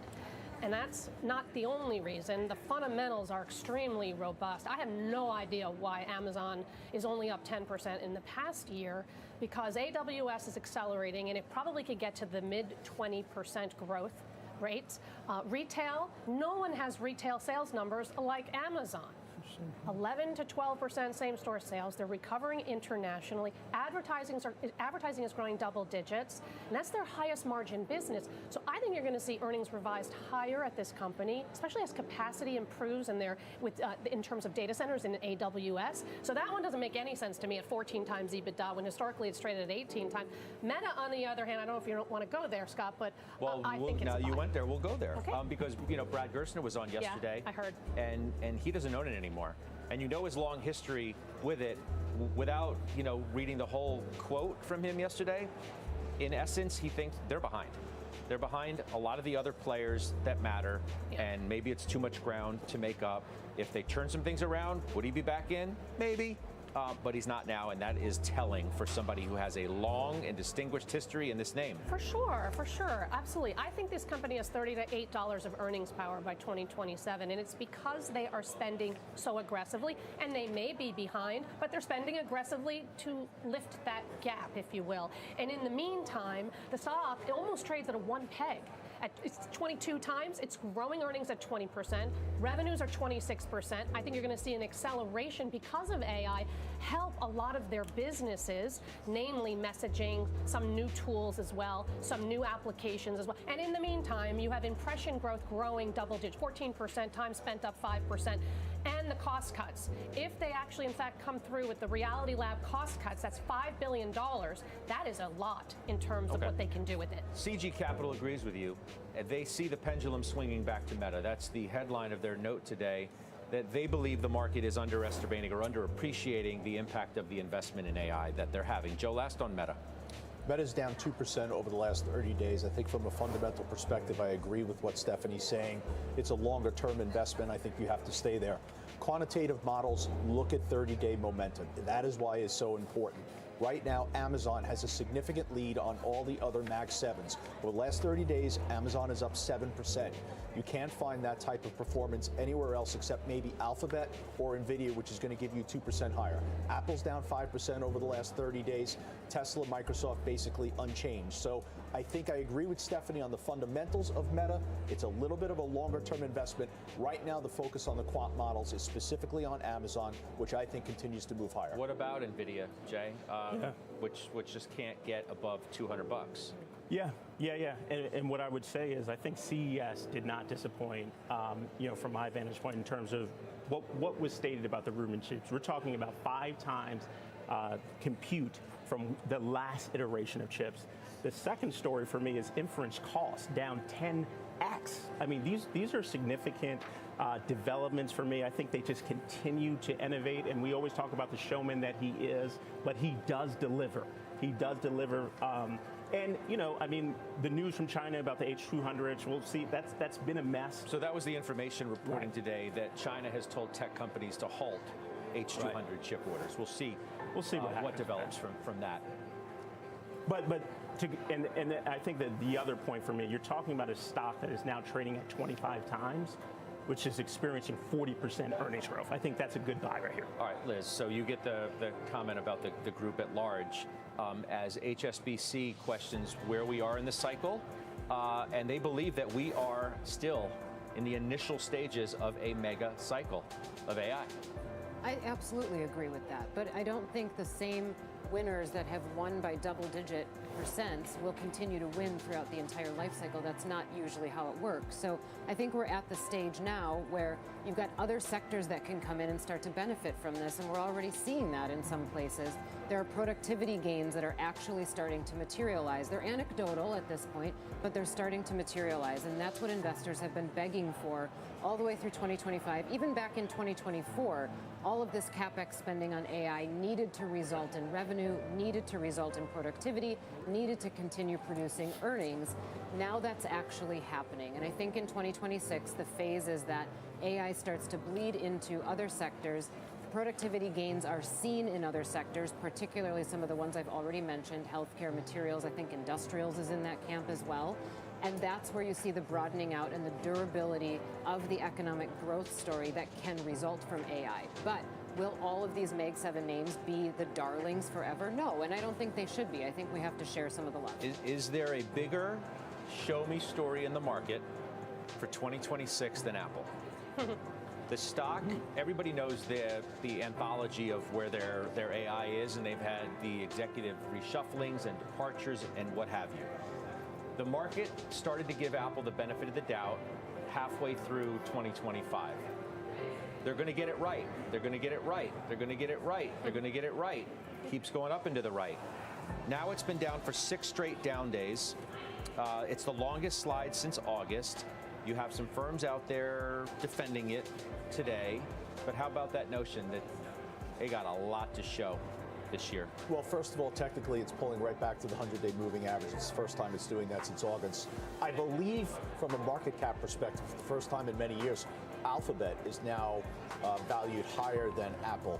Looking forward for Apple, I do think they're going to deliver in 26. I think that Apple is going to be north of $300 for a variety of reasons. I think you're going to see the resiliency in terms of the actual phones. I think you're going to see a resurgence in the growth in China, which is going to be remarkably important. I think it's going to be remarkably important not just for Apple, but other names that are affected there as well. And then ultimately, I think you get some form of a partnership on artificial intelligence. Maybe it's with Gemini 3. I'm not sure who it is, but I think that partnership's coming in 2026. Okay, now the other big part of the AI story, obviously, last year was around the industrial complex. The power producers and anything almost related to that had a tremendous run. Industrials are coming off a record close. Caterpillar was one of the best performers in the entire market last year, in part because of that story. You do have other names. I'm really interested to hear the reasoning behind a sale of yours, Stephanie Link. One of the names that you frequently mentioned throughout 2025 that you had owned and loved and now have sold, and it is Eaton. What gives? I still like Eaton. They're doing a very good job. I am up to my eyeballs in the industrials playing on the AI, data center, grid, and power themes. We've talked about this for 2.5 years, and I've done quite well with Eaton. I've done quite well with Quanta Services, GE Vernova, Vertiv, Rockwell. am looking at these names and I'm thinking, what do I like the best? And the one I like the best, and the one I've been adding to, and we talked to about it in December, was Rockwell Automation, because I think it's very underappreciated, and I think robotics is in the second inning. And so I was taking money slowly out of Eaton and putting more into Rockwell. Rockwell proved themselves that they were able to expand their organic growth last quarter from 3% in the second quarter to 13% in the third, and I think it's going to continue to expand. And you have a new CFO who's focused on margins. So I think there's more operating leverage. I think there's better earnings growth. I think it's a little less discovered and a little cheaper. Eaton is wonderful. It's a great company. So if I owned it, if I only owned it on this theme, I would hold it. But I just prefer all of these other names, and some of these other names have gotten hit in the last couple of weeks, and so I want to add to them as well. So fundamentals are still fine. I just prefer the others. I don't know. I think there was an earthquake with the talk from Jensen Huang surrounding the Rubin chips and the effect that it has on data cooling. There's 5 stocks that got punished yesterday. Trane Technologies, we own it in the ETF. Johnson Controls, Emerson, Eaton, and Vertiv. They're down again today. I own Eaton as well. So we bought Eaton in July at 380. It's now a losing trade. Nothing we could do about it till the end of January. But I think what happened yesterday, there was a dramatic effect, and I think it's going to be a continued effect. And I think it's real. If these Rubin chips don't require the degree of cooling that these industrial names have been benefiting from, the expectation that their revenue would be growing on that contribution, that's a little bit of a game changer for sure. I think it's overdone. I think it's way overdone. When you look at the backlogs of all the companies that we're talking about, even Eaton, right? Even Eaton, their backlog, their North America electrical backlog, up 20% last quarter. That's real dollars in hand. That's not orders. Do you think the sell-off is overdone, or do you think the sell-off is okay? I think the sell-off is overdone. I think certainly maybe these new chips require less, but they're still going to need cooling overall. And the backlogs are very supportive of continued growth. Same with Vertiv, with their backlog up 30%. Same with GE Vernova, with their backlogs up 33% across the board. So to me, if these are huge numbers, Joe, you know that, and that's better visibility. So let them sell off. That's going to be your opportunity to add to them. They are, but when Jensen Huang speaks, he usually is pretty confident and pretty accurate in what he believes. Yep. So those Rubin chips, they do have some powerful effect on cooling. All right, so we'll follow all of that. We've been documenting for all of you the strength in healthcare to end 2025, which was the best performing sector for a big period of time. It's up 16.5% in 6 months. It brings me to another purchase of yours, another move of a stock that you've liked and you have consistently added to, and you are again, and it's Zoetis. Yeah, it was a horrible stock last year. It was down 23% in the past year. Very surprising for a company that's in an industry with 3 players and they have a 20% market share. And I think the total addressable market, if you include retail and services across the board of animal health, it's a $200 billion total addressable market by 2035. This year, this CEO needs to execute. If not, I would not be surprised if she's gone, because they do have the greatest products out there. They have 5 blockbuster drugs coming out in the next 5 years, and yet the competition continues to eat at them slowly. Elanco is an example. It was up 85% last year. I own that one too. So to me, I want to own the best in class down and out, where I think the operational growth is going to be above the peer average, but they've got, it's a show me story, Scott, so it could get a little messy. We'll see. What about Natera, which you bought more of as well, which is coming off a huge run of its own? I know. And I added to that one as well, because I'm a big believer of women's health, and I think they own the MRD market. They're growing double-digit earnings. I think their gross margins only maybe 10 years ago was something like 40%. They're 60% today. I think they're going to get to 70% as their goal. I think there's a lot of operating leverage and a ton of growth. Talk about total addressable market in the spaces that they're in. This is one of the best diagnostic companies out there. All right, last point we make in what I think is a pretty comprehensive look at why the markets are where they are and where our group thinks that they can go from here, and that is this report from our own Brian Sullivan today. It was an exclusive that oil sales from Venezuela will continue indefinitely. Sanctions will be reduced.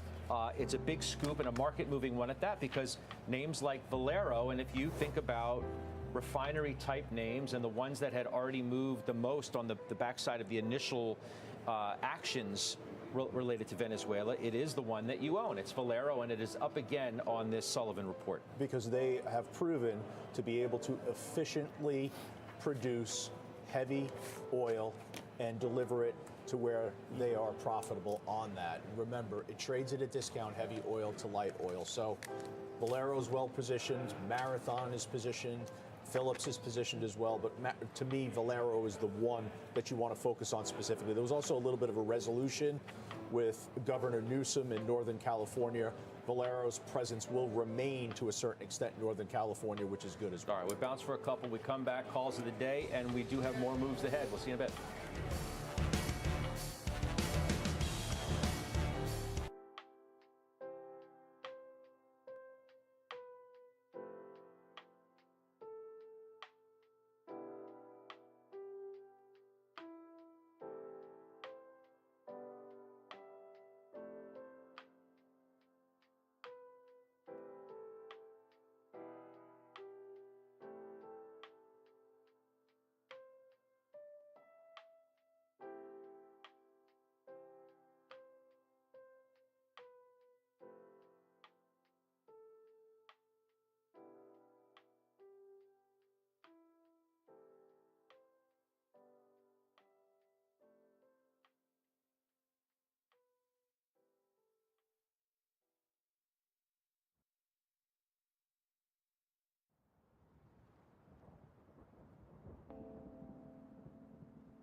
Calls of the day. We begin today with Disney, reiterated by MoffettNathanson. They asked the question, who's the biggest winner from the ongoing Netflix, Paramount, Warner Brothers Discovery bidding war? Well, after Warner Brothers Discovery shareholders, next up to us would be Disney. Joe, what do you think? I'm not sure about that. Look, we put a position on here at the end of October at around $112, and we did not put it on based on revenue growth, which is important to us. Revenue growth for this company has been low single digits for the last several years, so that's troubling. It barely squeezed in. If you think about holding 125 stocks and you were to rank them, almost like college football rankings, this was literally right at the bottom, and it was there because it had a surge in the second quarter, a significant momentum move, and that's why we bought it. Where it is right now, it's kind of flatlining. The end of January, we'll take a look at it, but I'm not going to speak with confidence about it because I really don't feel confident about this position. Do you wish it pulled in Notre Dame and refused to go into your index? That's a great analogy. I don't know if my compliance department will have a problem with it, but yeah, maybe. All right. I think the writing's on the wall. If it was in a better conference, maybe it'd be better. I don't know exactly. All right. Colgate-Palmolive. I couldn't resist. Upgraded to overweight at Piper Sandler. Jason, you own the name. What do you think? Yeah, so I mean, obviously the price action has been great over the last year. It's down almost 12%, and there's been earnings and revenue softness over the past year. But I mean, for me, this is a call on emerging markets resurgence, which I think will be positive for the stock. It's a multinational name, so I think that will be a catalyst. So let's see how it plays out. A lot of the staples haven't done well, but I think this year will be better. All DR. What do you think about First Solar, Joe? I think this is an interesting one. This stock is Downgraded up, today. Yeah, Jefferies. it's up 22% over the last 52 weeks. And that's surprising in the face of the big, beautiful bill. And, you know, the stock is now pulled back. Look, you've had margin compression. They've lowered guidance consistently through 2025. But why has it worked? Why is it up 22%? They're shifting production from Southeast Asia back to the U.S. They have a new plant that's opened up in Louisiana. They're also beginning to talk about accelerating the buyback program. So I think this is one of the reasons why you've had resiliency here. I want you to rely on the technical formation because it hasn't broken below your 100-day moving average here since the early part of 2025. It's right there at the 100-day now. So if you have a long position, utilize that as an important point of reference, but otherwise maintain a bull bias. All right, let's go Toll Brothers and DR Horton as we think about the housing trade. So Toll gets initiated market outperform. Citizens, 175 is the price target. So that's a nice upside from here. DR Horton gets downgraded. Same firm to market perform. What do you think, Steph? These are both yours. I mean, everybody hates DR Horton now. Everybody hates housing, and that makes me more interested in wanting to buy more of these. Jason doesn't hate housing. I know, he's with me. We're in the pain game together, unfortunately. Yes, we are. Look, these stocks are very, very cheap. The way I look at it is like they're running as best they can in a very challenging environment. Not much has to go right. And what I've decided to do is barbell between in housing, high end, which is Toll Brothers, best in class, best margins, and probably positioned better than a DR Horton, which is more first-time buyer. But I do think first-time buyer, there's pent-up demand. We've talked about it. Is it going to be all of the 4 to 5 million out there millennials that are looking for a home? Probably not. But I think you just need interest rates to come down just a little bit. And if they do, I think both these stocks will move a lot higher. Yeah, no, I get that strategy. I think it makes a lot of sense. And I think for me, as it relates to DR Horton, it's been about the incentives. You know, that's what's hurting margins, so the new purchasing incentives. You know, the Fed is accommodative, so if rates do come down, I think this could really lift this stock. It's kind of the way I look at KRE and regional banks in the financial sector. All right, so take one of the 3 A's for me, Joe. Okay. Amphenol, buy at B of A, Allstate, top pick at JPM, Ametek, target raised at Rothschild. Very easy. Amphenol. We've owned this. Steph's going to love this. Since inception, for over 5 years, it's up 345%. Technology company, communications oriented, diversified in terms of where they're delivering their products, delivers that double-digit revenue growth on a consistent basis. It's the one name that we've held for the entirety of the ETF. Okay. Pippa Stevens has the headlines for us today. Hi, Pippa. Hey, Scott. Nick Reiner, the son of Rob and Michelle Reiner, is in court right now for an arraignment on charges that he fatally stabbed his parents in their Southern California home last month. He faces 2 counts of first-degree murder in connection with the deaths of the beloved filmmaker and his wife. Authorities have not disclosed a possible motive. Reiner has been held in jail without bail. Secretary of State Marco Rubio says he will meet with Denmark about Greenland next week amid the president's renewed interest in taking over the territory. It comes after Rubio reportedly told lawmakers Monday the administration intended to buy Greenland rather than take it through military force, an idea GOP Senator John Kennedy called, quote, weapons-grade stupid. And House Speaker Mike Johnson says he will address the United Kingdom's parliament later this month in honor of America's 250th birthday. He will be the first U.S. speaker to give a speech to the legislative body. His address is part of a number of festivities that are scheduled to commemorate the anniversary. Scott, back to you. All right, Pips, thank you. That's Pippa Stevens. Still ahead. More committee moves. Steph just added to one of her consumer plays. We'll tell you what it is and exactly why she did that next.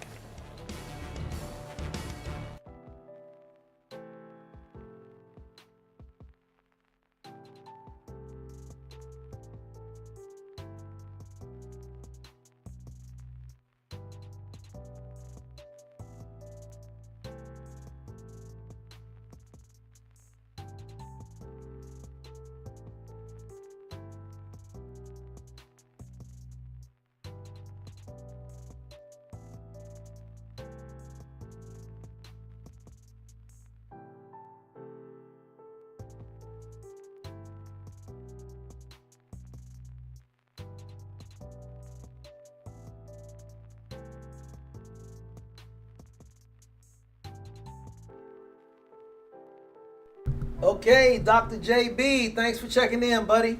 Look forward to getting with you tomorrow, God willing. Always a pleasure. Enjoy the rest of your day. Dr. JB, ladies and gentlemen.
right, we have another move to tell you about. Stephanie Link has been busy. You bought more Estee Lauder. Yeah, and it's now a full position, Scott. This was a recent buy. Yeah. And then you added more quickly after the initial one, if I recall correctly, and now here more. Yeah, because it's a volatile stock, so you get looks every once in a while. So now it's a full position. I really do like the turnaround that we're hearing from the new CEO, fairly new CEO. It's called Beauty Reimagined Strategy, and they're trying to focus on their products and getting their market share back to where it was. I don't think we're there, but we did get some data points that over Black Friday and Cyber Monday that the U.S. sales grew 9%.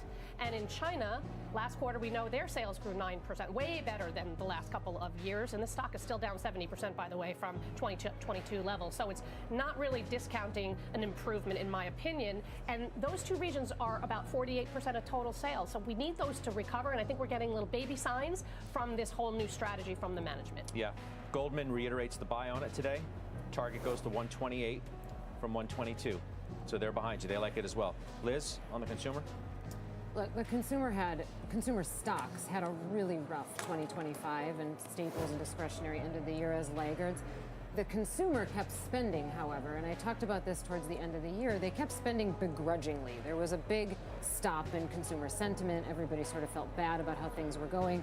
I think in 2026, the consumer can come back and consumer stocks will benefit. I'm going to put staples into that camp too. And something we haven't talked about is midterm elections. That's coming this year. And staples is usually a sector that does really well during midterm election years. So I think consumer stocks are a good place to be in 2026, both discretionary and staples. We mentioned earlier in the show, consumer spending over the holiday season very strong. I think that benefits retail earnings in Q4 and Q1. By the way, the XRT is already up 4.5% this year. As we said, we're just getting started.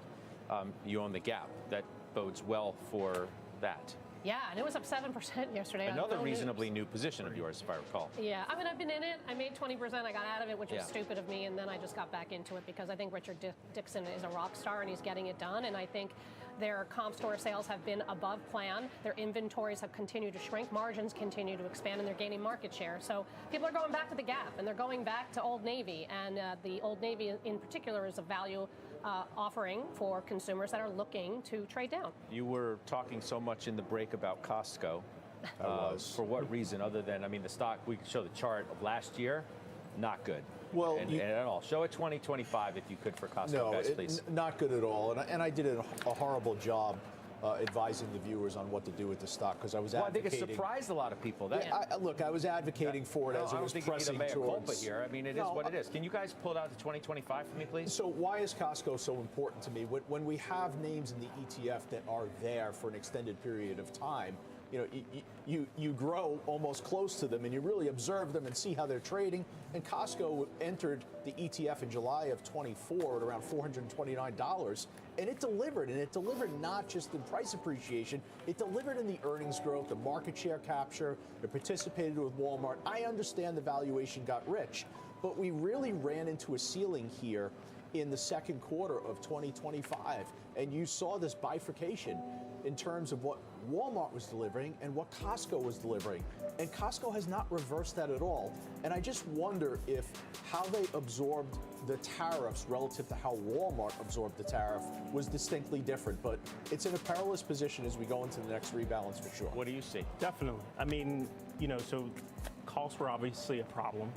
I mean, just managing costs. I think for me, I think the multiple obviously was also a little bit of a story, but some of the things that I extracted in the last call, which I think was really interesting, is their travel sales were a record on Cyber Monday. I mean, we've been talking about travel, Marriott and other names. Travel was really good. We forget about all that Costco does and all the places that they spend time. 12% income, operating income growth. So I think this year is going to be better. They're the best of breed, in my opinion, on the retail side. Well, the valuation's cheaper now. Sure is. Sure is. But still not cheap. It's not. All right. Coming up, Santoli. He has this midday word next.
senior markets commentator, Michael Santoli, with his midday word. All right, we're 3.5 days in.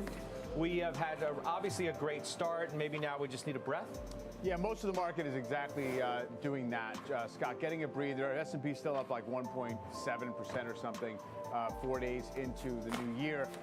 Definitely see things like the most excitable parts of the market coming off the most, the high beta sector, the S&P down 1%. So that's pretty similar symmetrical action to what we saw getting launched into the year. Nothing really in the data this morning to really disturb the overall view that the economy's in a decent spot. Obviously, a lot of expectations for reacceleration. I just will keep pointing out that the consensus expectation for this year is essentially predicting what the last 2 months have been, which is market up, cyclicals leading, Fed's going to cut rates, data holds together. It's sort of a broadening, but Mag 7 still holds its value. So I don't think it's implausible, but I also do think it's getting crowded as a view. Yeah, I mean, the other thing too is I get that the equal weight is at a record high, and there's a lot of focus on everything else in the market besides mega cap tech. Doing just fine. I mean, it didn't have to start the year off to the races like a lot of other things either. It didn't. I mean, it's been interesting how it's selective within mega cap tech. Because if you just sort of own the whole thing, it's absolutely holding up okay. Nasdaq 100, I guess, not back to its old highs, and even the S&P. You want to see some confirmation of this breakout since we did first get to similar levels a couple of months ago. But yeah, there's not a lot there to be alarmed about. All right, I'll see you at 3. Mike, thank you on Closing Bell. That's Mike Santoli. We'll take a quick break. We come back. A new note just dropped literally moments ago, and it has a group of popular stocks on the move. We'll tell you exactly who said what and what stocks are moving as a result.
Want to get down to Washington. We have some breaking news out of the White House. Eamon Javers has that for us. What do we know here, Eamon? Scott, we've got a new post here on social media from the President of the United States who says he is taking action to deal with inflation in home costs. The President taking to social media to say that I am immediately taking steps to ban large institutional investors from buying more single-family homes, and I will be calling on Congress to codify it. People live in homes, not corporations. I will discuss this topic, including further housing and affordability proposals and more at my speech in Davos in 2 weeks. So the President here is saying that the American dream of owning a home has gotten out of reach for too many Americans, particularly young Americans, and says he is going to take steps to block large institutional investors from buying homes. Not clear here from this post on its face what specific regulatory steps he says he's going to take here, but he also says he's going to work with Congress to codify that into law. So obviously something for those large institutional investors to look at very carefully here now. I mean, the biggest question is what power does the President have to do anything about this at all? Right. Eamon. Right. I mean, I can think of several regulatory bodies that might have something to say about this. You know, the SEC, Federal Housing Administration. There are a number of ways the President might be able to influence that, but the legality of that, which agency, which regulatory process, none of that addressed in this post, which just popped within the past couple seconds. So we'll try to get the White House to give us some more details on what the legal basis is for their decision to say to large institutional investors that they can't participate in this market. Right. I mean, we obviously show Blackstone is the top name that we first thought of. Eamon, thank you very much. Eamon Javers there at the White House, as you see. Blackstone, the first name that we would think of because of a good part of their business, certainly. Interesting, too, though, in that Steven Schwarzman is a very big supporter of, and has been, of President Trump. Yeah, I'm sure there'll be a conversation before Davos when apparently we're going to get more information on this. But to see Blackstone down 7%, I almost want to take the other side of that. I'm not sure whether or not I will, but that's a big move for a company, a financial company that I think is going to do fine in 26. The other names, as we showed too, it's not limited to a Blackstone, which is maybe the first one you think about, but the builders too, Steph, that we were just speaking about. Yeah, but the builders have been weak all day, and they've been weak for a while now, so I'm not really sure how much exposure they have on the institutional side, to be honest with you. I think it's a small portion for Toll Brothers for sure. It's going to be just this, and I think that Eamon was alluding to that we're going to get more information because Trump did talk about that he wanted to help the housing market. He knows that that's a big piece that's missing in the economy, right? We've been able to grow 3% in GDP without housing and without auto. And he knows that, and he knows it's tied to rates, so he's doing his part. And then you get a dovish Fed in, and they'll do their part. All right, we will do finals next.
finals.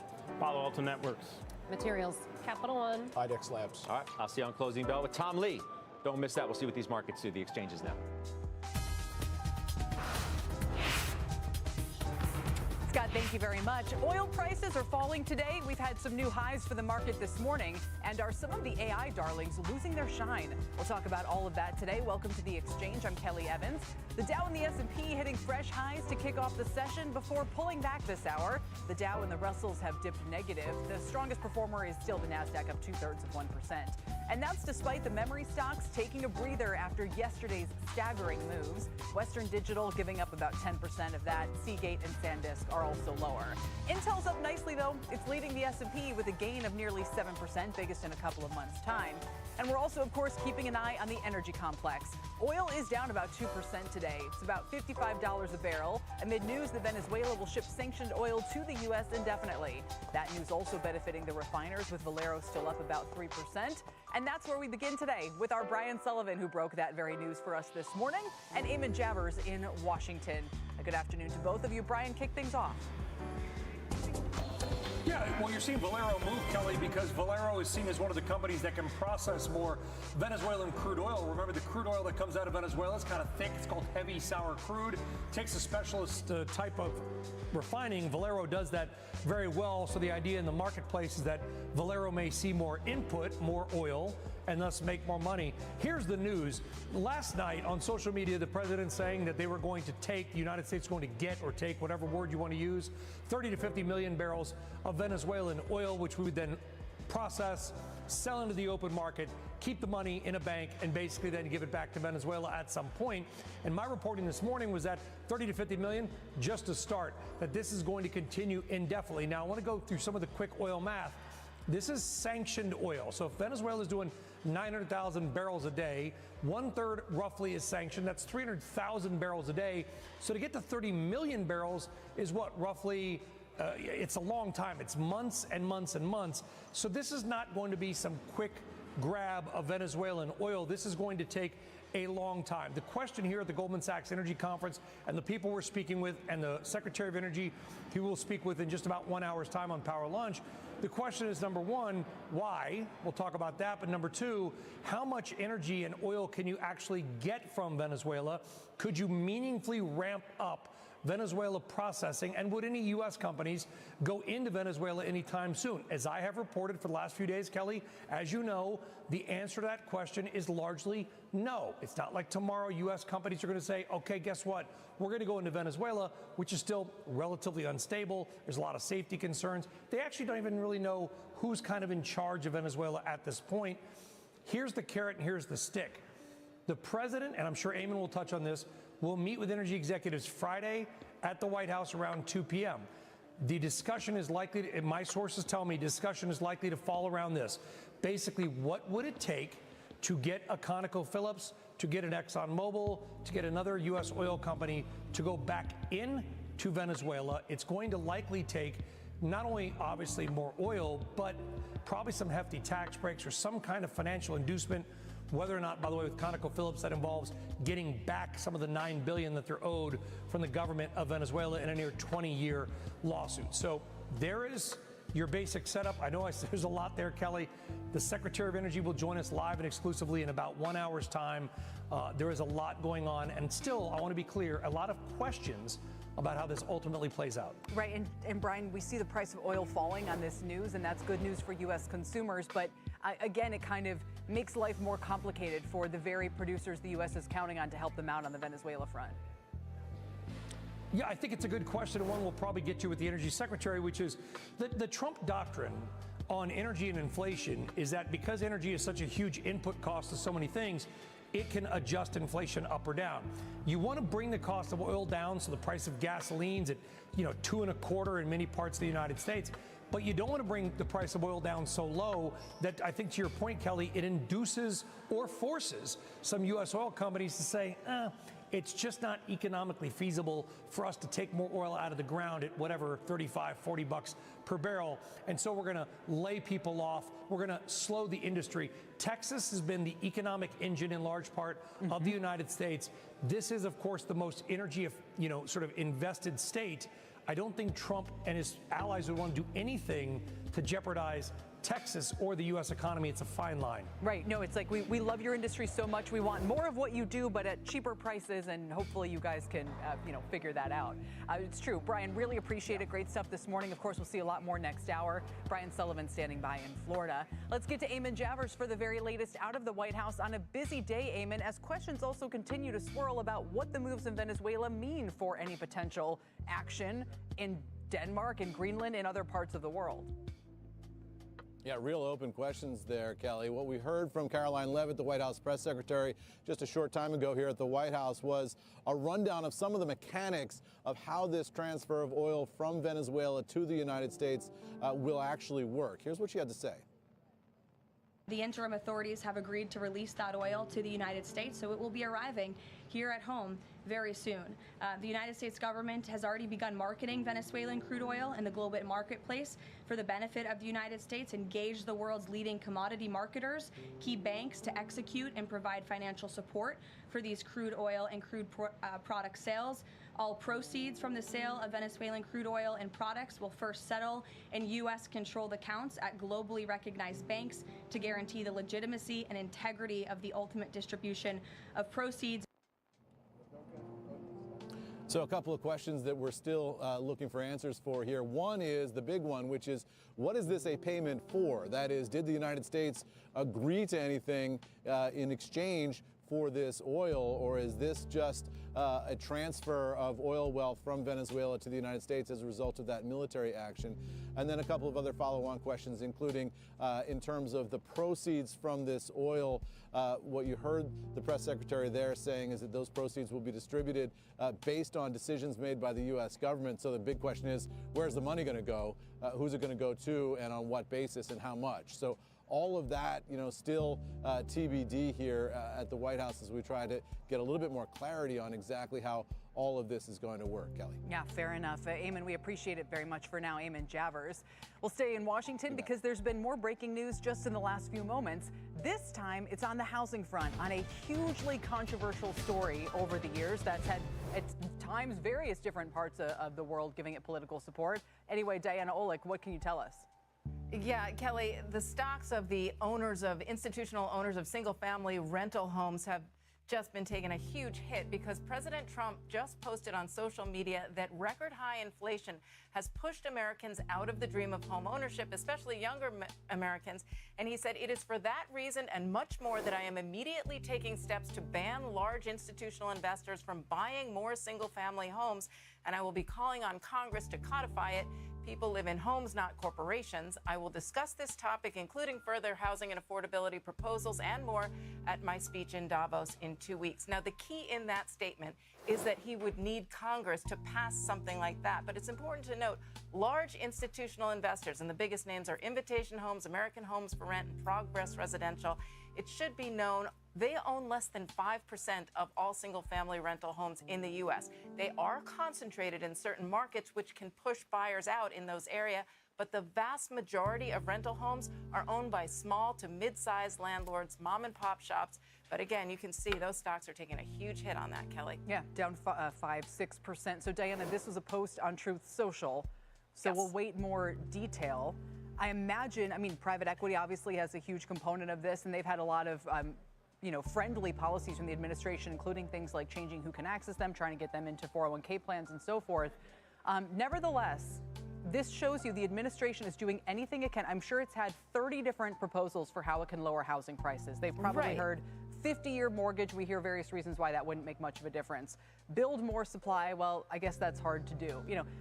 Change the capital gains tax. Fine. They seem to be choosing, of all things, this one, and we'll see how much a difference that makes. But for these business they're not models, necessarily choosing just this one, Kelly. Right. Look, they went after the builders in December, and you may remember that when he said that he was going to force the builders to build more homes, and he was calling them all to Washington to do that. And he did call many of the CEOs of the big public home builders. Their stocks took a hit as well on that. But then nothing came of it because they found, what could Fannie and Freddie, which is what he wanted them to do, what could they do to spur more home building? Not. They're in the mortgage market. So could you lower mortgage rates and get more demand, and that would help them build more homes? But again, it's all in the details. And right now, the details are very scarce.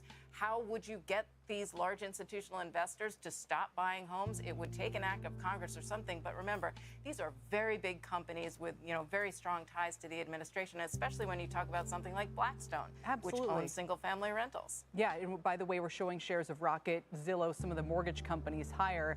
And I guess, Diana, what they perceive to be a potentially an influx of retail demand into a market that, the institutions I think that's a stretch. Quote had. Yeah, I would say that's a stretch.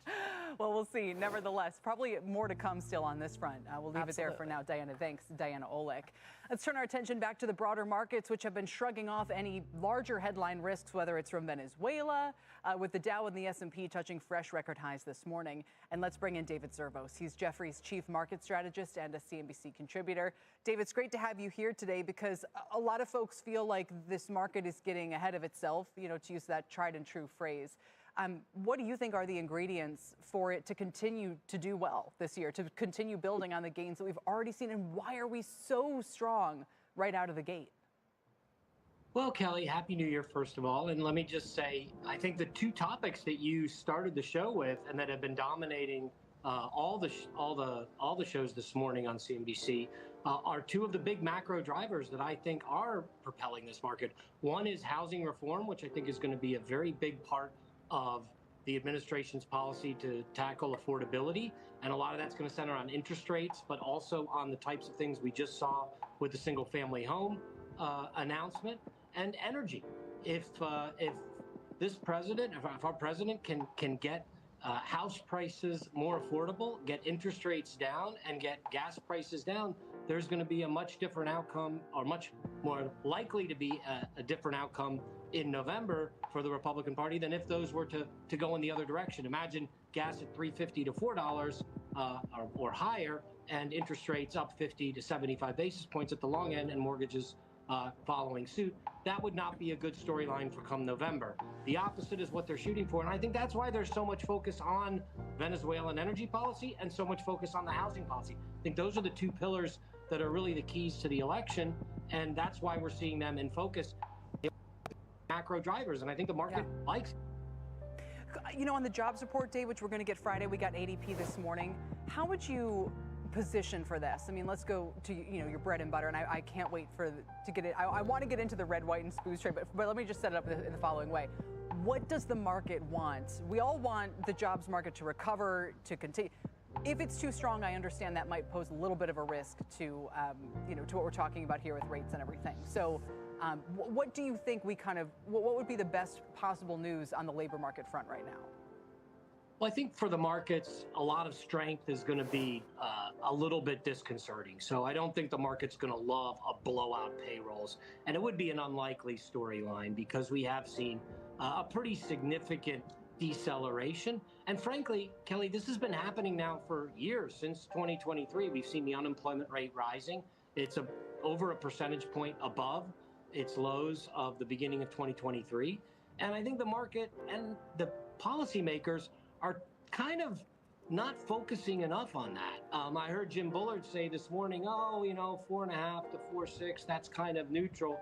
Well, you know what? You have a maximum employment and price stability mandate. We were at 3.5 3 years ago. And I think it's, or at least 2 years ago. I think, actually 3 years ago. I think that the story is, why can't we be at 3.5? We should be. We were there in 2019. And the Fed is playing, I think, fast and loose with the inflation story. I think the market's a little over-obsessed with the inflation story. And so I'm a little upset with where the debate is between inflation and unemployment. I don't think we can just leave millions of jobs on the table, and I don't think we should. Yeah. And I think we are, and a lot of it's coming from productivity gains and technology, and that's a great thing, but it's not great for those that are losing their jobs fast. But let me get now to what's fascinating. So that people know the backstory here. You've had this famous kind of booze and blues trade for, I don't know, it must be a decade now, which is you own the S&P 500, you own bonds, and you can do quite well. Just look at last year, for example. But I think this is fascinating, and it gets into what we're talking about with mortgage rates. Your confidence is shifting to the front end of the curve, meaning maybe this is the year to own the S&P 500 in shorter-term rates on lower Fed, rates, but that the long end, the Treasuries, the 10-year that we always talk about, may not fall that much, which is a problem, right, for a lot of reasons. But I thought it was really interesting you're making that pivot. I love the name of the trade, obviously, from a patriotic point of view. But what you're really saying is that long bonds may not fall that much in yield. Well, remember why we do this trade where we have the leveraged long in the fixed income. It's not a 60-40 portfolio. It's 100% of your assets are in stocks and you're levered, and then you have a bond portfolio that's also levered that has the same volatility as that stock portfolio. So this is a pretty levered position that we've generally been recommending for well over a decade and has done very well. I think the point is, remember, the fixed income is there to insure you. And the insurance is really going to come from the Fed and the lowering of rates. So if there is a geopolitical storm, if there is some sort of major setback in the economy for whatever reason, I think the Fed's trigger finger is much itchier, say, than it was even a year or 2 years ago. And that means the front end's really going to perform for you. And it might be that the long end doesn't perform initially because people get a little nervous if they take some risk with inflation. So I think from an insurance perspective of what the fixed income leg of that trade does, the short end is better this year. The long end, the short end, by the way, was better last year. I wish I would have been in the trade last year. True. We made about 6% on our fixed income hedges last year. We could have made 10 if I would have been in this version of it. So I gave up 4%, but hey, we had a good year. We had a 24% year, so I'm happy. The bottom line with the trade is this is going to be a Fed that is more likely to act, and it's going to be in the event of some sort of need to act. And I think there's a general story that is also we're bringing the neutral rate discussion much more into focus. And that, my belief, I've been saying it for a while now, I just think neutral is kind of more closer to 2 than it is to 3. So I think they're going to win there. All right. Well, you've got the red shirt on to honor the trade. Where that is. Yeah. I know it's wonky, but if you can't talk about it here, where can you talk about it? Dave, thanks very much. Appreciate you making the time. Always a pleasure, Kel. David Zervos with Jefferies.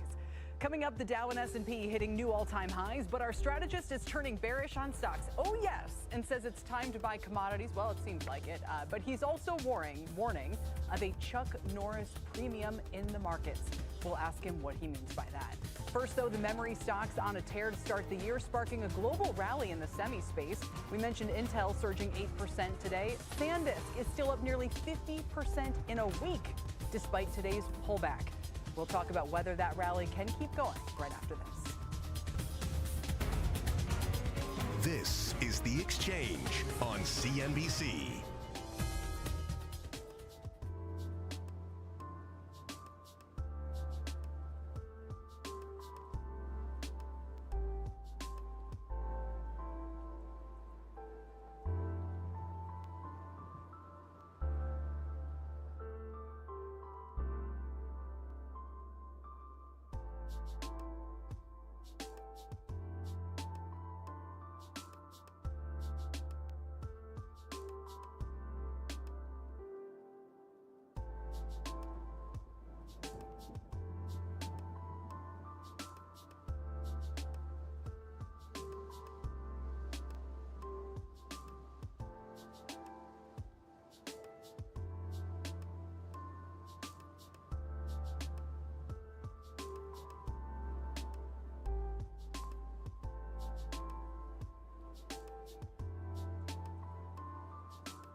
The AI race has largely been dominated by the big hyperscalers and the chip companies, but there may be a new trade in town. Memory stocks like Micron, SanDisk, Western Digital, and Seagate all up sharply to start the year as demand for high-performance memory and storage surges.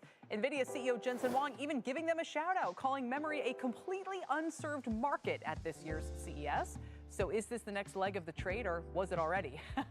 Are they trading ahead of fundamentals, perhaps? Let's ask Mehdi Hosseini. He's the senior analyst at Susquehanna. Mehdi, welcome. Such a hot space. I mean, they are, though, traditionally cyclical. Does it matter right now? Do you worry about that in a couple of years' time? I don't think we have a reference point. Over the past 20 years, memory has been a kind of famine or feast in a 6-month frequency, and it was pretty much driven by a smartphone cycle. Now we're in a different paradigm shift. Over the past 18 months, we have been highlighting the importance of DRAM.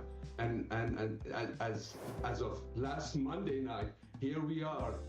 We don't have enough storage, and as Jensen highlighted, we do need a lot of storage. As more tokens are created, we need to store them and move the data around, and storage becomes very critical. I think when you think about the big picture, when you look at these very expensive AI racks, sooner than later, over the next 12 months, the cost of memory, including storage, including DRAM, is going to account for more than the compute. So as much as as much as we talk about the compute, either GPU or CPU, sooner than later, your DRAM or your caching storage is going to account for more. And this is the reality that is coming to the market. Manufacturers are now ready. For the past 20 years, we have been spending a lot and waiting for prices to adjust. And now, given these secular trends, everybody is kind of confused as to how to plan, and prices are going up more than anticipated. And the next question is, well, how quickly can we add capacity? Keep in mind, it takes 2 years to add incremental capacity. And I think maybe on Monday, somebody told Jensen or reminded him, we need more memory, we need more storage. Well, not capacity. just that, Mehdi, but as I understand it, the Korea Economic Daily reported that SK Hynix and Samsung were going to raise prices 60 to 70% this quarter versus the fourth quarter. So it's not just Jensen Huang talking about this. Who pays that bill? When you say that the memory is going to cost literally more than the compute, is it NVIDIA paying that memory cost? Is it the data center? Is it the client? Well, that's a different debate. Just back to your point, prices are going up, but sooner than later, we're going to run out of physical space to make the memory chips. And this is where these memory manufacturers have to decide, and Jensen has to make a commitment that, yes, we need to spend billions of dollars to build the factories that make the memory chips. And to your question, I think 26 is going to be who is going to preserve and expand margins? Is it going to be the memory guys? Is it going to be Jensen, NVIDIA? Is it going to be TSM? Or is it going to be Dell, HPE, and so forth? Who can be squeezed to extract more margins? I think given the underlying assumption that memory is going to be the bottleneck, I think memory guys should be able to maintain or expand margin. TSMC, as the only foundry, should be able to do the same. As to who is going to deal with extra costs, is going to be a debate between Jensen and the rest of the supply chain. The reason I ask is because when we see the stocks up 40% in a day, when you see they're raising prices by 70%, whose margin is that coming out of?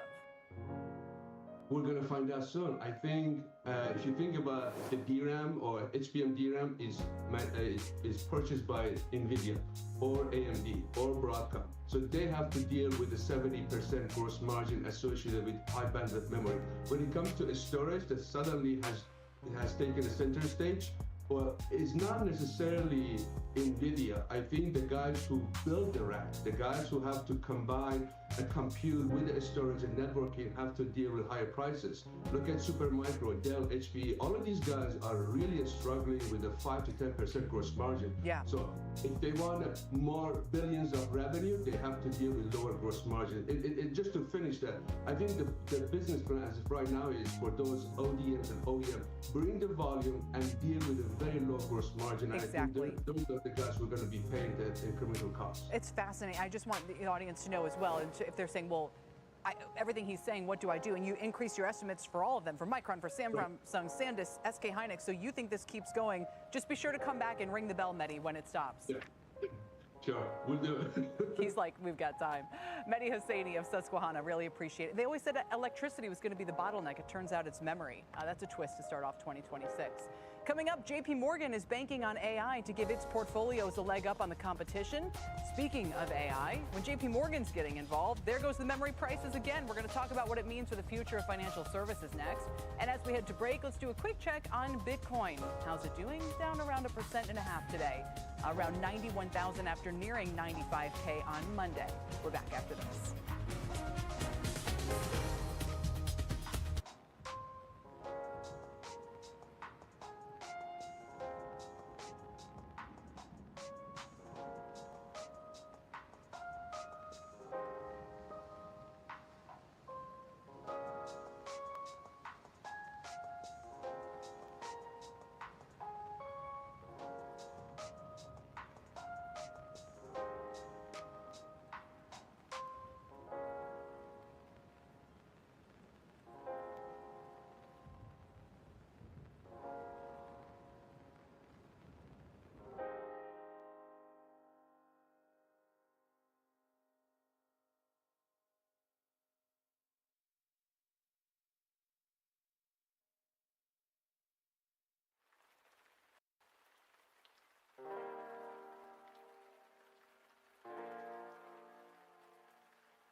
Welcome back. Just as we were starting to break out the Dow 50,000 hats, which don't exist, but feel free to send them if you want. We're no closer today because we're now at session lows. In fact, the Dow's down about 265 points after touching a record high this morning and nearing that milestone.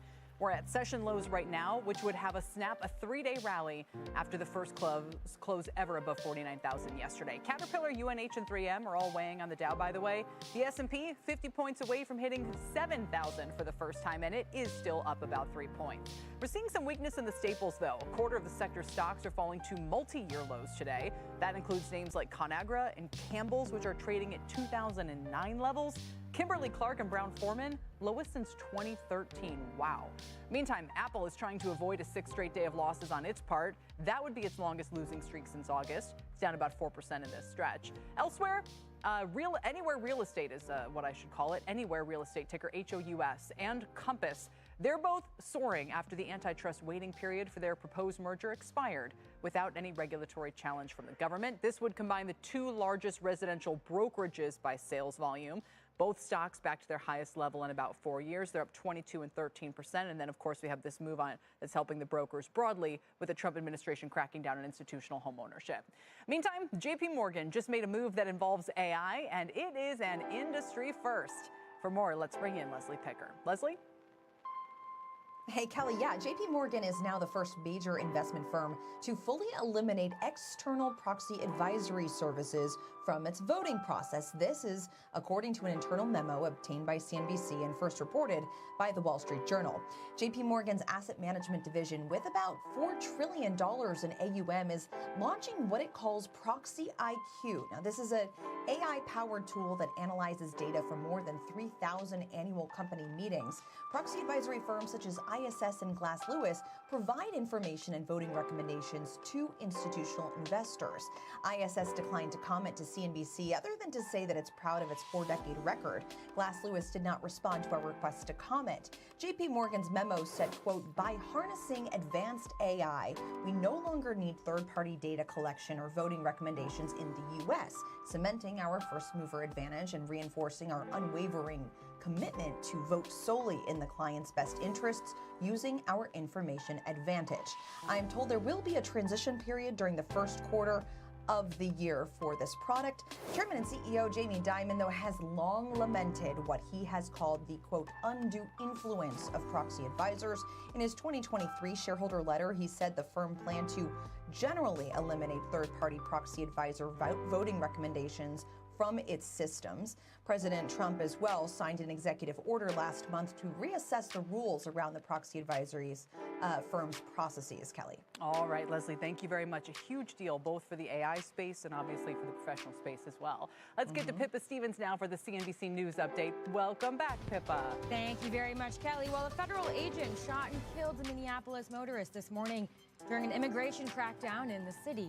According to the Department of Homeland Security, the woman allegedly tried to run over law enforcement, and the agent shot while fearing for his life. Protesters flocked to the site of the shooting, where Minneapolis Mayor Jacob Frey demanded that ICE leave the city immediately. Nick Reiner, the son of Rob and Michelle Reiner, was just in a Los Angeles courtroom for what was supposed to be his arraignment on charges that he fatally stabbed his parents in their home last month. But there was a last-minute curveball. His attorney, Alan Jackson, told the judge he is withdrawing from the case. As a result, Reiner did not enter a plea. His case will be taken over, at least temporarily, by a public defender. The new arraignment is scheduled for February 23rd. And Florida Governor Ron DeSantis is calling an April special session of the Republican-dominated legislature to redraw the state's congressional districts. It's the latest of several states on each side of the political divide to take steps to redraw their districts mid-decade ahead of the 2026 midterm elections. Kelly, back to you. All right, Pippa, thank you very much. Coming up, the metals trade losing a bit of momentum today, with silver slipping from its first ever settle above 80. It's down 4% right now. But our strategist still sees some opportunities in the group. We'll tell you where and what impact Venezuela will have on the space right after this.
Welcome back to the exchange. Markets hitting new highs this morning. All of this following the U.S. intervention in Venezuela, although we've since turned lower on the afternoon, at least for the Dow. But my next guest, well, he's turned bearish on U.S. equities more broadly and sees better opportunities overseas right now. Let's bring in Marko Papic. He's the macro and geopolitical strategist at BCA Research. Marko, it's great to have you here. I've been waiting to speak with you. Where have you been? Happy New Year, Kelly. It's a pleasure to be back. Happy New Year. I don't know where to start, and we have to kind of do this quickly, so let's just do what you do the best, which is cut right to the chase. Why are you turning more cautious on U.S. equities right now? You know, last year I was bullish bonds. Bond yields coming down is good for U.S. equities, and that definitely turned out to be the right call in 2025. I'm worried that there's stickiness to U.S. 10-year yield. 68% of the U.S. GDP is U.S. consumer, and U.S. consumers do need lower borrowing rates in order to sustain the health of the economy. It can't just be AI capex. So I'm looking for a resolution to the current status of the 10-year yield, which has been stuck at 4.15 for basically since late October. I don't like that. That makes me cautious. Second, AI capex story doesn't look as great as it did last year. Just some doubts about adoption. And then finally, we need some global growth concerns to be resolved. We need to see a little bit more out of China in order to be overall just bullish on risk assets. Yeah, now I don't like this call because, you know, first of all, we all have 401ks, Marko, but secondly, because you had a pretty good forecast for last year. So it makes me a little nervous. And I think your point is really interesting about the 10-year. It's exactly what we were talking about with Dave Zervos at the beginning of the show, because he's literally pivoting his trades this year where instead of betting on the 10-year yield falling, he's betting more on the shorter end, you know, maybe the shorter end of the curve as the Fed lowers rates. So it's not a great formula. The 10-year matters more for mortgage costs, a lot of borrowing rates and so forth. It's not great that everyone thinks it's kind of stuck up at levels where it's stuck up at. Well, I agree with Zervos that the front is going to come down more aggressively than the market thinks, but that's also in of itself bearish, particularly if borrowing costs don't come down. Now, look, overall for the next 12 months, I remain, you know, modestly bullish. My S&P 500 target for last year was much more ambitious. It was 6,950. For 2026, it's 7,500, which is kind of meh. But that's because I expect some volatility in the next 3 months. I expect some downturn. But over the course of 12 months, I think the focus of the Trump administration will move from Greenland to more market relevant things such as housing policy. That's what really Scott Bessent was flagging last year. Donald Trump talked about it over Christmas. Focus on affordability, lowering borrowing costs. If they engage that U.S. consumer who is unlevered, then things can still look good for the U.S. economy over the course of 12 months. A couple of positive leading indicators. We've had the semis at an all-time high as recently as yesterday or the day before. Dow transports were at an all-time high. Caterpillar's doing well. Copper, Dr. Copper, those prices have been on an upswing. I mean, there's a lot of factors. Actually, I think even Nancy Lazar was writing this morning. There's some good kind of green shoots and leading indicators. And our guest yesterday was saying maybe GDP is actually starting to accelerate. So what I'm thinking about as I rattle that off is the 10-year yield moving higher because of that? And are we sort of trapped, right, where if the prospects look better enough that we don't need more Fed rate cuts, like the market still wants this story of falling inflation and falling interest rates for this rally to continue? I think that's probably even more important than AI. I'm open for that. Like I'm completely. That's why I'm not in a recession camp and haven't been really for a very long time. So I'm 100% open to the possibility that a 10-year yield is actually telling us something positive. The reason I hesitate to be fully on board with that view, even though I am long copper and industrial metals, is that I do worry that we have been in a cash-driven economy for a very long time. And what I mean by that is that the U.S. government's fiscal outlays have been gargantuan, and they've trickled down to the consumers, and they've spent the cash. The problem is that is finally now out. We need them to start leveraging themselves. And that's why I do think the 10-year yield still does matter. We need it to come down a little bit, not too much. And then we're off to the races, particularly if the Trump administration focuses on lowering that spread between the 30-year mortgage rate and the 10-year yield, which is still, I think, 50, 75 basis points to fall. Yeah, absolutely. That's probably, if there's anything to squeeze, it's probably somewhere in there. Okay, so finally on more of the geopolitics, international markets, do you have a couple of favorite? Look, Korea flying last year, weak dollar benefiting a lot of other parts. Europe doing well despite not a lot of GDP or earnings growth. So when you look around, where are you most excited about? Yeah, so first of all, I think the way to play the geopolitics is what I call the age of empire premium. And in particular, what I mean by that is commodities, industrial metals. I think that they're going to continue to fly. One of the things that comes out of this Venezuela intervention by President Trump is that other countries are going to start thinking in terms of the same narratives. You know, President Trump is very open and very, you know, very transparent. I mean, we're doing it for the oil. Okay. Well, if America is going into Venezuela for the oil, then other countries are going to go into other countries for other commodities. And I think investors are going to start front-running what's effectively going to be hoarding of natural resources across the world. Interesting. By the way, I caught the Chuck Norris mention before Market watched it. I just, on the record, Marco, because I read your stuff, quickly on that, do you think there's a Chuck Norris premium? In other words, a propensity to act premium in just WTI and metals broadly, in the market? Like, what? Just quickly explain.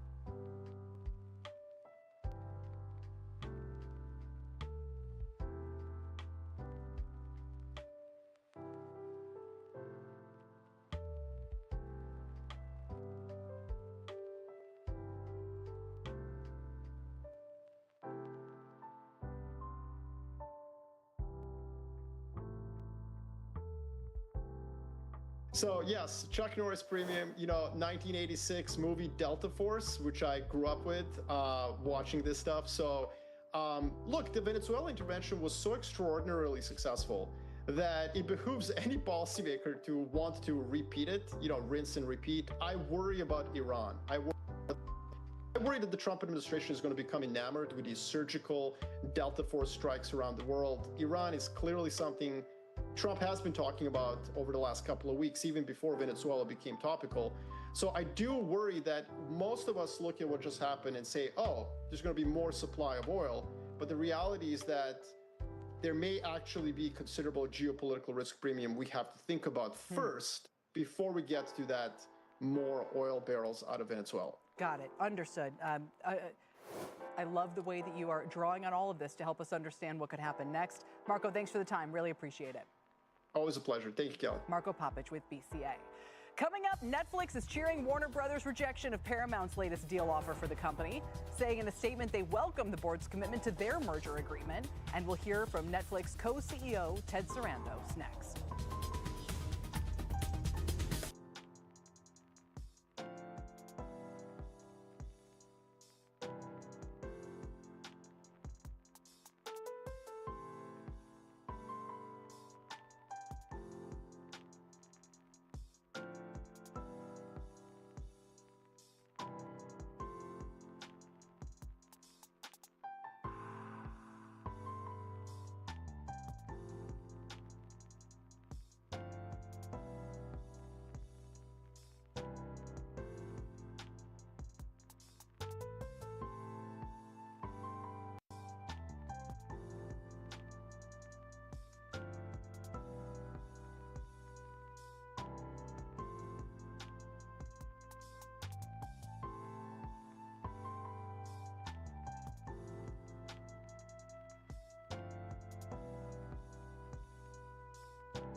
Welcome back, and there's more AI deal news today with Elon Musk's xAI raising $20 billion while Anthropic is securing some new investors. Kate Rooney has the news and tech check. Hello again, Kate.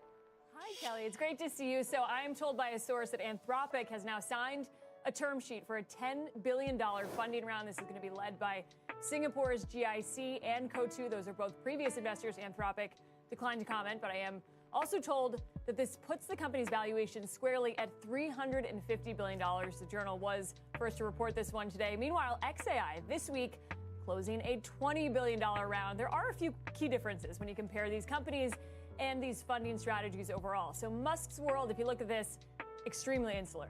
You're going to look at the cap table here, mostly his inner circle, notably Valor, Antonio Gracias there, Tesla board member. You've also got Ron Barron, Fidelity with pretty deep ties to Musk, and Emirati and Qatari wealth funds. Those I'm talking to out here say the group doesn't underwrite in what you think of as a traditional way. Not about near-term revenue goals. It's more about muscle memory and a conviction in Musk. One person telling me xAI doesn't even really go and publicly fundraise in the Valley. You just don't hear about it. xAI's business strategy is also different. They say in a press release yesterday that they're going to be going after enterprises, but there are some questions over xAI's ability to win over Fortune 500 companies, given some of the controversy around the company. Also spoke to competitors, some investors who point out xAI at this point not really having a big enterprise footprint. It's been a profitable battleground for OpenAI and Anthropic, though. Musk has been able to weave xAI and Grok into his own enterprises. Think Tesla, humanoid robots, SpaceX, for example, and xAI already merged with X, formerly Twitter. So NVIDIA, we should also mention a strategic backer in this round. A bulk of the money is actually going to be going back into their H100 chips. And finally, the round is going to be helping Musk expand his data center footprint. This is really key, Kelly. Folks I talked to argue building data centers fast could actually be xAI's moat here. Musk, of course, known for speed and pushing limits on that. Hope he can find those memory chips, as we heard today, Twin. Kate, thank you very much. Appreciate it. Thanks, Welcome Kelly. back, Kate Rooney. Turning now to Hollywood. Warner Brothers once again rejecting Paramount Skydance's takeover offer in favor of a Netflix deal. Our own Julia Borston sat down with Netflix co-CEO Ted Sarandos as part of her new series, Leaders Playbook, which explores, Julie, you could say more than me, the philosophies that have shaped today's most influential companies.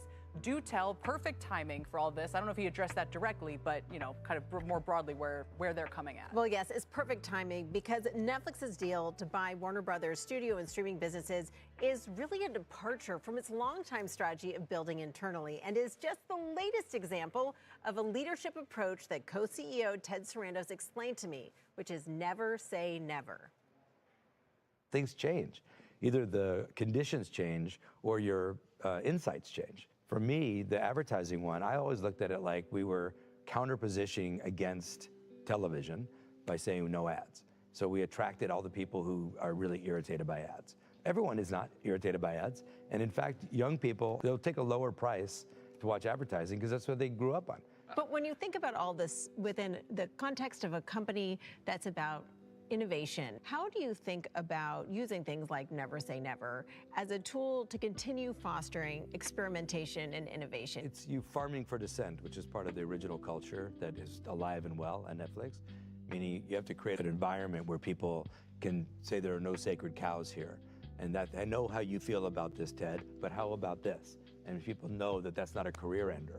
In fact, it's a great way to position yourself as a curious thinker inside of our business is if you challenge conventional wisdom.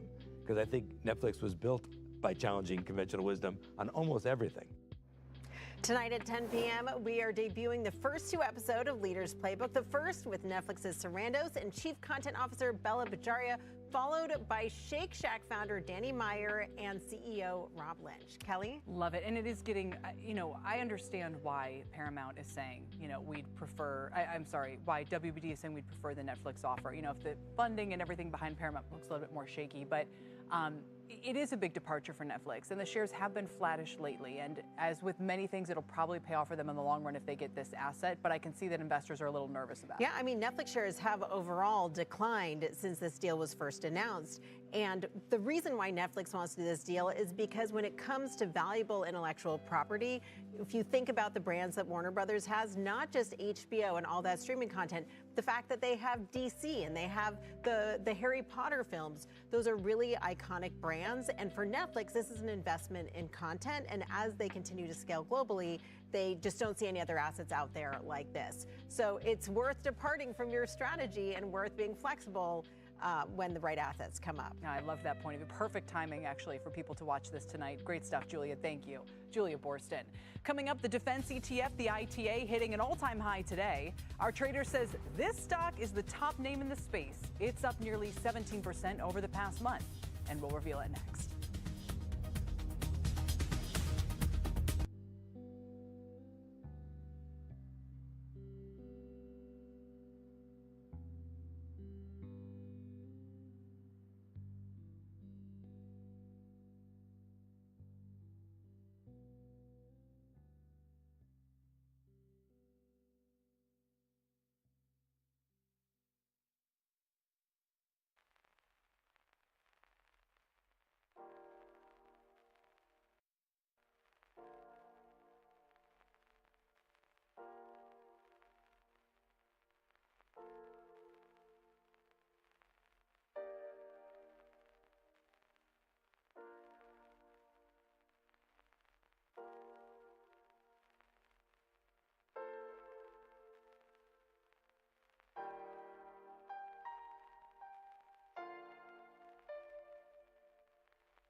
As mentioned, the defense ETF hitting a new all-time high today. That's the ITA.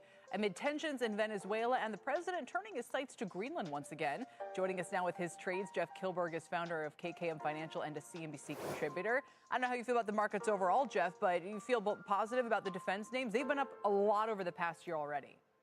Well, Kelly, I have a smile on my face. First of all and foremost, Happy New Year. But the reason I have a smile on my face is that we just saw a new all-time high in the Dow, as well as the S&P 500, and the VIX is trading 14. So just to start the segment on an optimistic note, I am cautiously optimistic. But to your point, these defense stocks, we really have seen a sense of urgency from investors coming in. We've seen Lockheed Martin, we've seen GE Aerospace, we've seen a lot of these names really find and attract investments short term because of the political or the mounting political tensions across the globe. I can't believe they're up 80% on average over the past 3 years. Lockheed's your favorite. That was our mystery chart.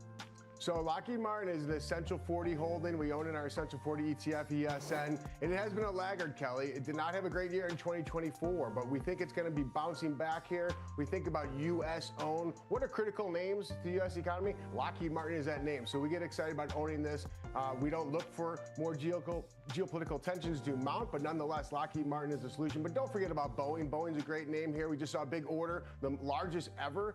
Alaska Air today for $15 billion for Boeing. So there's a lot of excitement about ITA, and it seems momentum, despite the fact it's had a lot of momentum, ITA, the aerospace and defense ETF, is going to go higher. Yeah, and as I mentioned, in terms of a little Dow theory, the industrials and the transport's hitting a record high today. So I'm reading the tea leaves like you are. Can I ask you about the chips, though? Because the memory names are down after these huge moves over them.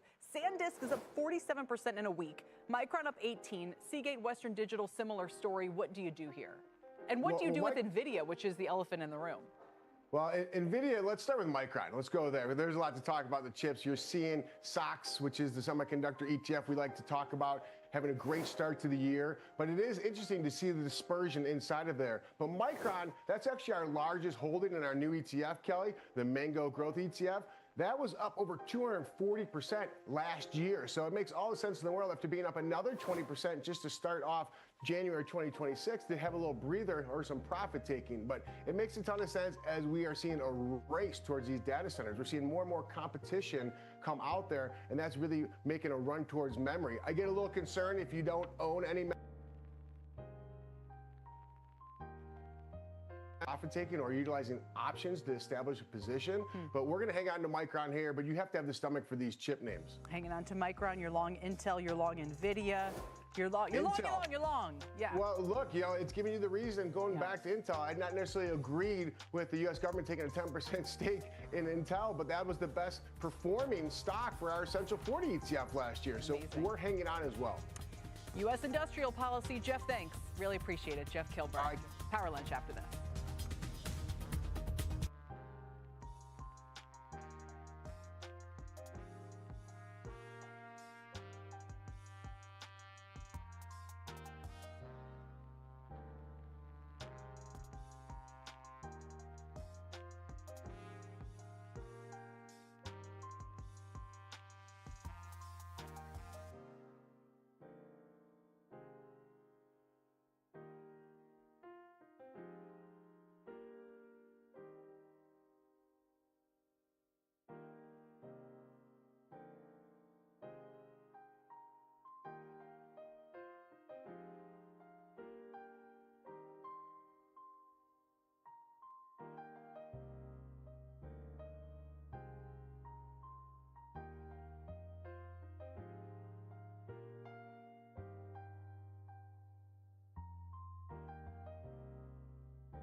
All right, stocks at record highs. Welcome to Power Launch. Alongside Kelly Evans, I'm Dominic Chu, in for Brian Sullivan.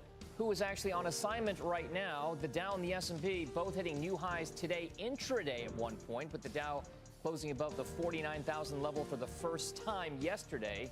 Now to two market milestones to watch. Dow 50,000, of course, not really in play right now, but it was at one point earlier. The S&P 7,000 mark is maybe not in the realm of reason today, but it's very shortly, Kelly. Think bigger, Don. We could get an 800-point afternoon. Sure, on why the Dow. not? Why not? 50 on the S&P. Nevertheless, after the start to this year, that's certainly now in focus.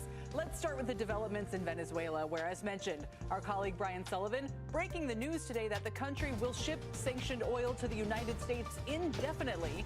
He joins us now from the Goldman Energy and Utilities Conference in South Florida with a very special guest. Hi, Brian.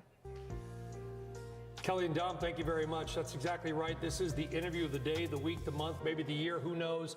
It is the U.S. Energy Secretary Christopher Wright. Secretary Wright, thank you very much for joining us. Appreciate it. Glad to be here, Brian. First off, I think most people are asking here, maybe the American people even outside of CNBC, is why? What do we hope to get with Venezuela and their energy and their oil? Well, first we want to stop the importing of crime and drugs into the United States of America. We want to reduce the toehold our adversaries are gaining in the Western Hemisphere. I mean, there's a 25-page unsealed indictment for why President Nicolas Maduro was indicted. The Biden administration had a $25 million bounty on his head, but of course didn't do anything about it. So the problem of Venezuela for America, and of course for Venezuelans, has just continued to get worse. But what does oil have to do with that? What is the role of oil and energy in this?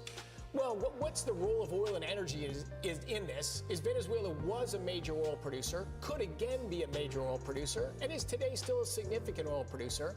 And I think it's the genius of President Trump to realize 25 years of a growing problem in Venezuela, nothing did anything to address that problem. He had a creative, out-of-the-box idea, first of all, to arrest an indicted criminal, and then say, hey, we're going to use oil in commerce instead of guns and soldiers to alter the trajectory of Venezuela going forward. I think it's brilliant.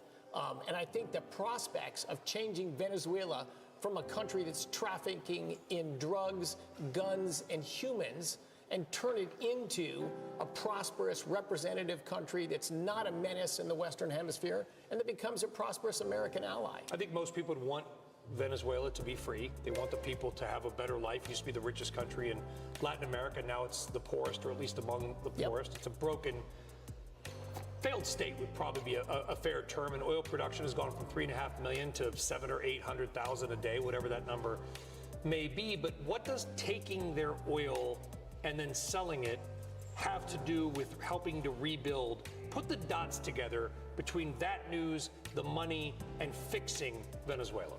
Oh, you bet. So number one, we're not taking their oil. We're not taking their oil. We have put a blockade on and prevented them from selling their oil. That's choked off cash flow. They get cash from selling oil and from selling drugs and from human trafficking.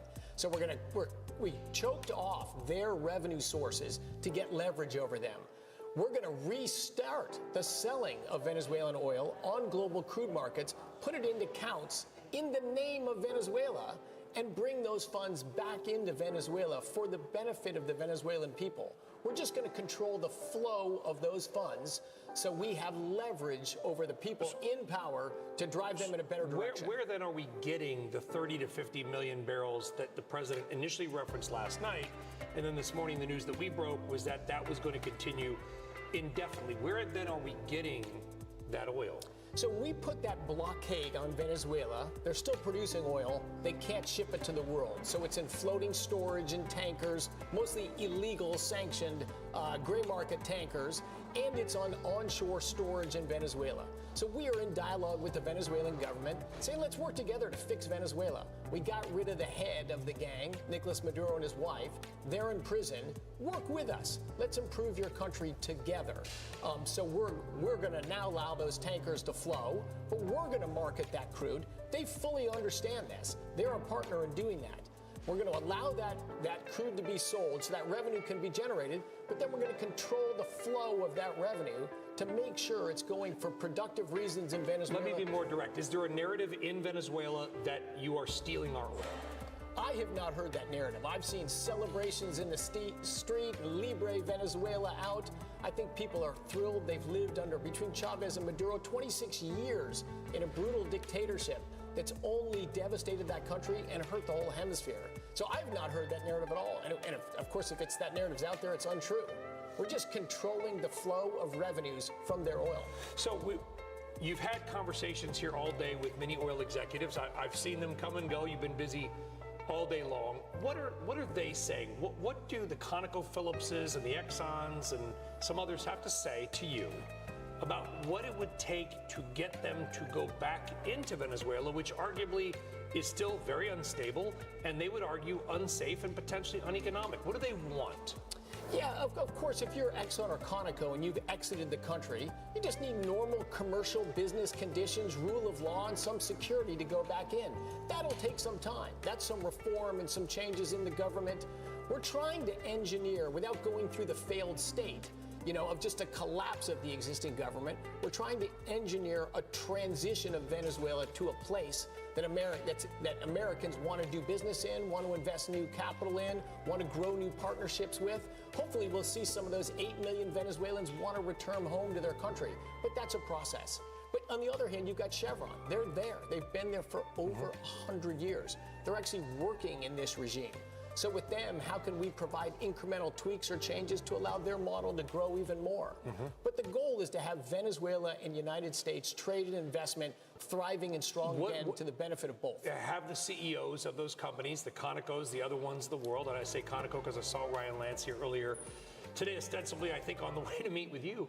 What are they saying? What do they want? What would they say, okay, maybe down the road we'll go into Venezuela. When and why? Why would they do it, and when are they going to do it? First of all, I spoke to all of them immediately. This happened on January 3rd. I was on the phone with all three of the CEOs of the companies you mentioned immediately. And first of all, I'd say just tremendous reaction. Chris, how can we help? What information can we get you? What data can we provide you? Can we put a team together to educate you on the resources there? How can we work with you to understand the situation in Venezuela, share our knowledge, and together see if we can help move this to a place where we'll reinvest and we'll go back in? But I think you will see involvement with them, help with them immediately. Are they going to put billions of dollars building new infrastructure in Venezuela next week? Of course not. You've got to have transformation of the conditions there. But they want to be productive advisors and helpers in that process. Chevron is on the ground, so we're getting on the ground daily They updates. are. Chevron's on the ground because in 2007, they kind of worked with the Maduro or Chavez administration, Chavez back then.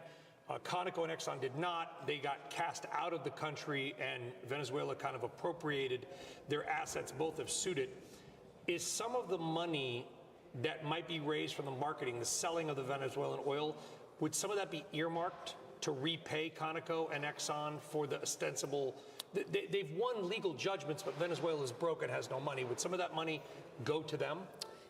Certainly not in the short term. The short term right now, what we need to do with the revenue from those oil sales is stabilize the economy in Venezuela, stop the collapse of the Bolivar, prevent Venezuela from becoming a failed state.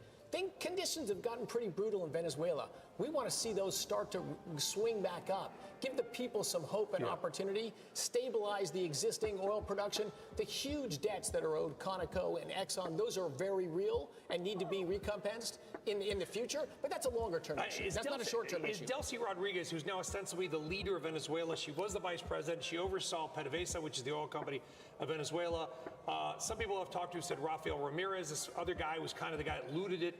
Is Delcy Rodriguez, in your view, Mr. Secretary, the right leader of Venezuela right now? Well, of course, ultimately, that's going to be up to the Venezuelan people, not up to me. Yeah. But she is the interim authority in Venezuela that myself and others in the U.S. government are dealing with. And yeah, we have some optimism. It's Absolutely. a petro state. That's why I asked, because oil and oil revenue is seen by most people I've talked to and things I've read, I'm sure you know this, as the economic way out to a better life for Venezuela. It is. It's what made Venezuela wealthy and prosperous in the past. It can do it again. But of course, if you have rule of law, a stable society, reasonable fiscal terms, and a government you can trust, the whole economy will boom and will grow. But you're right. Oil can underpin that. Oil can launch that. How much of this action capturing Maduro, if any, has to do with rare earth minerals and or blunting China's economic impact in the region? I don't think rare earth minerals really factor into that.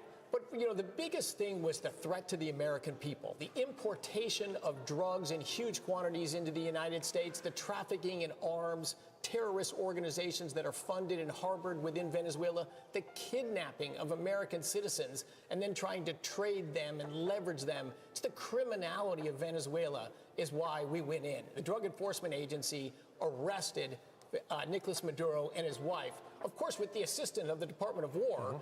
But this was a stunning operation. I could not be more proud of the American military today. My God. It was a remarkable operation. It is amazing, the quality of cooperation, the bravery of our people. And just to think about this, we could transform the trajectory of a significant nation in the Western Hemisphere with no soldiers on the ground for a few hours for an arrest. Is Cuba in that thinking at all? Is transforming Cuba in that thinking?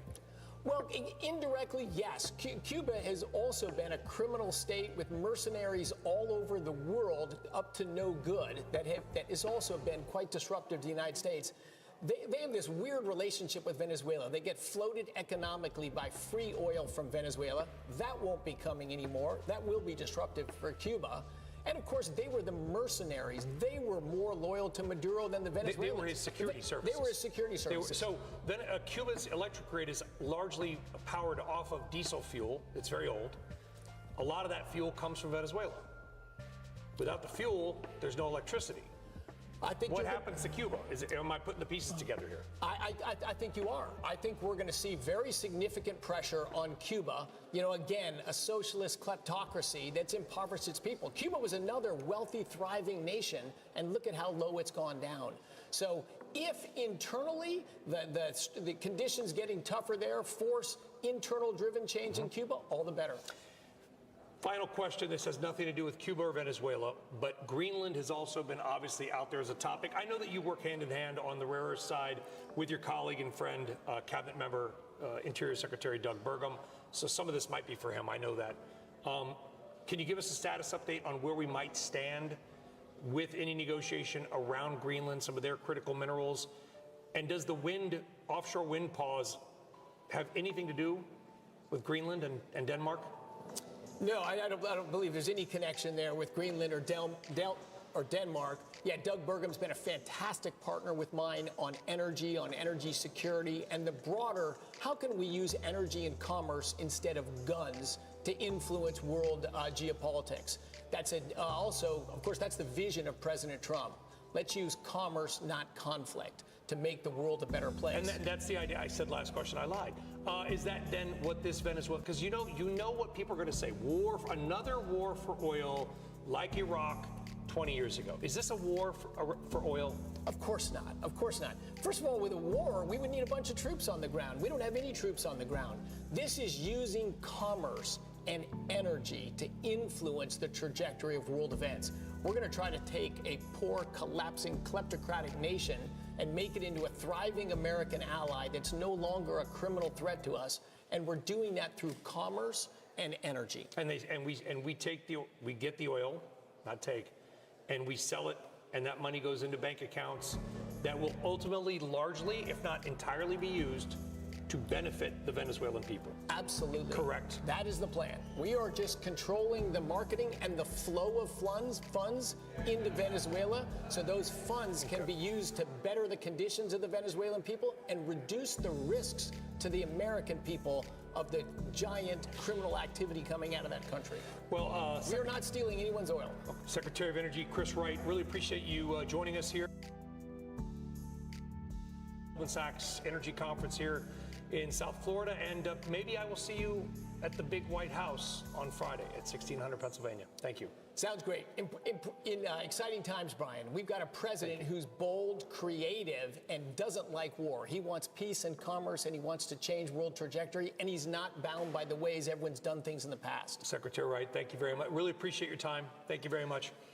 Kelly and Dom, I'm going to send it back to you, and I will see you in a few minutes with one of the guys that's running this conference here for Goldman Sachs. Yeah, we'll look forward to his reaction, Brian, and thank you. That was a great interview. Lots of headlines already kind of moving markets around a little bit, including the price of oil, and perhaps, as Brian alluded to, more to come on this front at the end of the week. We're on Dow 50,000 watch and S&P 7K. It doesn't look like we're going to get it today, but we're just a stone's throw away. What could possibly propel it there? How many days could it take? I wonder if that's an open bet over at Kalshi. Guggenheim's Ann Walsh joins us on the other side of the break.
Welcome back. The president just making some news on the defense industry, and this time it has nothing to do with Greenland. Let's get over to Eamon Javers with the news. Eamon? Kelly, that's right. The president just posting on social media targeting defense contractors, saying he wants military equipment for the United States and its allies produced in larger numbers and much faster. The president says in order to do that, he's going to ban stock buybacks and he's going to limit executive compensation for defense firms. Here's what the president said on social media just a short time ago. He says, "I will not permit dividends or stock buybacks for defense companies until such time as these problems are rectified. Likewise, for salaries and executive compensation. Military equipment is not being made fast enough. It must be built now with dividends, stock buybacks, and overcompensation of executives rather than borrowing from financial institutions or getting the money from your government. Longer term, this is good for both executives and shareholders because it will be great for our country." The president, in this lengthy social media post, saying that the executives of the defense companies are simply making too much money. He says until they do so, that is, build the military equipment faster, no executive should be allowed to make in excess of $5 million, which, as high as it sounds, is a mere fraction of what they're making now. So a really pointed social media post here aimed at the defense sector. You heard the president complain about this as recently as the past 48 hours, in which he's talked about some of the military equipment used in the operation in Venezuela and complaining that the U.S. defense sector takes years in some cases to build particular aircraft and other items that were used in that raid on Friday night. He wants that whole timetable sped up dramatically, and he says he's going to limit the ability of those executives to get paid high salaries and the compensation and stock buybacks as well. So we'll watch for the particulars of this. Exactly how is the president going to enforce this? That's left unsaid here. Presumably this is some change to federal contracting. He could change the terms of federal contracts for these defense contractors to include these carve-outs and prohibitions. We'll see what the White House has to say on the details of it. Yeah, Eamon, I said, this time it doesn't have anything to do with Greenland, but does it on some level? In other words, the president expressing his frustration with the equipment used in Venezuela and kind of suggesting that the defense industry do more with its plans and equipment for what purpose, right? He doesn't answer that question, but it does make you wonder, if he's looking with an eye towards, again, future involvement, future cases in which the U.S. might need to make need of that. Yeah, and that's why you build military equipment and why you build it at a fast pace. The president has said time and time again that the defense industry is too slow. He often praises American military know-how and hardware. He also often praises the technological accomplishments of American military material, but he also complains frequently about how long it takes to build some of these things, and noting at one point that some of these airplanes take longer to build than it took the United States to win World War II, right? So in any kind of stepped-up confrontation, you would need the ability to mass produce things at an industrial scale that the United States, in his view, just doesn't have right now. All right.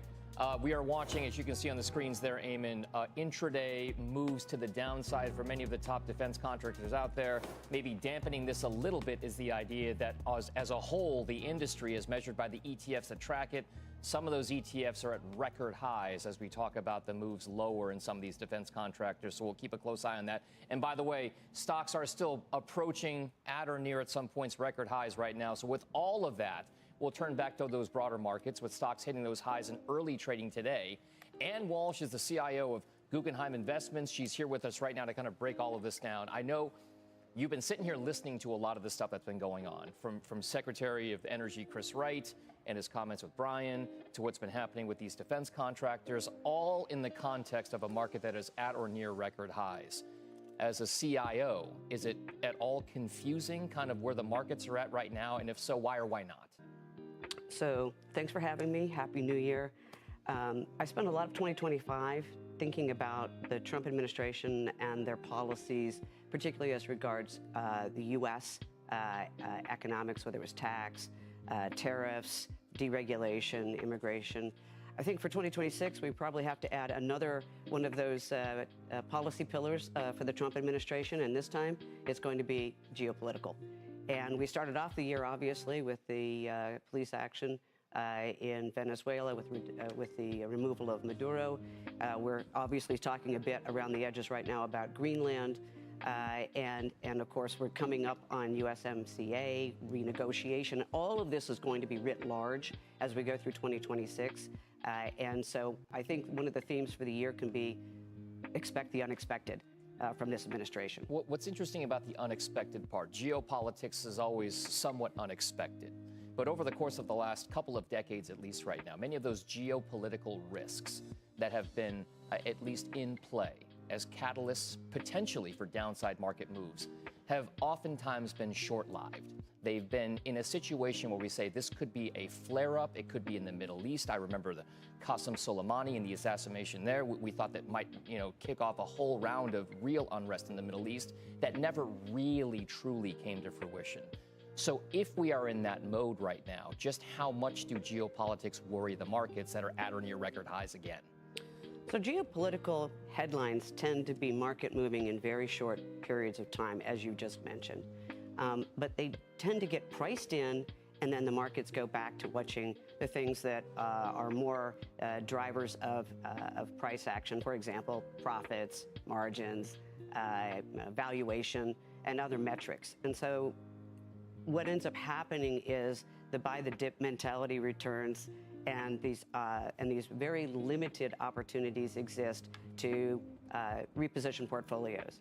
I think in these circumstances, you ask about what positions we would take in this circumstance, and that would be diversification. Risk mitigation, when you're talking about a lot of headline moving elements, and that could be everything from the elements we've already talked about, but also this week we could get the trade and tariff decision from the Supreme Court. That's definitely going to be impactful, I think, one way or the other. So I think that being diversified and being ready is probably the best insurance, if you will, in terms of protecting portfolios and also being able to take advantage of opportunities. That Supreme Court ruling is a biggie. I mean, it could affect GDP. It's going to be a big one way or the other. So do you guys kind of gaming that out? Well, the market right now is expecting about a 30% chance that the Trump administration prevails and that the tariffs will remain in place. So the contrarian, a 70% chance that they don't. Exactly. The contrarian view is the 70% chance that the decision goes in favor of the Trump administration. And so what we're doing in expectation is as I think most investors. I mentioned diversification. We are prepared for some volatility around the result. And again, the contrarian view is the Trump administration prevails and that the tariffs remain in place. But do you take it as a buying opportunity either way? I mean, if we lose the tariff revenue, you could say, well, it could be a win for businesses, but kind of a loss for the fiscal situation. And I don't know if bond yields go up on that and stocks go down. Or, because you said with geopolitical things too, they get priced in right away and then the world kind of moves on. Well, exactly. And so what do you do when you're having this kind of I call it the signal to noise ratio being very, very high? In this case, there'll be a lot of noise, but look through to find the signal. And so what we do in this circumstance is look at the fundamentals. What are the fundamentals right now? And the fundamentals are actually fairly good. We've got an economy that's moving towards an equilibrium state. We've got, movement in the Fed towards lower rates generally. We can talk about that a little bit more. But the idea is that the fundamentals look, like valuations are going to probably normalize. So from that perspective, there's opportunities.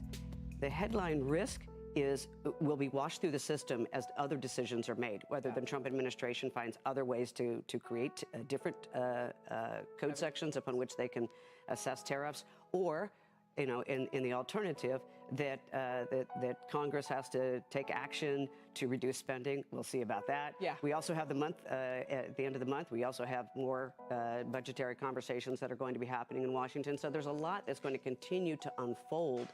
And all of this will then, as I say, wash through the system and become priced in. And we're going to look for those opportunities to find that fundamental value. Yeah, well, and there's the 10-year moment ago, 4.14. So I like what you said. That's going to be important, whether that keeps falling and underpins the trade. And thanks. We appreciate your time today. Ann Walsh, CIO of Guggenheim Investments. Speaking of bond yields, they are pretty much lower today, stable though. Almost every Treasury security across the curve is seeing a bit of a bid, and that's translating into lower rates. Private sector job growth data for ADP this morning, that came in a bit lighter than economists' forecasts, and that adds to somewhat demand for safe haven assets like U.S. government debt. Also, some geopolitical uncertainty around the Venezuela events. We had the job openings data, which was down from the prior month. In fact, lowest level since September of 2024. All of that helping temper the pessimistic ISM data from the previous month, which topped forecasts. The benchmark 10-year note yield trading within a range that's been in place since roughly early September. The high end around 4.2% and the lower bound just around 4%. All right. Kelly, thanks for the bond report there. Coming up, the massive announcement from President Trump on home ownership just in the last hour and what it's doing to those stocks. Details right after this commercial break.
Welcome back. Lots of news from Washington today. This time, the president posting on Truth Social that he is immediately taking steps to ban large institutional investors from buying more single-family homes. Diana Olick is following this story. Diana? Well, Kelly, stocks of the big public landlords, as you can imagine, are taking a hit. Invitation Homes and American Homes for Rent both down sharply, between 3 and 5% now, but they had been off as much as 8% earlier after President Trump posted on social media that record high inflation has pushed Americans out of the dream of homeownership, especially younger Americans. It is for that reason, he said, and much more, that I am immediately taking steps to ban large institutional investors from buying more single-family homes, and I will be calling on Congress to codify it. People live in homes, not corporations. I will discuss this topic, including further housing and affordability proposals and more, at my speech in Davos in 2 weeks. Now, the key in that statement is that he would need Congress to pass that. Large institutional investors, it should be known, own roughly 3% of single-family rental homes. They are concentrated in certain markets, which can push buyers out, but the vast majority of rental homes are owned by small to mid-sized landlords. Now, I've reached out to the public landlords and some private companies as well. So far, no comment, but Jarrett Seaberg of TD Cowen put out a note saying this comes now is an indicator of how worried Team Trump is about the impact of housing affordability on the midterm election. He said he does expect Congress to enact legislation as part of bipartisan housing bills in both chambers to codify Trump's order.